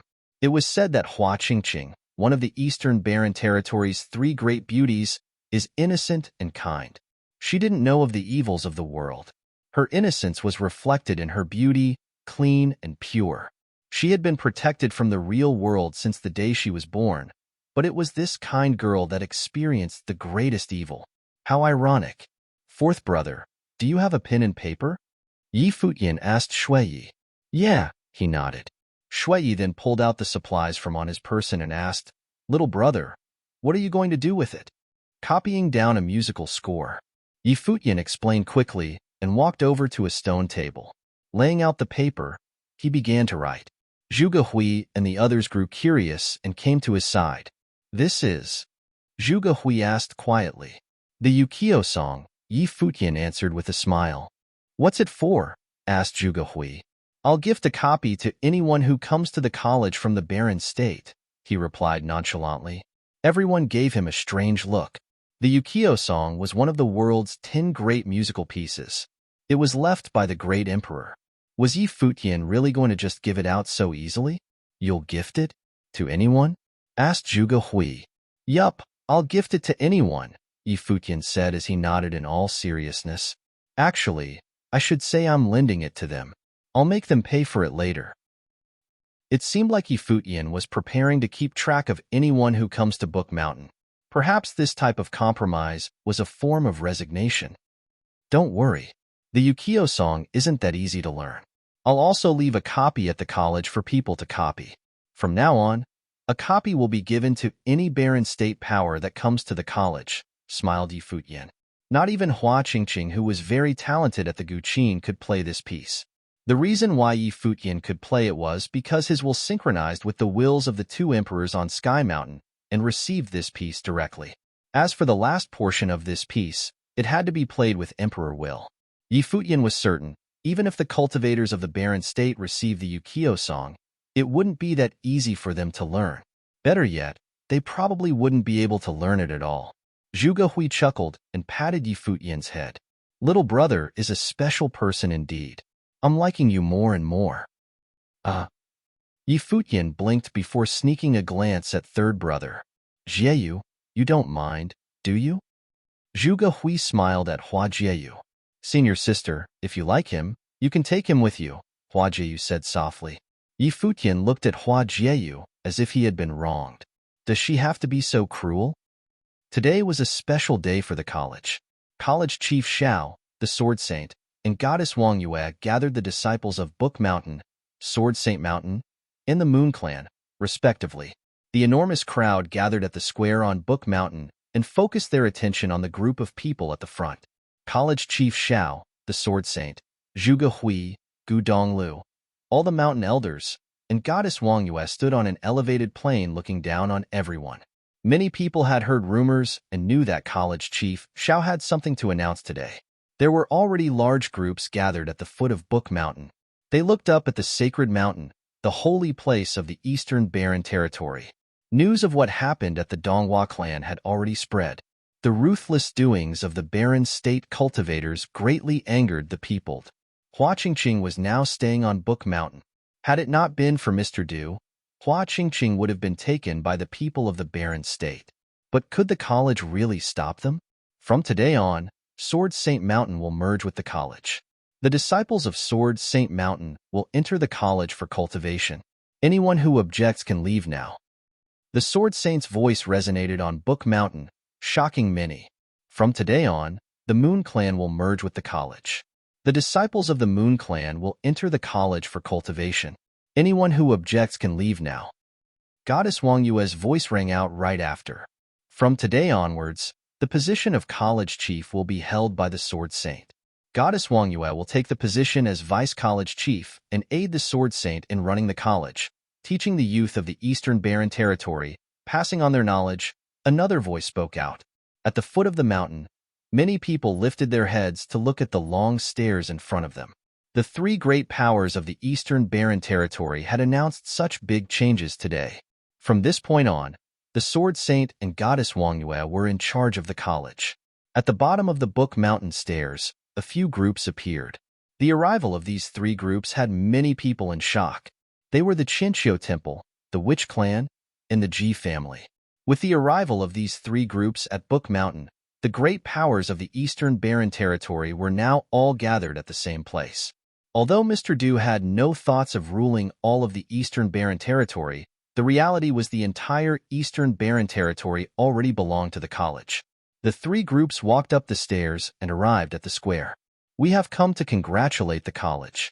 We hope that the Sword Saint will never forget your true self and your initial intentions.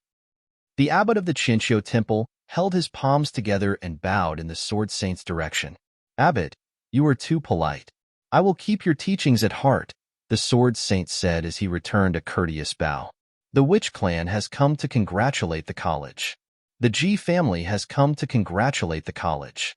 The other two powers expressed their congratulations as well. In the large crowd, the Witch Clan's Gu Biyue had a smile on her face as she looked in Yi Futian's direction. Who would have thought this day would come when they first met in the ancient barren world? A distance away, the wind picked up and clouds rolled in, catching the attention of everyone on Book Mountain. They all turned to look in the distance. What they saw was a large group of people riding closer to Book Mountains on clouds. Chapter 394. The Thousand Thundering Illusions. Chapter 394. The Thousand Thundering Illusions. All the most powerful cultivators in the Eastern Barren Territory were gathered on Book Mountain, and they were sternly looking into the distance. They're here. Many people shared the same thought. The crowd gathered at the foot of Book Mountain were also looking up at the figures rolling in on clouds in the sky. Powerful cultivators from the barren state had arrived on Book Mountain. Not even the gathering of all the Eastern Barren Territory's top powers would be enough in comparison. The Eastern Barren Territory had just been united. How was the college going to resolve this threat? Would they hand Yi Futian over? Everyone in the Eastern Barren Territory knew the exact reason for the arrival of the barren state cultivators. It was because of Yi Futian. He stepped onto the top of Sky Mountain and acquired the relics of the two emperors. He was able to control the will of Sky Mountain. It was rumored that he received one of the world's top 10 musical pieces, the Ukiyo song. The newly arrived crowd descended from the skies and separated into four groups: the Mortal World, Nantian House, the Holy Fire Clan, and Taishan Mountain. Du Ao, Nanfeng and Nanyu, Chu Shang, and Han Lan were also present. They were the first to get the news in the barren state, and thus were the first ones to arrive. Other powers of the barren state most likely haven't yet received the news. Duao, Nanfeng, and Nanyu stared at Yi Futian. The look in their eyes was ice-cold. Beside them were the most powerful cultivators of their respective groups. Sages were among them. They were interested to see how arrogant Yi Futian could be now. They remembered every detail about what happened on Sky Mountain. We heard that a sage has appeared in the eastern barren territory. We're curious to see who he is. The person who spoke was of the Nantian house. He stood in front of Nanfeng and was donned in a glamorous long robe. Years ago, when the great emperor set the ban, sages disappeared from the eastern barren territory and the plain no longer existed there. If a sage were to appear, even those in the barren state would get the news. Although the eastern barren territory had little to no contact with the outside world, the powers of the barren state still kept an eye on them. Otherwise, they wouldn't have known about the bells that rang from Sky Mountain. But now, there was a sage in the eastern barren territory and they didn't hear anything about it before. Obviously, the person in question was intentionally hiding his identity and this was his hideout. If it weren't so, there was no need for a cultivator of his level to stay in a place like the eastern barren territory. Just someone from the mountains. There's not much to say. A voice drawled from somewhere on Book Mountain. It was Mr. Du. He did not appear beside the Sword Saint or College Chief Xiao. Now back to you guys. Why have you come? We heard someone from the eastern barren territory made it on Sky Mountain and obtained the relic of the great emperor. So, we wanted to come to see for ourselves just who this person is. A sage from the Holy Fire clan spoke nonchalantly. He had on a long robe covered with images of flames. A strong flame intent radiated from him. Me. Just then, Yi Futian walked out from the crowd. He looked to the newcomers from the barren state and spoke. I stepped onto Sky Mountain and harmonized with the will left by the great emperor. From that, I was able to control the power of Sky Mountain. Other than that, I also received the score for the Yukio song. So, you're finally willing to admit it. Nanyu smirked. Wasn't Yi Futian really arrogant on Sky Mountain? He even tied him up to the stone wall at Sky Mountain and humiliated him in front of everyone. Nanyu was curious how Yi Futian would meet his end. And then? The sage from the Nantian house pushed for Yi Futian to continue with emotionless eyes. The will of Sky Mountain is already in my control. It would be useless for you guys even if you got your hands on it. As for the score for the Yukio song, I can give it to you guys, said Yi Futian. Duao and the rest all sneered. Mockery filled their eyes. All right, the sage nodded. Yi Futian reached into the front of his robe and pulled out the musical scores. With a wave of his hand, the 4 copies were delivered to each of the 4 groups. Reaching out, the sages of each group received the papers. Opening up the page, the sage of Nantian House gave it a once-over before folding it back up and speaking, You should come take a little trip with us. That's going too far, said College Chief Xiao. He already handed over the score, and they still wanted to take Yi Futian? Who knows if he's still hiding some other treasures? Besides, he was so arrogant on Sky Mountain. He'll be fine, Nanyu sneered. There's another person on Book Mountain. Hand her over, said Duao. The person he was speaking of was obviously Hua Qingqing. Who cared about the sage? What had to be done, must be done. They weren't going to leave until they were handed all the people they sought. Yi Futian gave a deep inward sigh and then smiled bitterly. Just then, a figure approached. It was Mr. Du. He looked right at Yi Futian. So, did you really think compromising and giving in would work? I'm sorry, teacher, said Yi Futian. He felt a little guilty. On the way back to Book Mountain from Sky Mountain, he had heard some stories about the teacher from First Brother. Yi Futian knew that even though the old man was a sage, he seemed to have another identity. He was hiding out in the eastern barren territory. It was because of this that he was such a mystery. Not a lot of people have seen him or knew much about him. Yi Futian didn't want his teacher to pique the interest of the barren state because of today. That was why he willingly handed over the score. Unfortunately, it was no use. Although the old man said he didn't care about Yi Futian and would hand him over, Yi Futian knew it was just a joke. Mr. Du looked at Yi Futian once and stepped forward to look at the crowd. You already got the musical score, so why aren't you all getting the hell out of here? Everyone looked at Mr. Du strangely. Old geezer, do you want to die? Asked Nanyu. Now that the ban of the Eastern Barren Territory was lifted, who cared if this old man was a sage? How dare he try to get rid of them? Whoosh! A delicate figure whisked by. It was the cottage's second disciple, Zhuge Hui. With a loud thunder-like crack, her long whip unfurled in Nan Yu's direction. How presumptuous! A noble from Nantian House made his way toward Zhuge Hui. The noble with a sharp, cutting aura reached out his hand. Zhuge Hui snapped her whip once more, cracking down like lightning and thunder. A crisp snap was heard, and following that were the horrid screams of the noble. He was struck by the whip and flung off of Book Mountain. His body twitched uncontrollably upon landing at the bottom. The Nantian house sage took one step and released a terrifying energy at Zhuge Hui. Mr. Du moved at the same time. His hand reached up at the sky and clenched into a fist. Immediately, the sage froze and turned his attention over to Mr. Du in shock. "One more move and you die," Mr. Du said calmly. As soon as his utterance was heard, the four groups from the barren state looked up at him, dumbfounded. Was he actually threatening a sage of Nantian House? The sage indeed made no other motions. Zhuge Hui, on the other hand, charged over to Nanyu. Top-level nobles stepped out. There were even those who had been enlightened by sage will. However, Zhuge Hui's whip danced wildly in the air.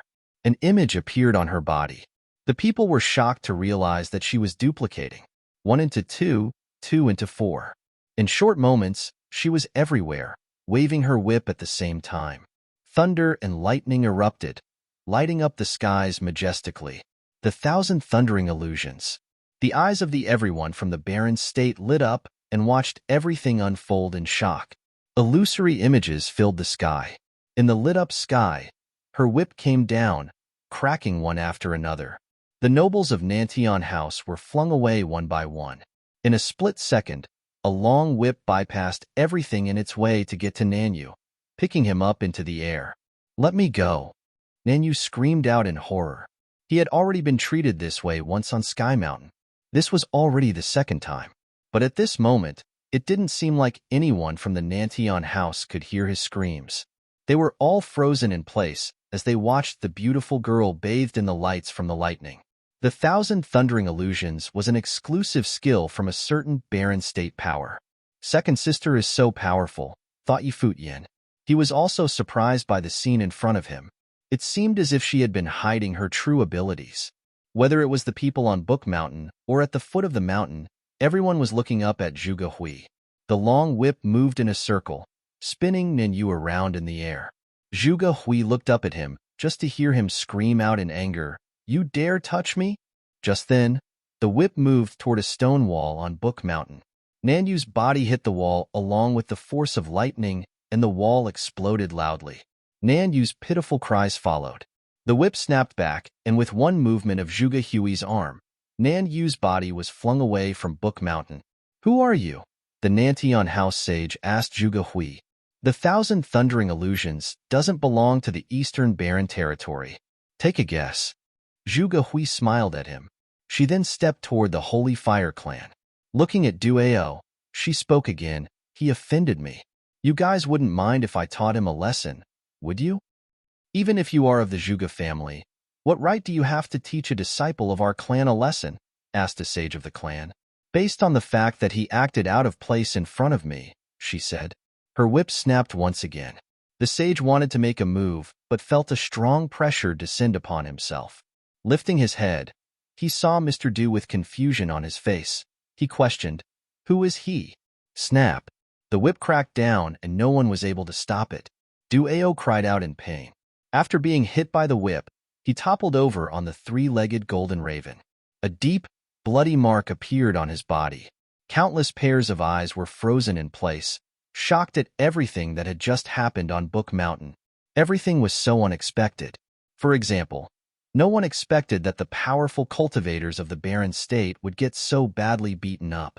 Many years ago, something big happened to the barren state's Zhuge family. Their first daughter suddenly went missing and couldn't be found even after the family searched high and low in the barren state. A cultivator from the mortal world spoke out suddenly. The four powers were stunned.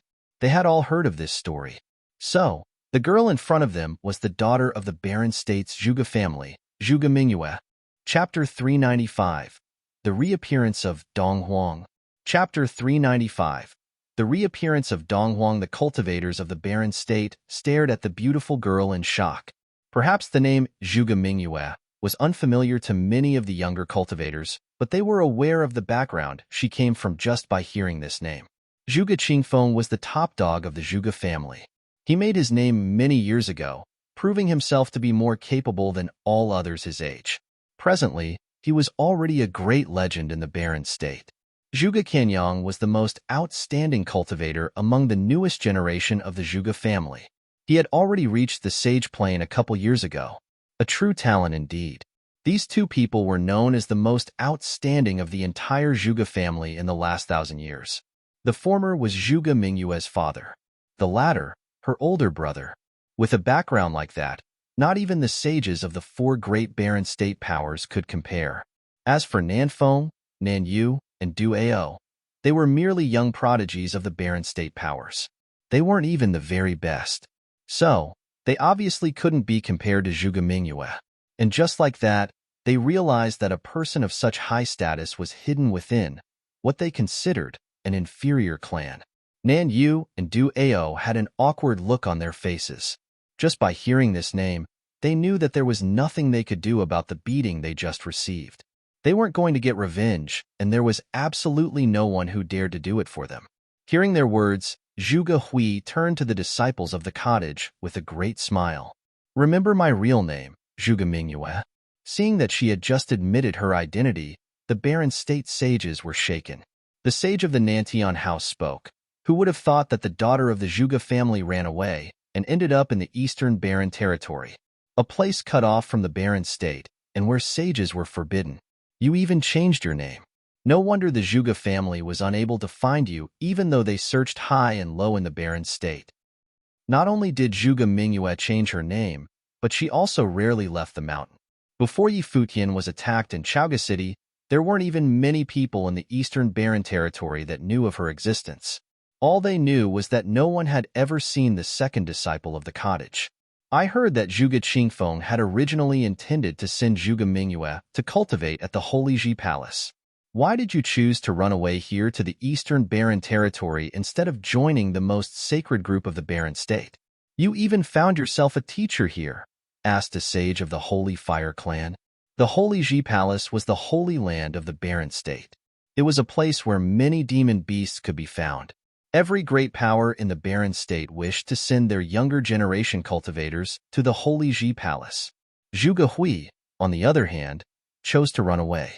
Because that's where the young city lord of White Cloud City cultivates, said a mortal world sage. Everyone's eyes rounded immediately. They shivered at the thought of that person. As sages of the Barren State, they had obviously heard some of the Barren State stories.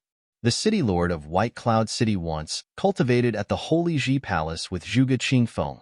The two of them were the two most outstanding disciples and were closer to each other than anyone else. Naturally, they had hoped for their descendants to come together as well. However, the daughter of the Zhuge family was rebellious by nature and hated having her fate decided by the family. Eventually, she ran away from home. She definitely had a strong personality. Are you done? Zhuge Mingyue smiled at those who had spoken. Looks like Miss Zhuge is ready to return to the family. Now that Zhuge Mingyue had revealed her identity, the Zhuge family was obviously going to be sending for her. Then again, her identity might have been revealed even if she hadn't done so herself. After all this happening in the eastern Barren territory wasn't exactly something that went down quietly. The Zhuge family was bound to take notice. Get out of here if you're done. You guys already got the musical score. From now on, you're all forbidden from stepping onto Book Mountain. If I find out in the future that anyone makes a move for Book Mountain, they won't be stepping outside ever again. Otherwise, it'll be an impending death, Zhuge Mingyue announced as her eyes swept across the crowd. She continued with a smile. You should all know that I can kill any one of you, but your clans wouldn't dare lay a finger on me. Duao clenched his fists tightly and a fire was lit, engulfing his body. His eyes shot out flames of rage. He couldn't believe he was being bullied in such a way. Snap! The long whip swung out and landed on Duao. His skin split open. He had once again been attacked and was now growling with pain on the ground. Oh, the hatred he felt. He couldn't believe he wasn't ever going to be able to get revenge for this brutal beating. Everyone knows how to bully others. How does it feel? Zhuge Mingyue smiled big. These people had descended on Book Mountain, arrogant and oblivious to anyone else. Even with a sage on Book Mountain, Du Ao led the Holy Fire clan here to stir up trouble. He was so sure that no one from the college dared to hurt him. He was the same on Sky Mountain. He was the only one allowed to hurt others. No one was allowed to retaliate. She knew how to bully people with power, too. We will take our leave now, the sage of the mortal world said his farewells before leading his people off Book Mountain. They had not suffered any losses and even got the score. There was no need for them to linger. If it hadn't been for Nan Yu of the Nantian House and Du Ao of the Holy Fire clan, Zhuge Mingyue wouldn't have been provoked. They were asking for it. The Nantian House and the Holy Fire clan also gradually began to leave Book Mountain. They came with arrogance and left with panic. Very quickly, those arrogant barren state cultivators had all left. Countless pairs of eyes landed on Zhuge Mingyue. No one would have expected for the cottage's second disciple to have such a strong background. She had completely overpowered those from the barren state. Of course, they were also surprised by just how powerful Mr. Du was. He threatened to kill a sage if he made another move. This teacher and disciple were truly a well-hidden pair. Zhuge Mingyue walked over to Futian, who stood not too far to the side. "Why are you looking at your second sister like that?" she asked with a soft chuckle. Futian's eyes were frozen on the beautiful face in front of him. A bright smile then lit up his face. "Because my second sister is so pretty." Zhuge Mingyue laughed lightly at his words. Reaching out a pale finger, she knocked him on the head. He knew now that her identity was revealed. She would probably have to leave the Eastern Barren Territory and return to the Barren State. "Don't look so sad, kid. Let's go," she said. She then walked over to Mr. Du teacher.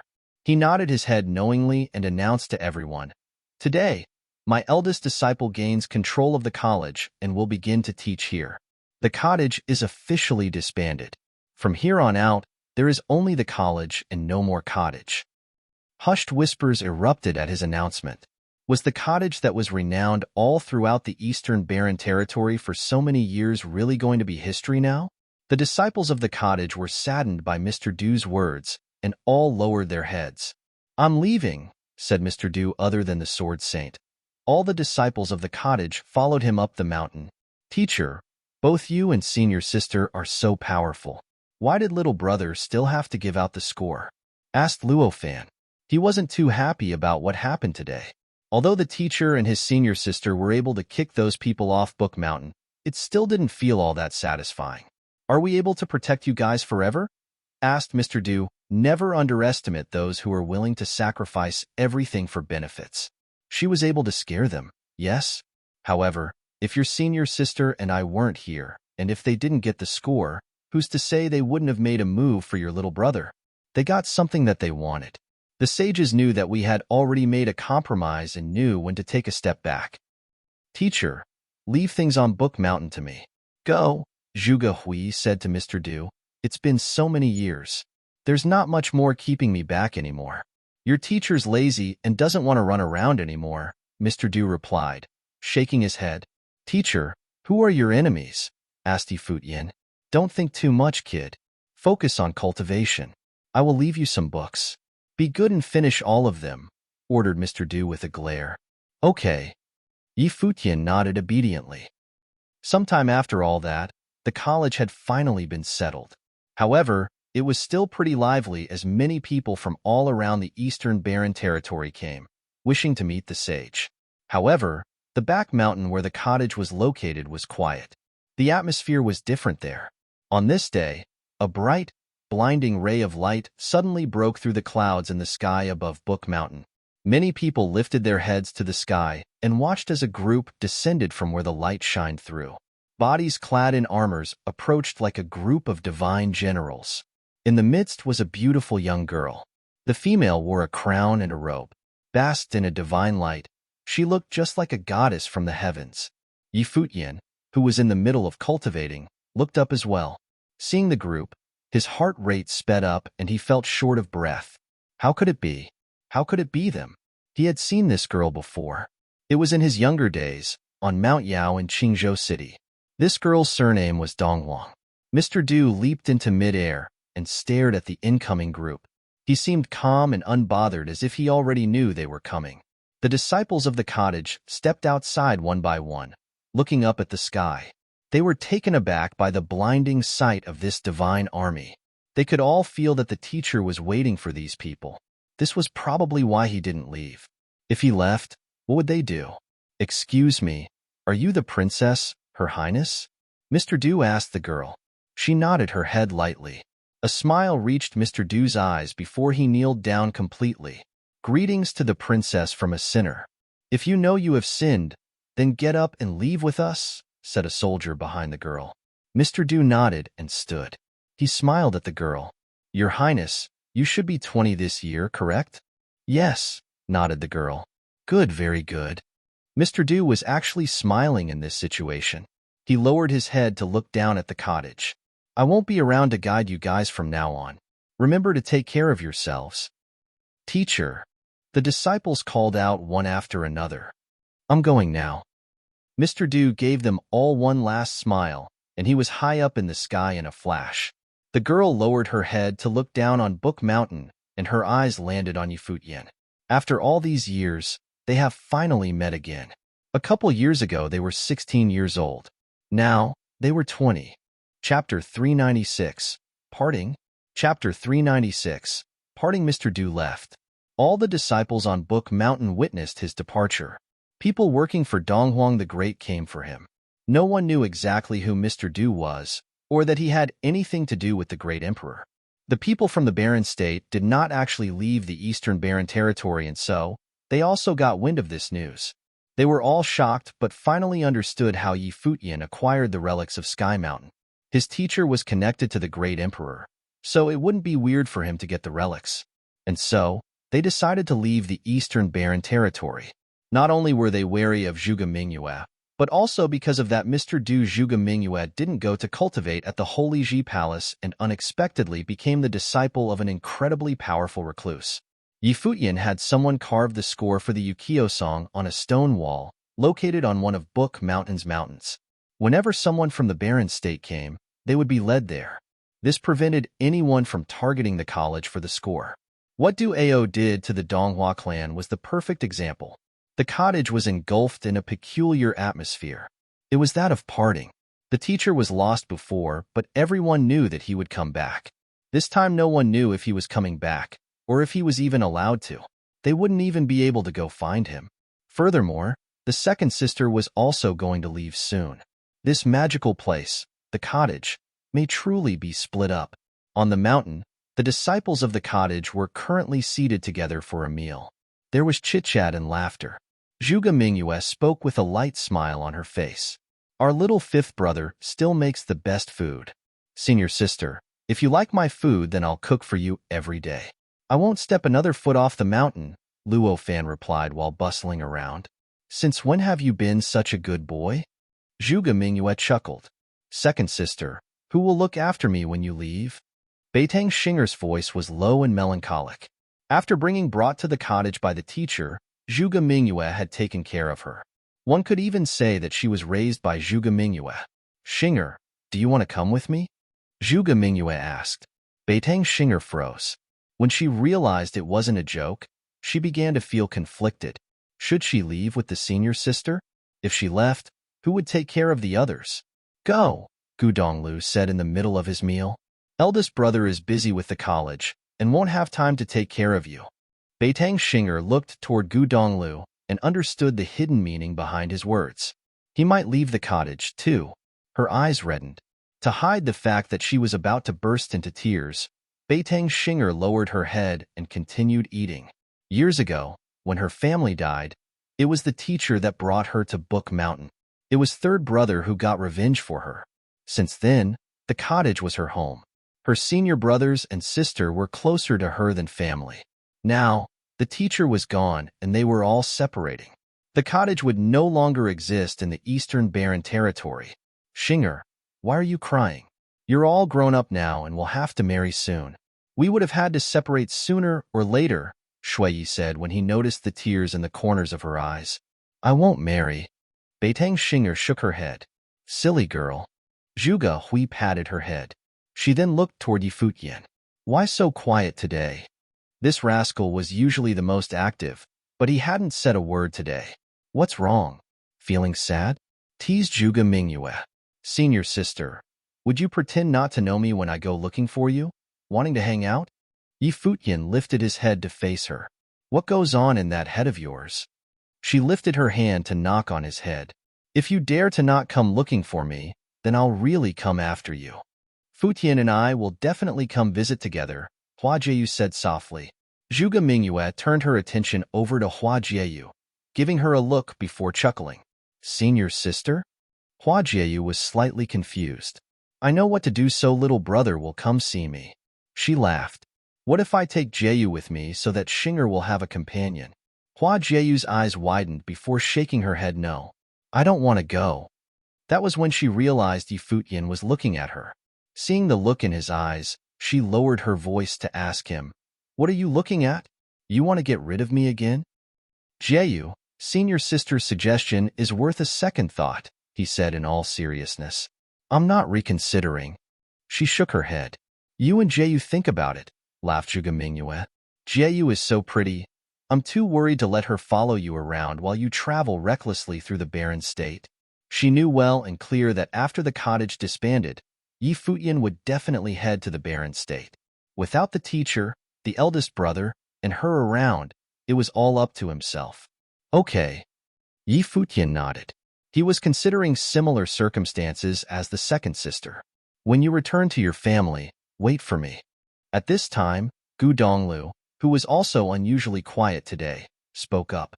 Everyone turned to look at the third brother. It was obvious who his words were meant for. What for? Zhuge Mingyue didn't look at him. Instead, she lowered her head to focus on the dishes on the table. You know what for, he replied. I don't know, she said, finally looking up at him. Gu Donglu and Zhuge Hui met eyes. Everyone else watched them as the atmosphere took a weird turn. Wait for me to come marry you. Gu Donglu stood up after replying and walked away.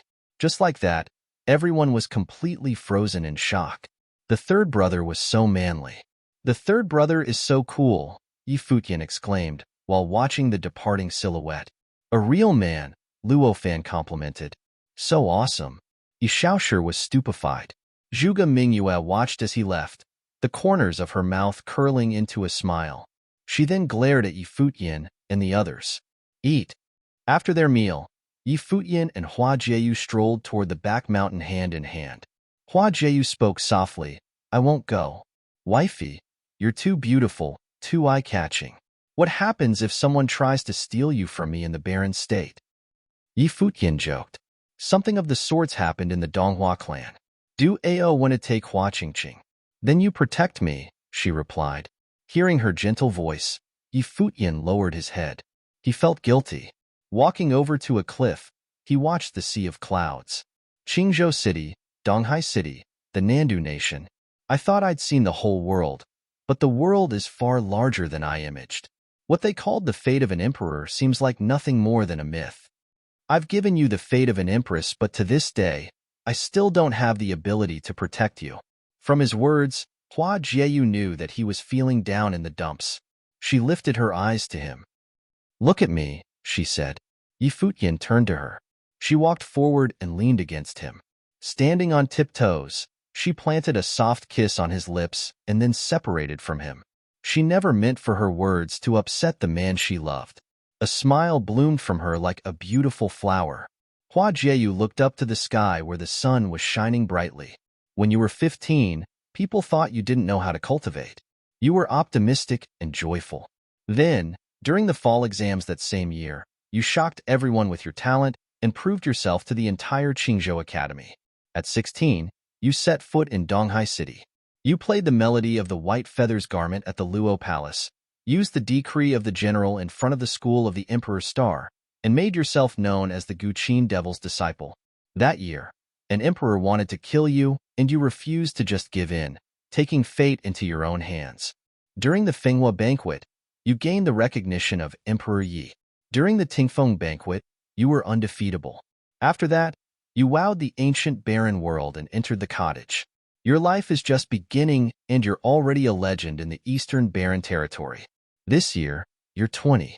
You dominated in the battle on Sky Mountain, and now, there isn't a single person who doesn't know you in the Eastern Barren territory. Hua Jieyu smiled brightly, the sunlight lighting up her face. In a gentle voice, she spoke, "Yi Futian, I'm proud of you." Yi Futian turned to take in her profile. He chuckled. My fox knows how to console people now. Hua Jieyu looked at him again and laughed. Everything I said was true. You're only 20 and you're able to deal with nobles and sages so naturally. I believe that since you're already able to overshadow everyone our age in Qingzhou City, Donghai City, the Nandu Nation, and the Eastern Barren Territory, someday, you'll be able to do so with the world. There will be a day when the entire Divine Prefecture will know your name. Am I really that outstanding? Yi Futian was high off the compliments. Yeah, Hua Jieyu nodded in all seriousness. You said that you'll make me an empress. I will remember that, so you have to fulfill your promise. Okay. All of Yi Futian's dispiriting thoughts were wiped away by Hua Jieyu's words. He had no time to waste being dispirited. In his younger days, he was so confident in himself. Was he going to let these losses dull his light? Then do you agree to go with second sister? Yi Futian asked. I agree. Hua Jieyu nodded. But not to run away. When I get to the barren state, I will work hard on cultivation and wait for you to come for me. Okay, he nodded. Then, he hugged Hua Jieyu close to him and continued. Before we separate, should we take care of something important in our lives? You wish. She blushed hard in his embrace. I'll be so lonely and cold with you. Then you have to come for me sooner. Fox, you're too cruel. Humph. Their exchange continued as the sunlight beat down on the green grass. This had Yi Futian thinking that even though the world of cultivation was cruel, it was also beautiful. He had so many people that liked him, and there were also people he liked. Days later, a large group had arrived in the sky above Book Mountain. All of them had impressive auras and were truly outstanding. They were from the Zhuge family. Naturally, they were here for Zhuge Mingyue. She accepted everything that had happened. Disciples of Book Mountain and the cottage were here to see her off. Seeing everyone in front of her, she smiled. Don't miss me too much. Beside her, Beitang Xinger was already in tears.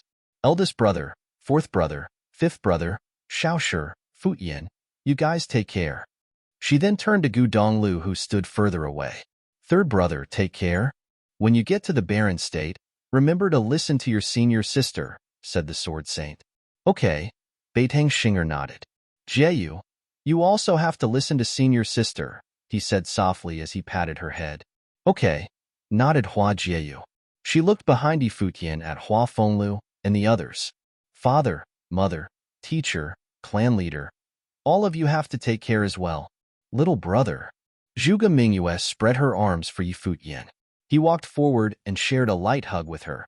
Then with Beitang Xinger. I look forward to when we meet again, little brother, Zhuge Mingyue said softly.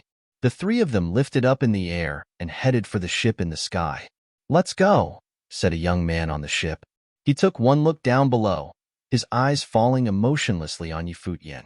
The ship in the sky began to move.